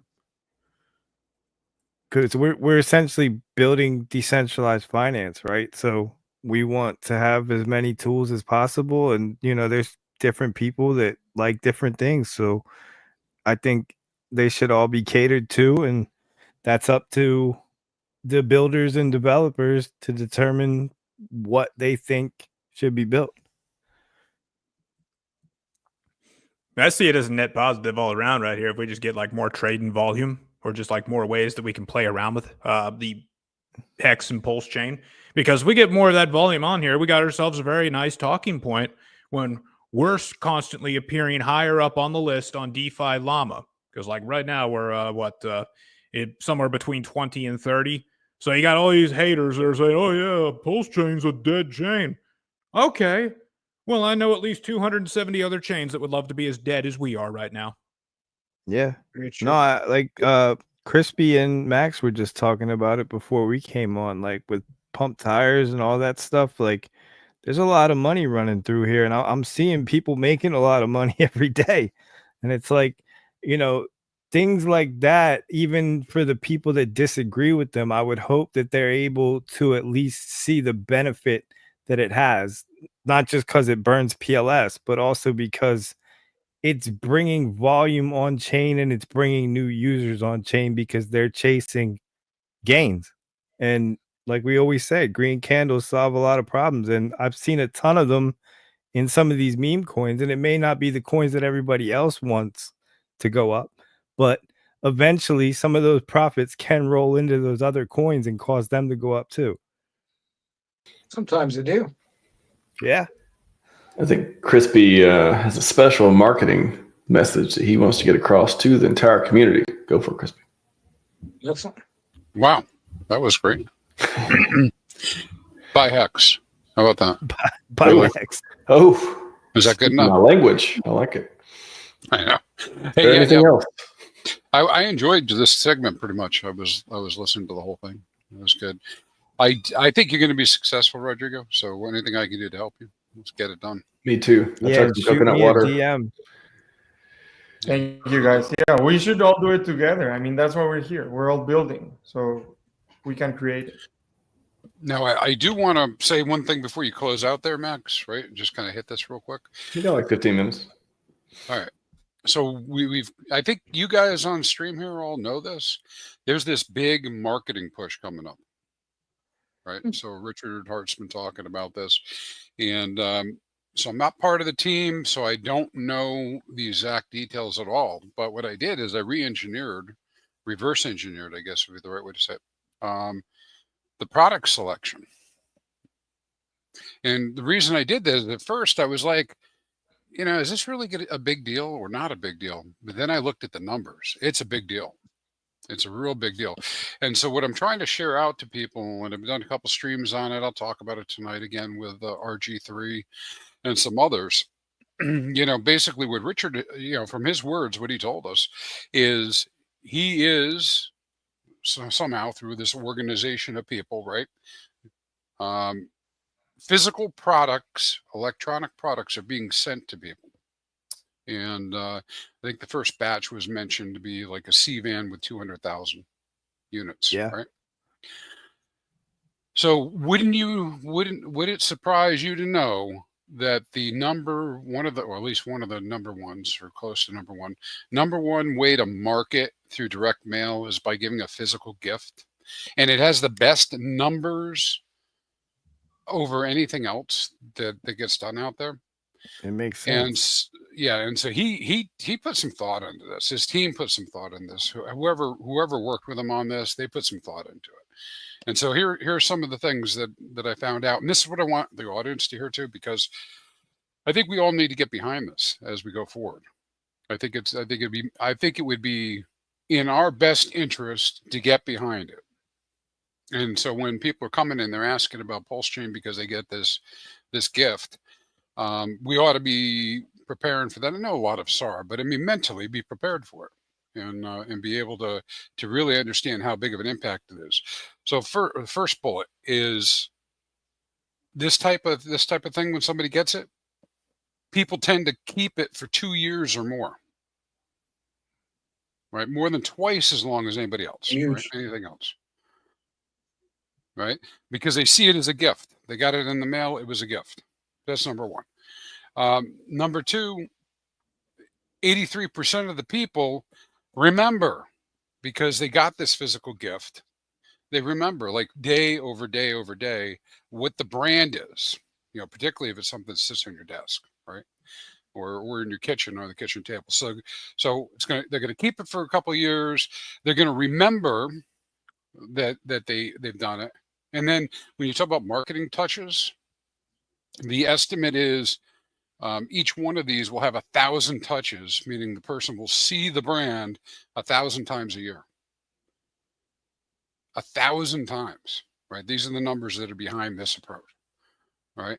And then probably the next thing that's probably most important about this is network effect. Another 80, doing the measurement, another question they ask people in these detailed, analysis of marketing, 80% of the people that say that they tell somebody else about it when they get it. That's how excited they are about things. So you have this marketing campaign coming up where likely, figure 2 people a household, 400,000 people are going to see Hex and PulseChain or PulseChain and Hex. Right? They're going to remember the brand. They're going to keep the item in their house for 2 years, and they're going to tell other people about it. So I don't know how that could be any more bullish. And even if they didn't need the product anymore, they're probably going to give it to somebody else in the household who's going to keep it. So I'm just laying out those facts for what's happening with this. I got pretty bullish after I read all this. Bullish. In terms of direct mail, I think it's probably the highest converting you could get. outside of like handwritten letter. Making it a gift rather than like a postcard, like it'll be a physical object with a little bit of weight to it that has, we know it has batteries, like that'll change the math dramatically. Yeah. And I know for a fact that this is a very large scale operation. I've been talking to 2 people that are boots on the ground, literally making this happen. And, they're basically dedicating their life to it right now. Can I get a konnichiwa for boots on the ground? Konnichiwa! Oh yeah. Very good. Yeah, hey, honestly, when I first heard it, I didn't know what to think. When I first heard it, we're gonna, we was doing this direct mail, we're gonna send some sort of electronic gift out to people. I didn't know what to think. I didn't know whether it was good or bad. I have a little bit of exposure to marketing, but once I started doing the research, I realized just why he's so excited about it, and he's not blowing smoke. This is going to be, this has the potential to be off the hook. A company that did this was a very, very similar thing. Dropbox. You guys know Dropbox? You ever heard of Dropbox? Yep. Right, so Dropbox. This is, they're not as big now because we all have cloud storage. But there was a time when we didn't have cloud storage. It was like a big thing. And Dropbox, they sent gifts like this out to prospective clients. They 40x'd their base just on that campaign. That's how they attributed to 40x. I mean, for people listening, like something smaller that you could think of that's similar to this, like I know every time I go to my bank, I end up with a pen, and I use my bank's pens most days out of my life, and I see them every day. Like obviously they're already in my brain because that's my bank, but if it wasn't something that I was already aware of, now you have this physical object, and these objects that he's sending are going to be much cooler than pens, apparently. Pens are pretty cool too. Yeah, pens are cool. Dude, what's better than a good pen? Do you guys speculate that they're pretty good, right? Right. Good, Rodrigo. Have you guys thought about releasing these devices while simultaneously a new wallet? Potentially. That's what I said initially, but a lot of people commented and made me realize that that's probably not it, because the OPSEC, and it's just not safe. And nobody's going to trust You're not that. talking about a hardware wallet, are you? Do you mean like releasing Richard Hart, on-chain wallet at the same time as devices? That could be a thing. Maybe a hard wallet, but I mean, the hardware wallet he could give out would be amazing. Imagine if he gives out like $50 and then just uses the 4,000 Ethereum he sold a little bit ago and pump it up.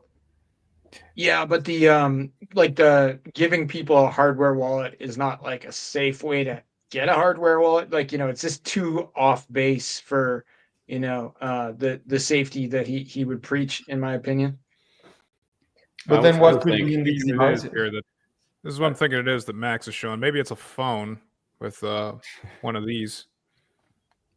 I mean, I think on the software side, I'm not sure. I would just, what I talked about a couple months ago was just creating a super app. Like, what's the next Richard Hart product to launch? I hope that it's a super app. I hope that it's some sort of like more than a wallet. It's a wallet, but it's got a whole bunch of stuff built into it. And I mean, what if the electronic device or whatever it is there's a link, a QR code or something to download an app and go, get on the PulseChain via that way, like that. That's something I've talked about before that I thought was interesting. If we don't see it with mega marketing, maybe we'll see it at some point. But super app to me, vertical integration, it always made a lot of sense. Yeah. Well, it could be soon, right? Like, what's the expected date? That 2 weeks. We don't have expectations here. 2 more weeks. 2 more weeks. Yeah. 2 more weeks. Well, I think it'll be soon. From the dates that we had for shipping containers, the publicly given out stuff was like there were boats in the water, with these things on the way. It takes like 3 weeks to cross the ocean. Like it's. I know somebody that is right now handling these things, getting them ready to go.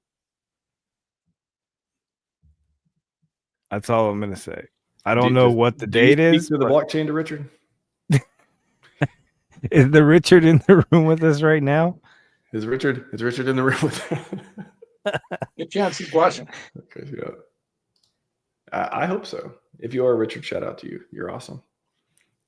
You please don't do any more work for us. Let the community do this. I really want the community to do this. I want the community to get this done. You do the work. That's the most powerful 4 words I've heard in crypto, maybe my entire life. You do the work. And it's so empowering. And so like, you don't have to wait around someone else to do it. You go do it. That's what I took to work. By the way, look at Richard here. That's why we're gonna build the options. We just need the build the options, take over Ethereum. Look at Old Vitalik. Look at him. He doesn't want to win anymore. He just wants to work on the tech. Let us do the price performance, bro. Let's do the 14,000X. Let's go. Why can't we? Where's the price god? I'm looking around. I don't see any price god saying we can't do another 10,000X. I don't see him. It's all very disturbing. Somebody animated it. The only thing we need is the picture of the green candles next to the large chair. You know that? I'm familiar with the meme. Do you guys ever look in the YouTube comments and try to guess which one of those people without a face is actually Richard? He's definitely around. I think Johnny Chaos is Richard. That would be. I've seen Johnny Chaos. I'm pretty sure he's not. But some, it's like of the nameless, faceless people on here, maybe one of them's Richard. What if Johnny Chaos is an autonomous humanoid that Richard sent to make you think he's Johnny Chaos? Johnny Dow. Possible. From the future. From the future. Terminator. I gotta do some more Terminator memes now. I had one. Let me see. We'll be able to find out this one. Gents, what do you want to wrap us up on? What's good? What do you like that's going on in the Hexaco? What are you bullish on? 10,000X. Already went up in 2 years. Pretty good. Hex.com. It's pretty good. Anybody got an idea of like what you think is going to be the most telling top sign? Like when the top's finally in, like what's going to be the sign that we're all going to look back on and be like, oh, that should have been obvious. In the past, it's usually celebrities and when people are just doing absolutely ridiculous stuff with their money. Yeah, like last time I remember exactly what had happened. It's like this Instagram thought influencer was using Ethereum to pay for her Brazilian booty lift. Like, okay, yeah. They're using Ethereum to pay for your BBL. Tom Brady and Matt Damon in commercials, and all the stadiums started getting named after crypto, and it was like when Beyonce does a step-by-step tutorial on how to use Hex. That's when I'm like, all right, there you go. Maybe the wall's going up. Maybe the liquidity position. It's time to take some profits. Beyonce. Yeah, there will be signs. Might be like a meme coin ETF or something. I feel like that'll happen. Fart coin ETF. Yeah, well, there's already talks about Trump coin ETFs, and so on and so forth. Yeah, definitely. This time could be different, boys. I hope so. What if it's the end of cycles?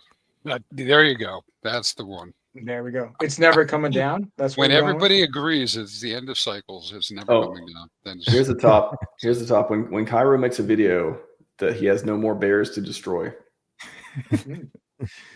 there's none left. They're like, that is officially like when the bear market happens is when the last bear turns bullish. We are officially in a bear market.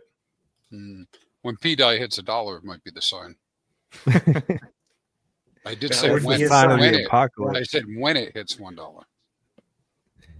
Not if. I like that when every Hexagon has a Lambo.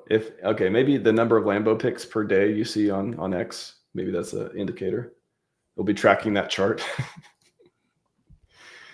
Oh god, pump a middle green. That's all I gotta say, gents. Stack panel. As I said, I predict every panel. I say it's a stack panel, and you guys come in, guns a-blazing, saying smart stuff, looking all strong. And you get it done. So I appreciate you all. And come back tomorrow if you'd like to do more paneling or talks if you're scheduled as well.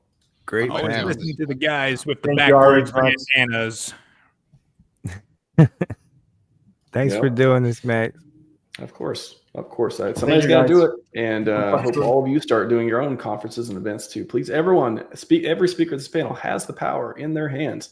If you got a computer and you know how to talk to people and send StreamYard links and do schedules, you know what? It's a lot of work. But if you want to do it, you can do it. Hard. It is. How about you do it and I show up sporadically? Ask me at the end of each day if it's hard or not. Ask me at the beginning and I'll tell you, and then ask me at the end. I'm like, my body's ready for tomorrow. I'll say that, but I need to get some sleep before that. All right, Scivive 555. You're very welcome, sir. And let's end it with Crypto Kings, everyone's new favorite song. Boom.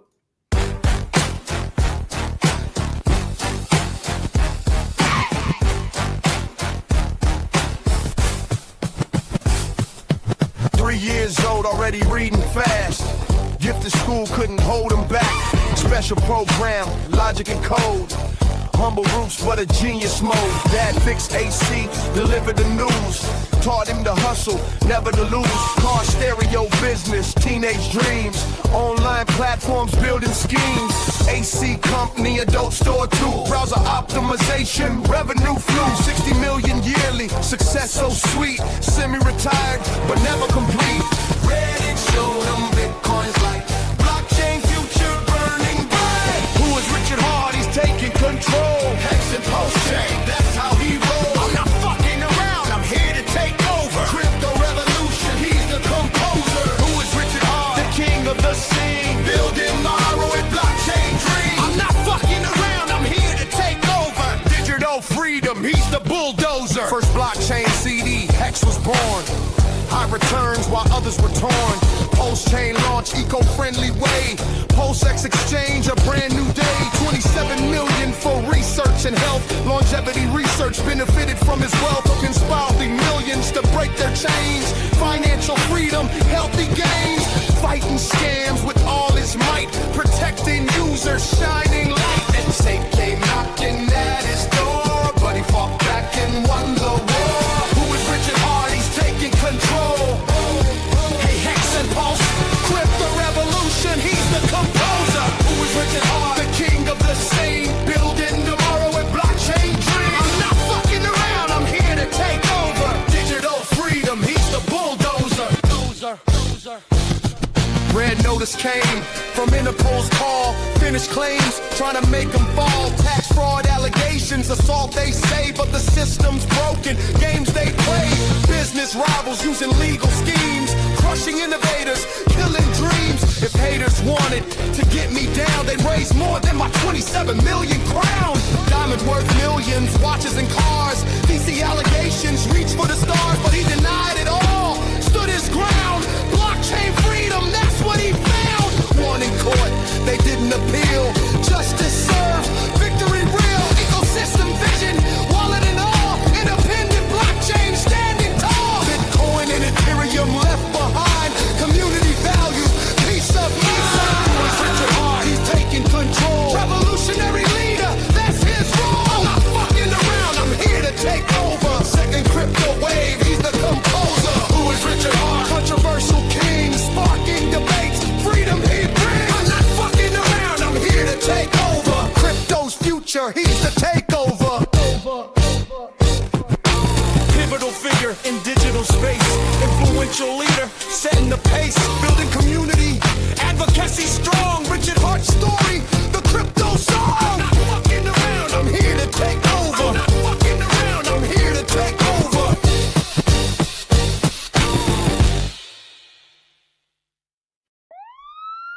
Don't look at me. Hex.com.